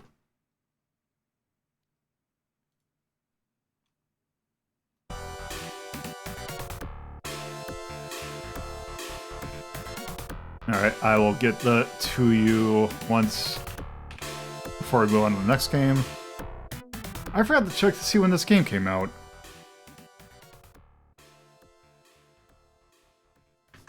When did Brunswick Circuit Pro Bowling 2 come out? 2000. Pretty late. Pretty late thing, and that's Adrenaline. As a PlayStation game, as a sport game, technically. And that is very mundane.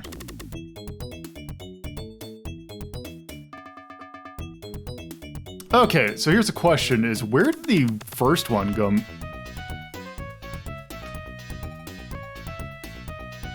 Okay, we have Brunswick, the first one at 8.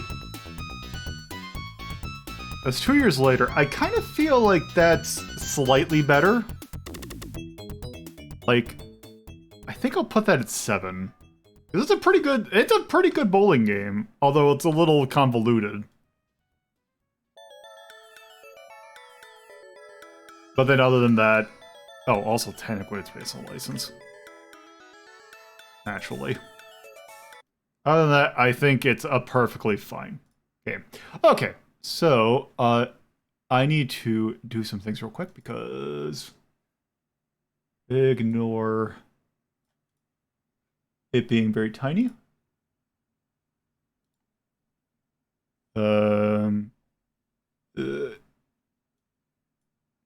Part of the dust. I forgot to adjust this for the new screen size.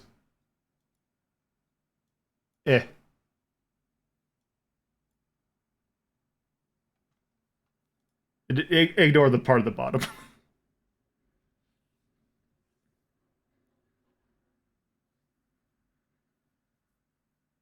Okay, 19C.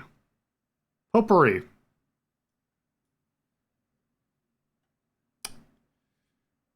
Alright, what are you making me play? I think I know what it is, and I'm not happy if it is.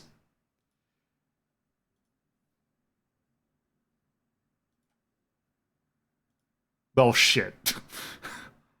I guess I'm playing Project Altered Beast.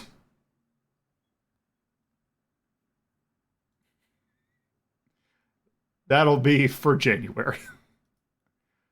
Alright, back to this. Okay, so that was 3A. I believe Max and Chachi requested that one. Yes, they did. Okay. So, next up, I believe, is Axe, who is saying I should play 21A. So we're going into the supers. So what super game am I playing now?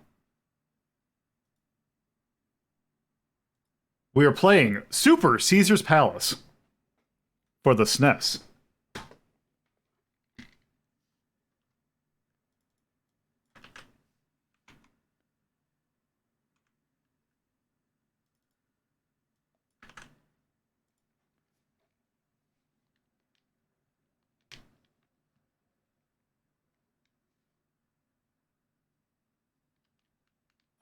This is a game that is based off of the actual casino, Caesar's Palace, in Vegas.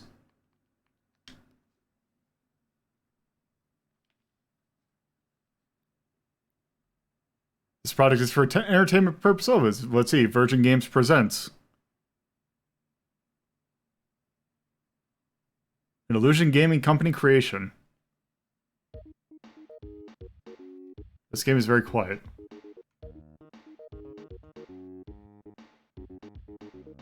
Video poker. Win big, red dog.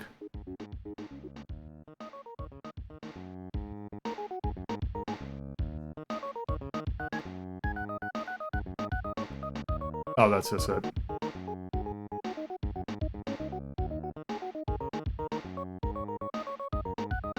So, Super Caesar's Palace. I don't know if this is actually what the Caesar's Palace looks like now, but that's what it is. Welcome to Caesar's Palace ATM. Here you may restore an old account with your password, or create a new one. Press star for specific. Let's see, we got quick cashier. Oh. Oh, also, here we are, walking around.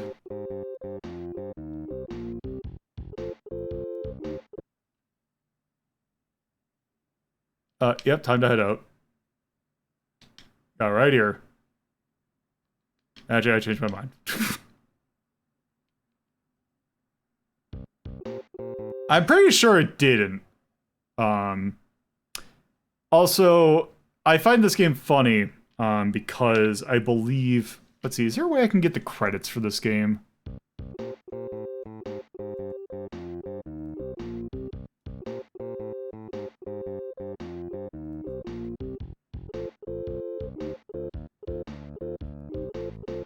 Also, I just realized I had the stream running in the background the entire time. Whoops.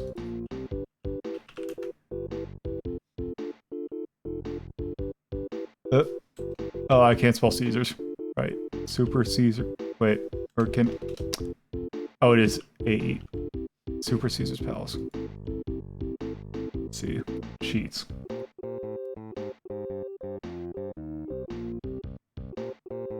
Oh, it's just...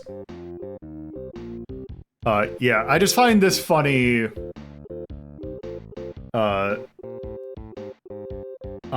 So yeah. This is a Virgin Games joint. And if I was looking at the credits for... Or I was looking at something... and the credits for this game include... include one Tommy Tallarico worked on this game. I'm sure his mother's very proud. Okay, what is this? Okay. Let's see, welcome to Blackjack. Wait, do I have a balance of nothing? Did I mess up and actually just don't have any money?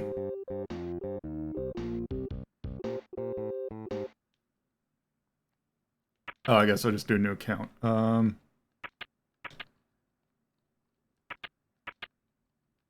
Yep, nope, not lol. Nope.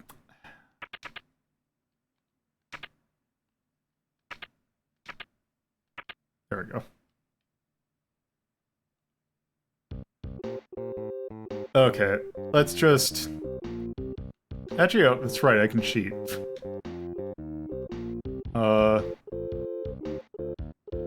There. Let's see, what are your slots?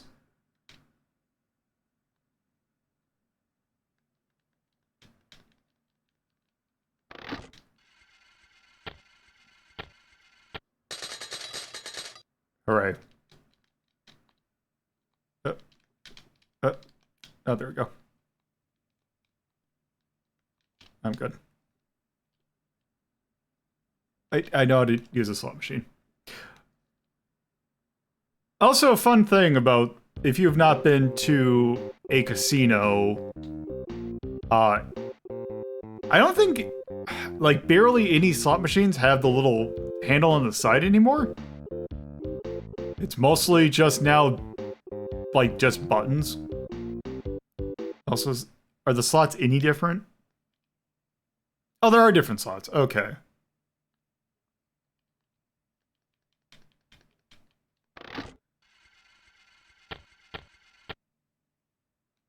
Yeah.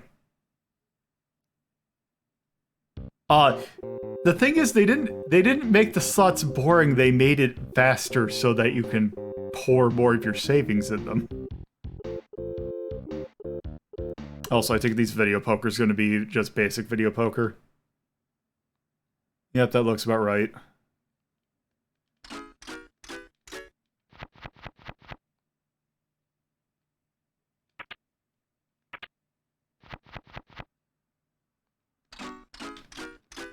Also, no video poker machine's gonna have it where you have to put in more coins the more you put it in. They're gonna have that thing that's like, oh, you mean you don't want to be inconvenienced by having to put in more stuff? Just hit the button. Just hit the button over and over. Give us more money.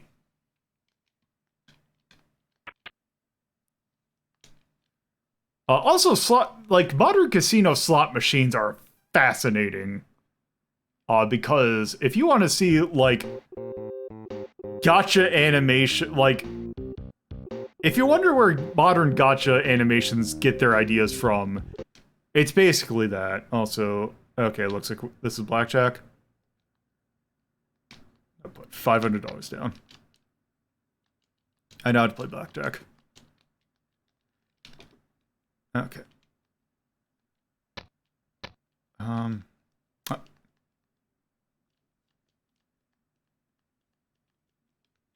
There we go. Splits the cards. Place a second bet approximately 1 inch to the right of your current bet. Cool.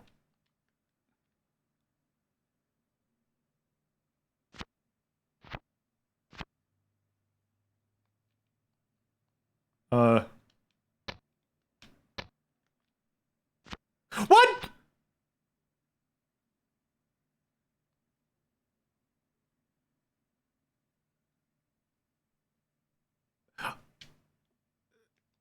Why did that give me a blackjack?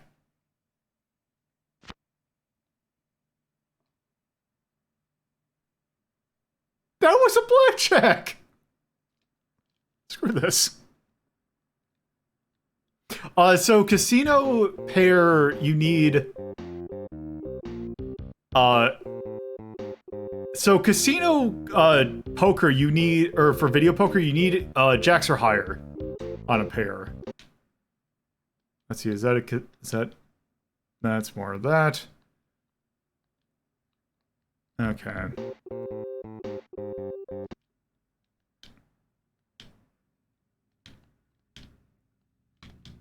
All right, someone give me a roulette bet.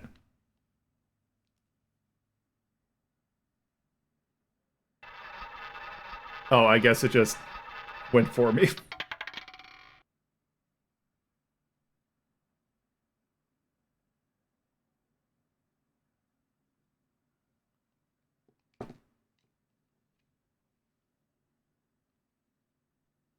Oh.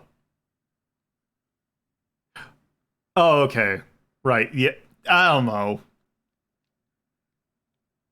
All right, I'm gonna put it on. I'm just gonna put my coin there because I'm sure that's legal.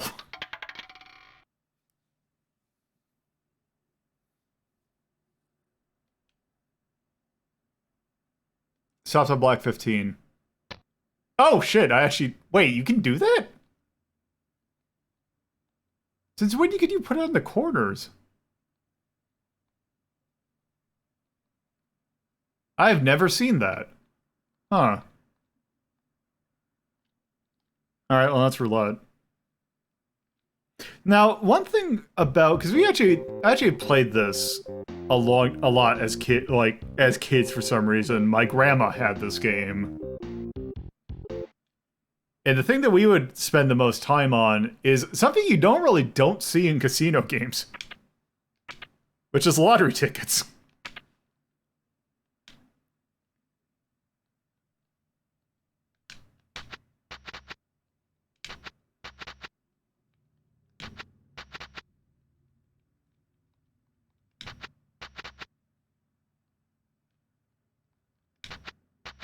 Nope.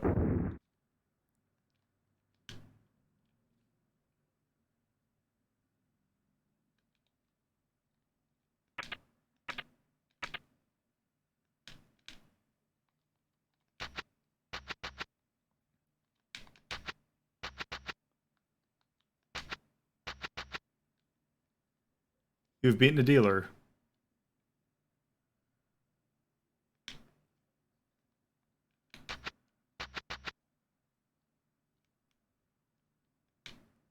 Alright, $150.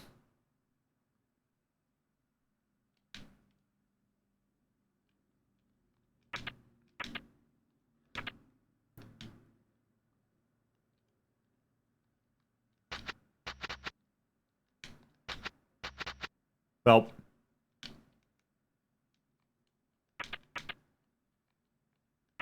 Also, $100 scratch offs is like. I understand why they would do that, but. Okay, seriously.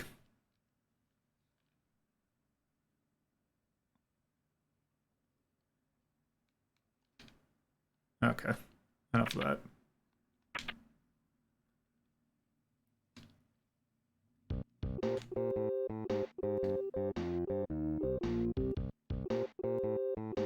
Okay, is there anything else? Because if I remember correctly, there is one other game.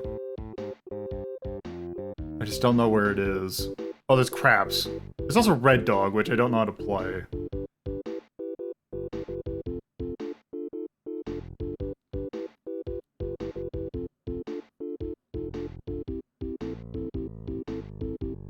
I could have sworn that there's Kino in this. Oh, here it is.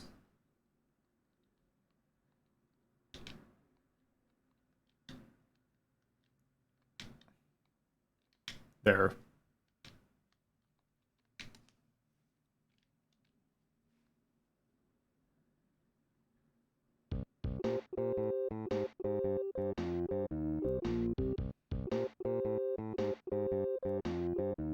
Oh, okay.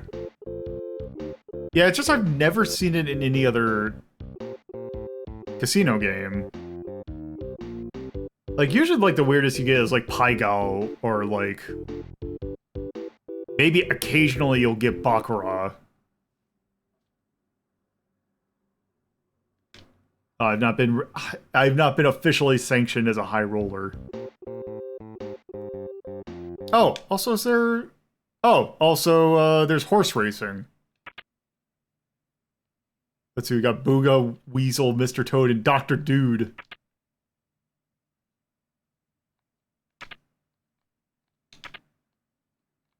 I'm gonna place a bet. We're gonna do a single. Let's see, we got Letter Bomb, Weasel, Clay Harley, Gray Boy, Dr. Dude, and Greasy Vesey.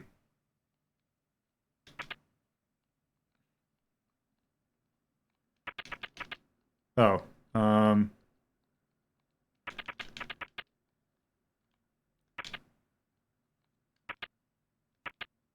I don't know how to do.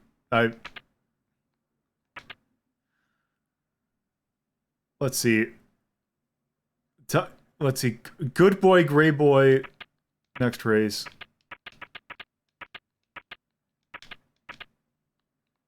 Let's see, race 2. Oh. See, Booga Weasel, Mr. Toad, Dr. Dude,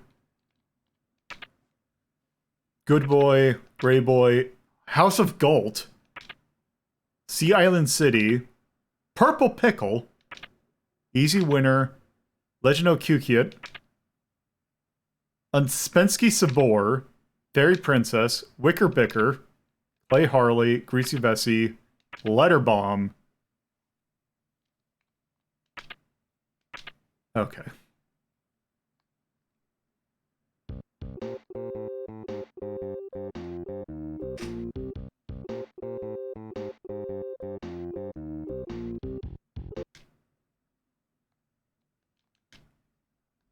Let's see when...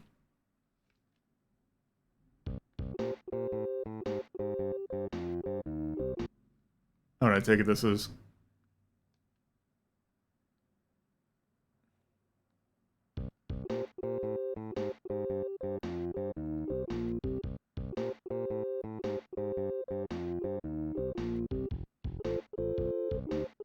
Okay. Let's see.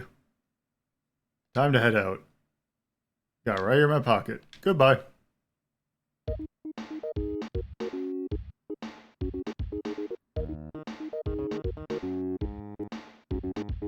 Charge graphics. There. Yep, there he is. Acting staff. Wait. Tommy Rico, one of the people there?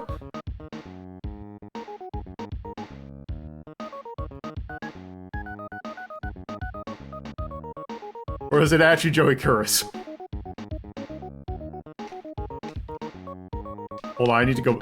It seems that all the good code. Okay, I need to check.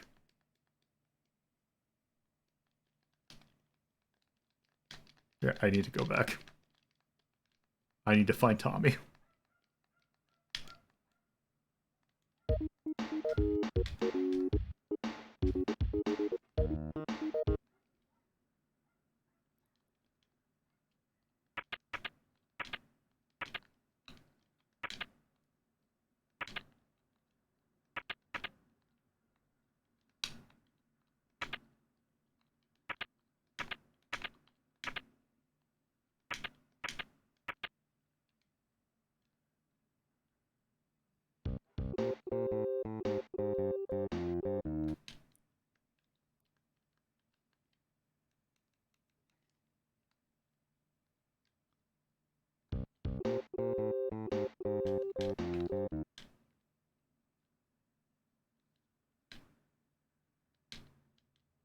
All right.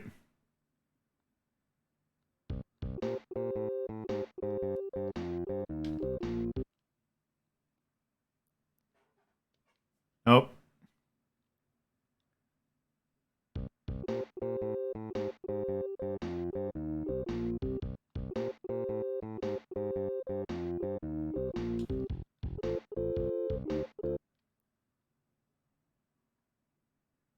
Uh.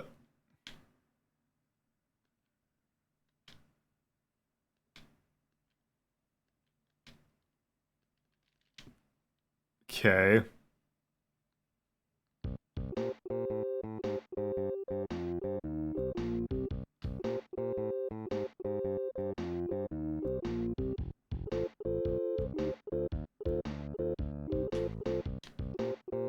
It's like the schlub that's just standing there.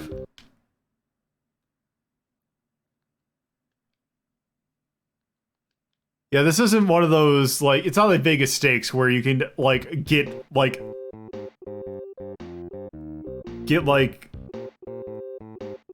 involved in, like, a diamond smuggling thing.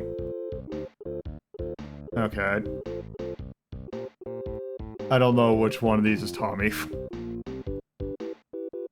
Maybe our actual playable character kind of resembles him.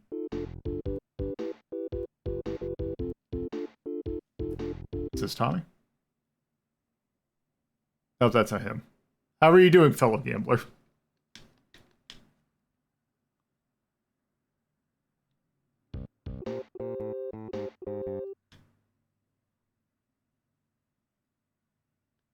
Oh, I don't think that's it.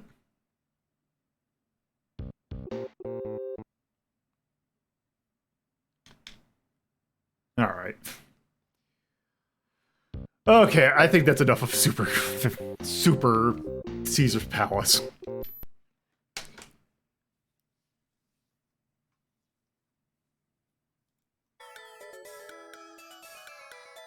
That game is incredibly basic.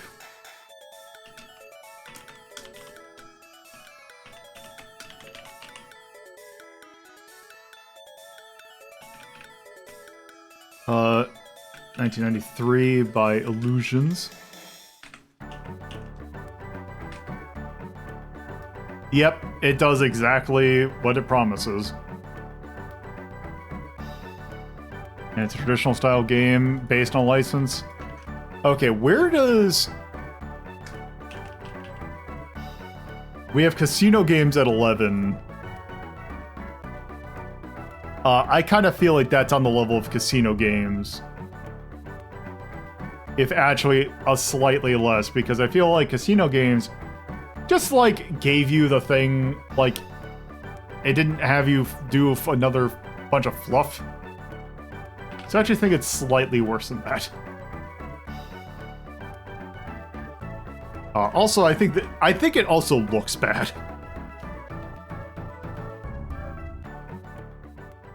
But yeah, I think that's good for Caesar's Palace.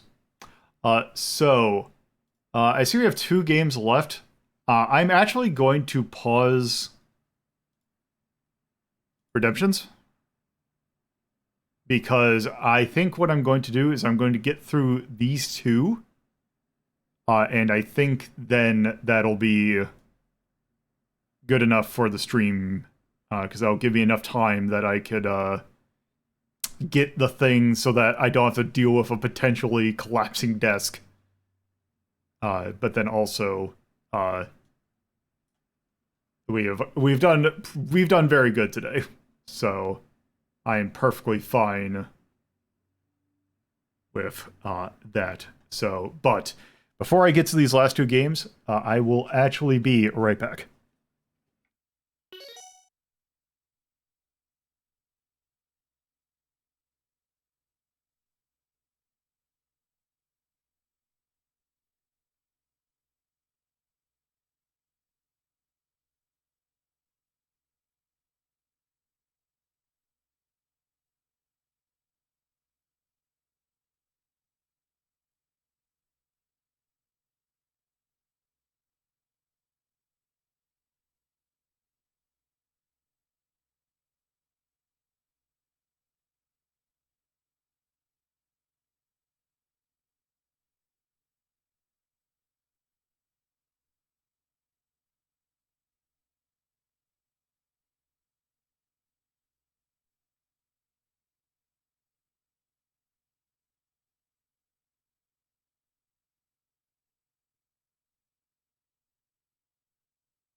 All right. So, with that, that was 21A that Axe put in. Next is Coolio. 12C.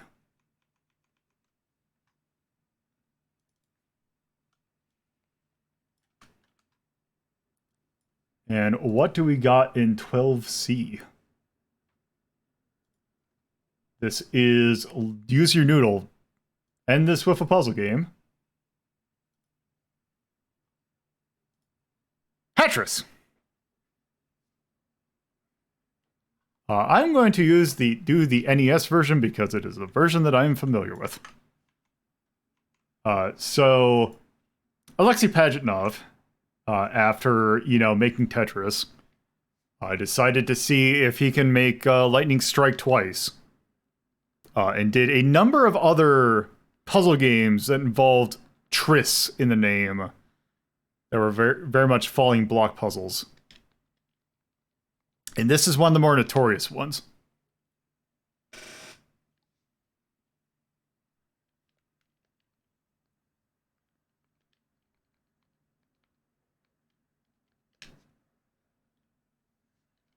This is by Bulletproof Software.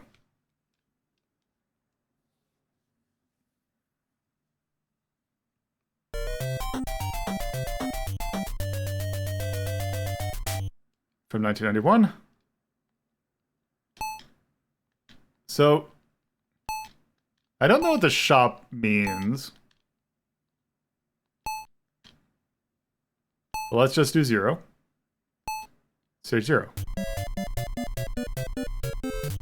So, this is a game about putting head on a bunch of different Alexei Pajitnovs.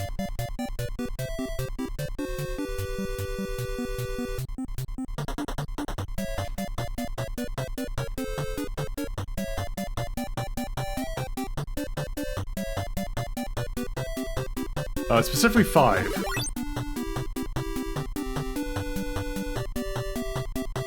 Oh shit. I was not paying attention.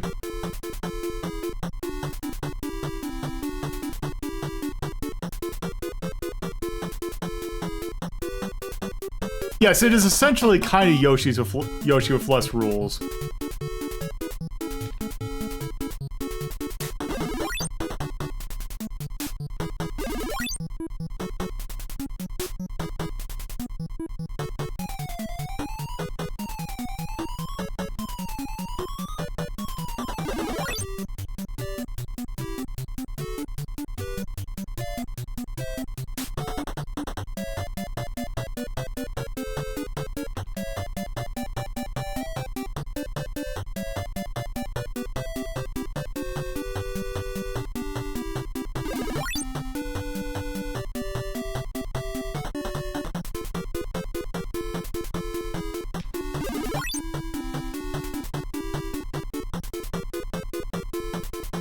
Yeah.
Cash in.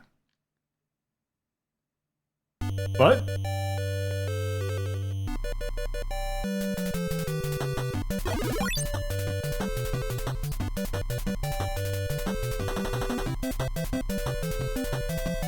Oh, now there's a new hat.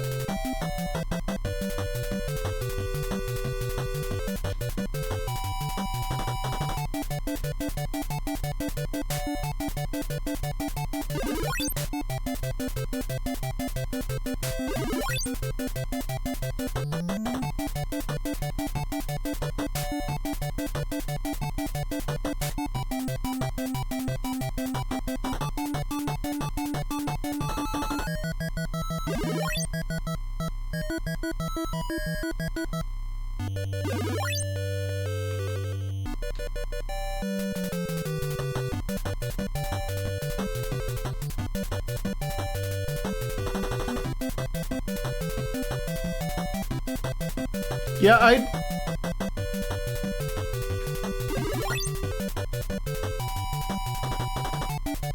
don't think it's a 69 rank. I think it's just a... They tried something, I don't think it worked. It's just silly. Also, I shouldn't have done that. I think I hosed myself.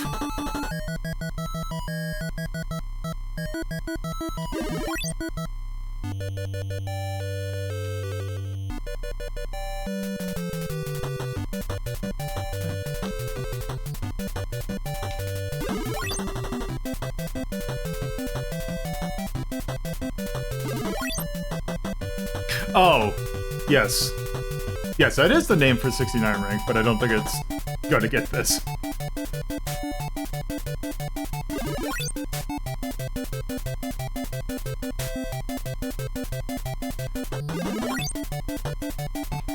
Nope.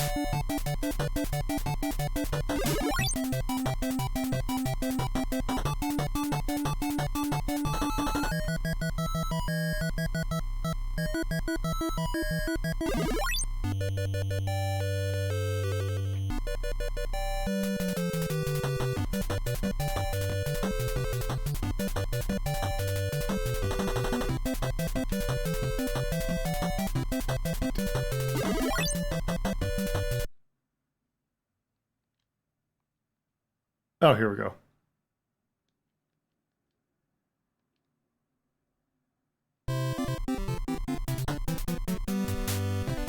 I don't get what the point of cashing in was.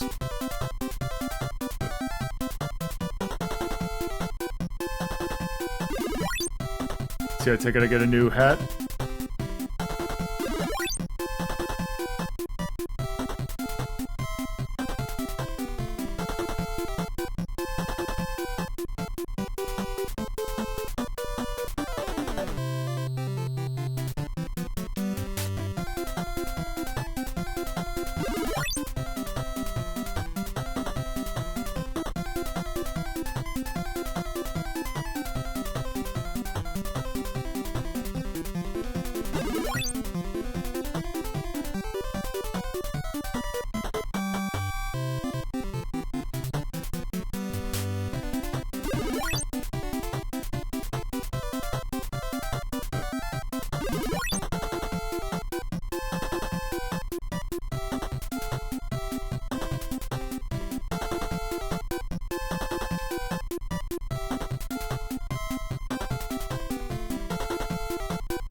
Oh, I see.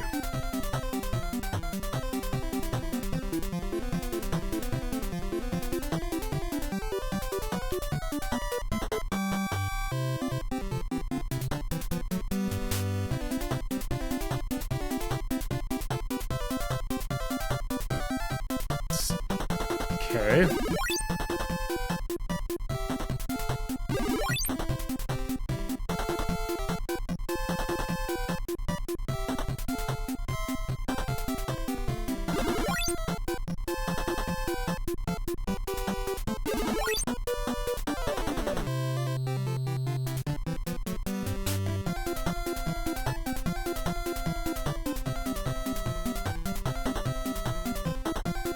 I'm curious, is there a thing that says infinite cash?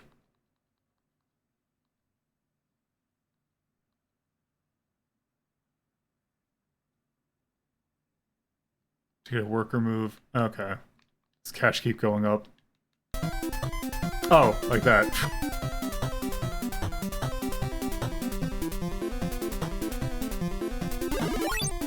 The two faces are one's patching off, the other's Vladimir pulling the prick. Okay.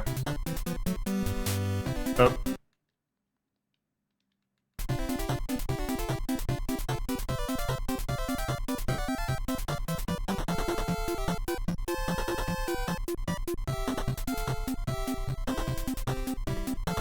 Oh.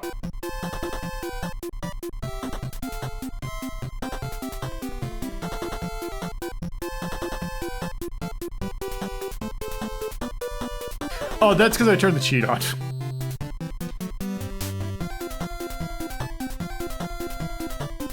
So what they can do is they can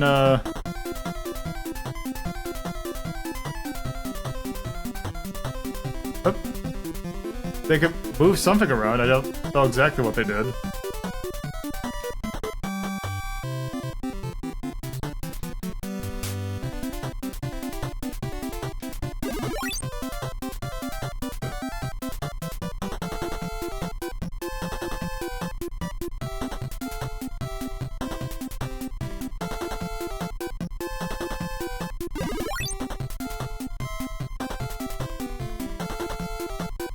Damn.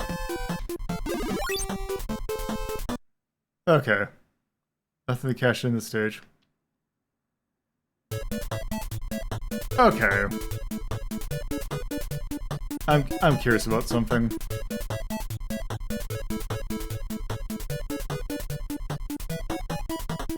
Oh, now we have a wizard hat.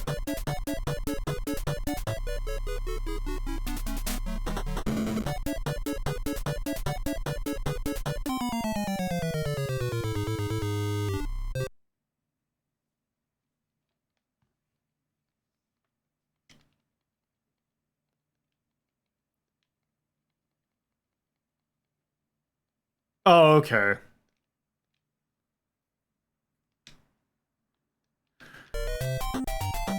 Okay, what does the various shops do?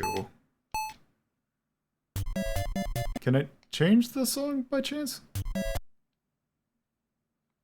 Oh. Oh! It, okay, it's basically height. Okay, that's... I think that's a good enough look at Hattress.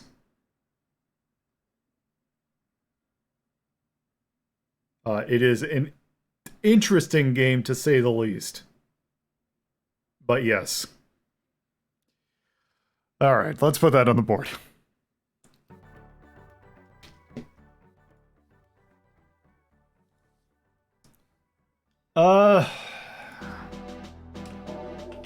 Hattress, 1987, 1991, according to the credits. Paragraph looks to be the developer. NES, that is a falling block game.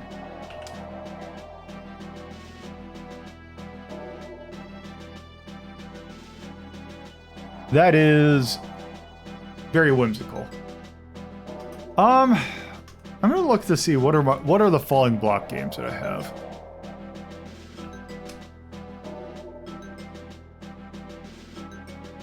Okay, let's scroll up to about... let's look at 13. Let's see, at 13 we have... Puzzled? Puyo Puyo, Flashpoint. I kind of think I'd actually prefer playing those than that. So what do we got at 14? Tetris 2, Uo Poco, and Yoshi's Cookie. I feel like I'd rather play Yoshi's Cookie than that. So let's see, 15 we have Dr. Mario. You know what, I feel like putting that next to Dr. Mario, so we're gonna put that at 15.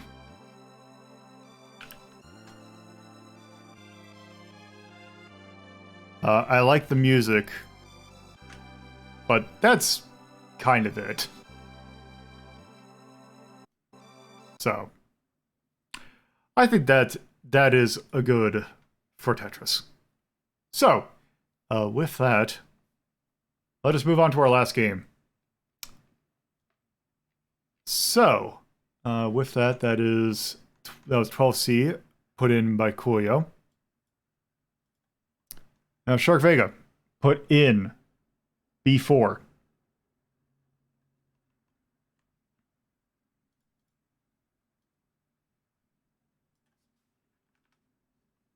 I should mark this complete in that. So, what by chance resides in B4, which is Let It Snow? Pengo! This is a game we've played before. This is also a Sega arcade classic, in which you play as a penguin named Pengo.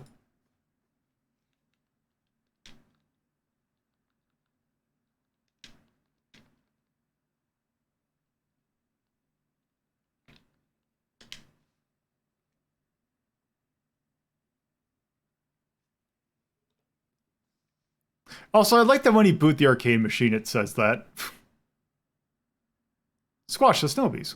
Pengo. So yes, this is a... is this 1981 arcade game?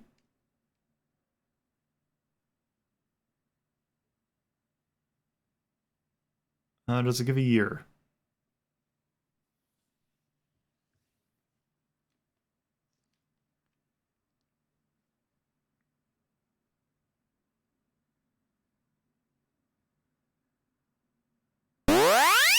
Oh, it is also very loud.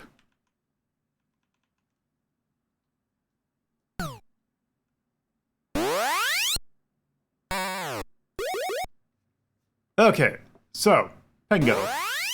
You push blocks. Yeah, that is a very exorbitant thing. But yeah, you push blocks and you try and push. Oh, I never knew you could do that. Okay. Anyway. Let me actually find my buttons. Kickstart. There we go. Also, wait, why is it 2? Okay, whatever. Let us start. 1982. So the thing is that this game would eventually inspire a game by the name of Pirate Ship Hikamaru, which is the game that Goof Troop is highly inspired by. Also, yes, if you're wondering, hey, that music sounds familiar. Yeah, this game uses popcorn as its music. Sega did not give the slightest shit about copyright in regards to music.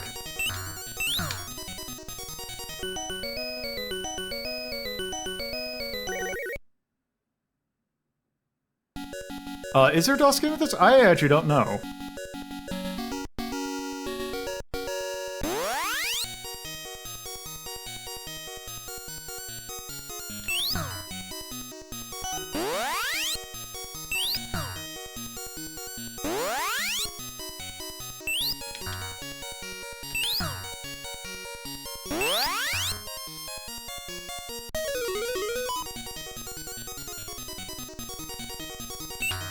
Nope.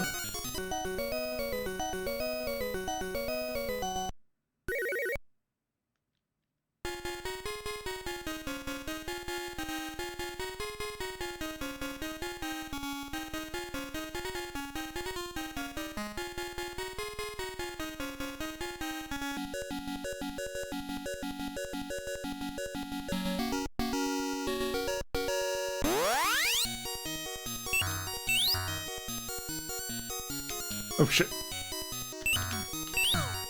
Okay, also I'm gonna try and see if I can push. Oh, nope. Well.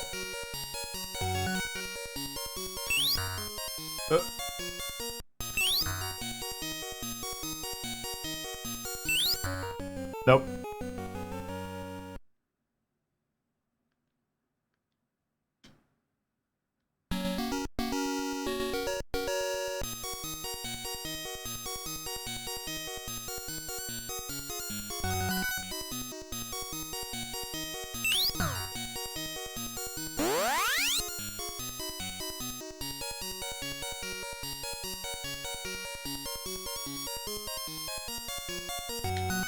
Shit.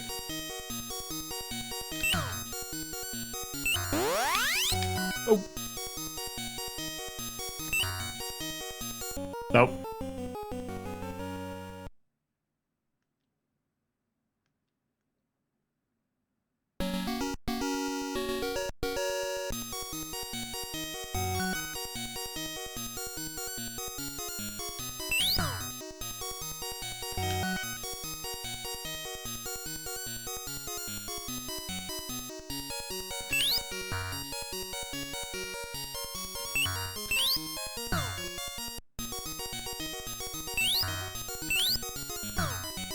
There we go.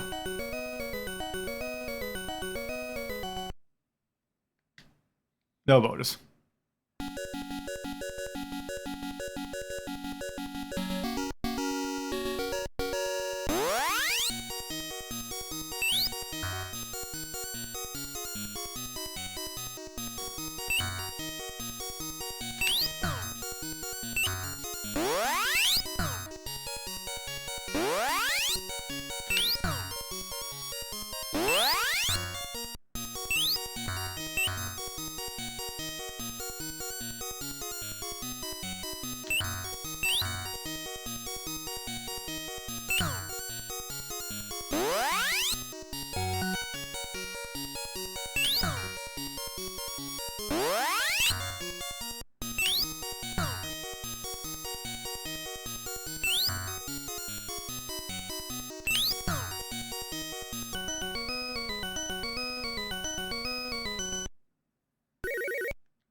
Alright.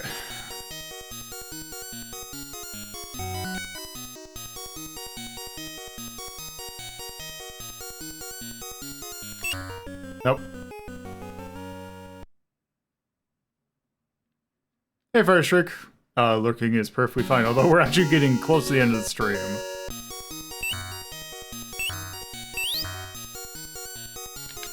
Shit.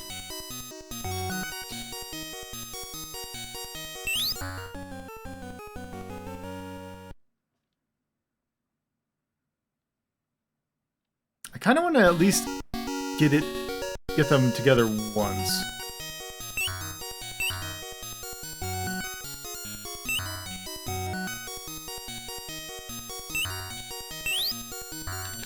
Nope.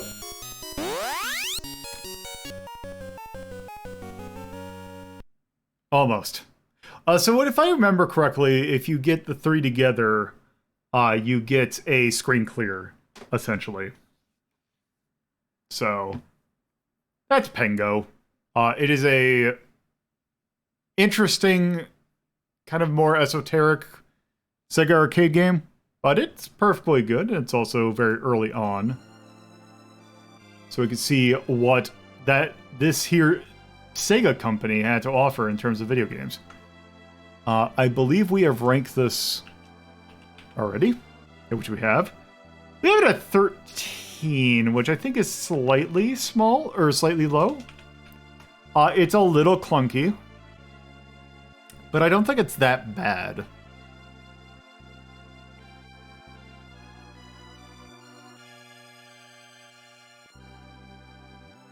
Oh, I did? Okay. No, it doesn't end, it just kinda... You just get a screen... Like, it kills all enemies on screen, I believe. Or you get a point bonus or something. I'd say that's closer to 12, because let's see, what else we got at 12? Do we have any character puzzle games at 12?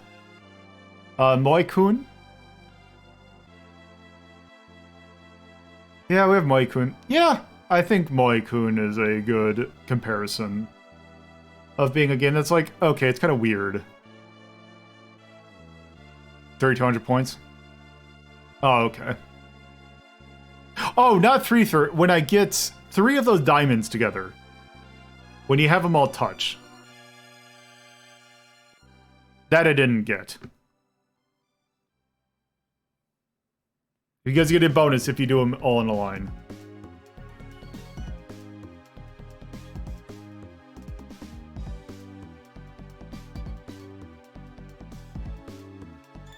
So, yeah, I think upping Pengo to 12 is pretty reasonable. So, nothing else really of note. I think it is just Pengo. I think is just it's a neat game, although a little old. Anyway, that's going to bring us to the end of this stream. We have gone on for almost 5 hours.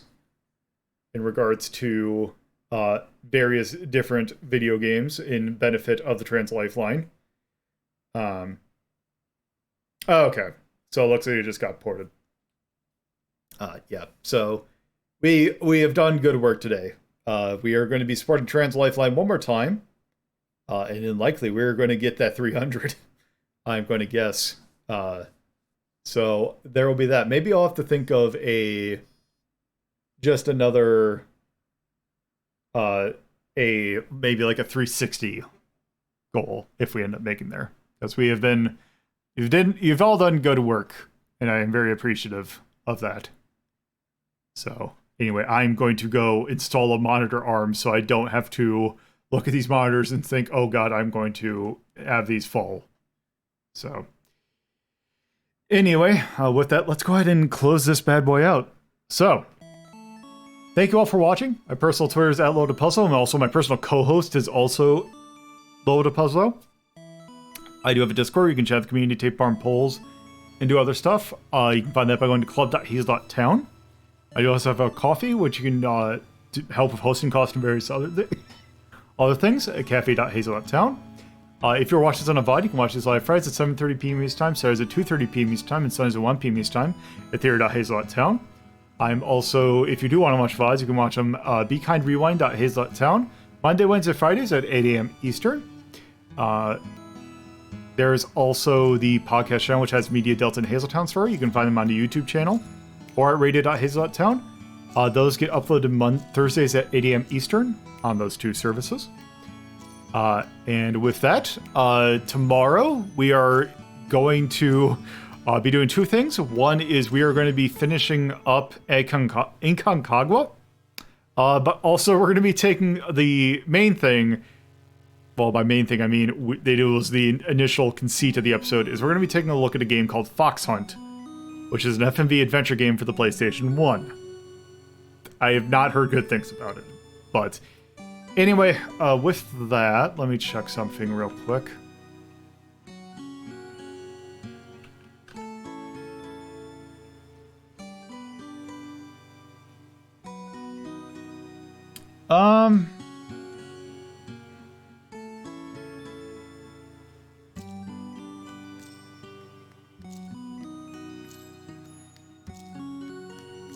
Check something.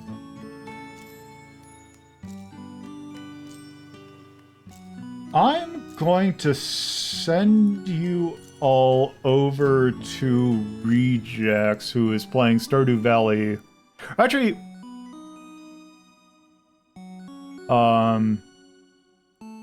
yeah, I'm gonna send you over to Rejax, who is playing Stardew Valley with Bridget, who is also another streamer. I forgot what her is. I think it's Bridget Endeavor is her full name.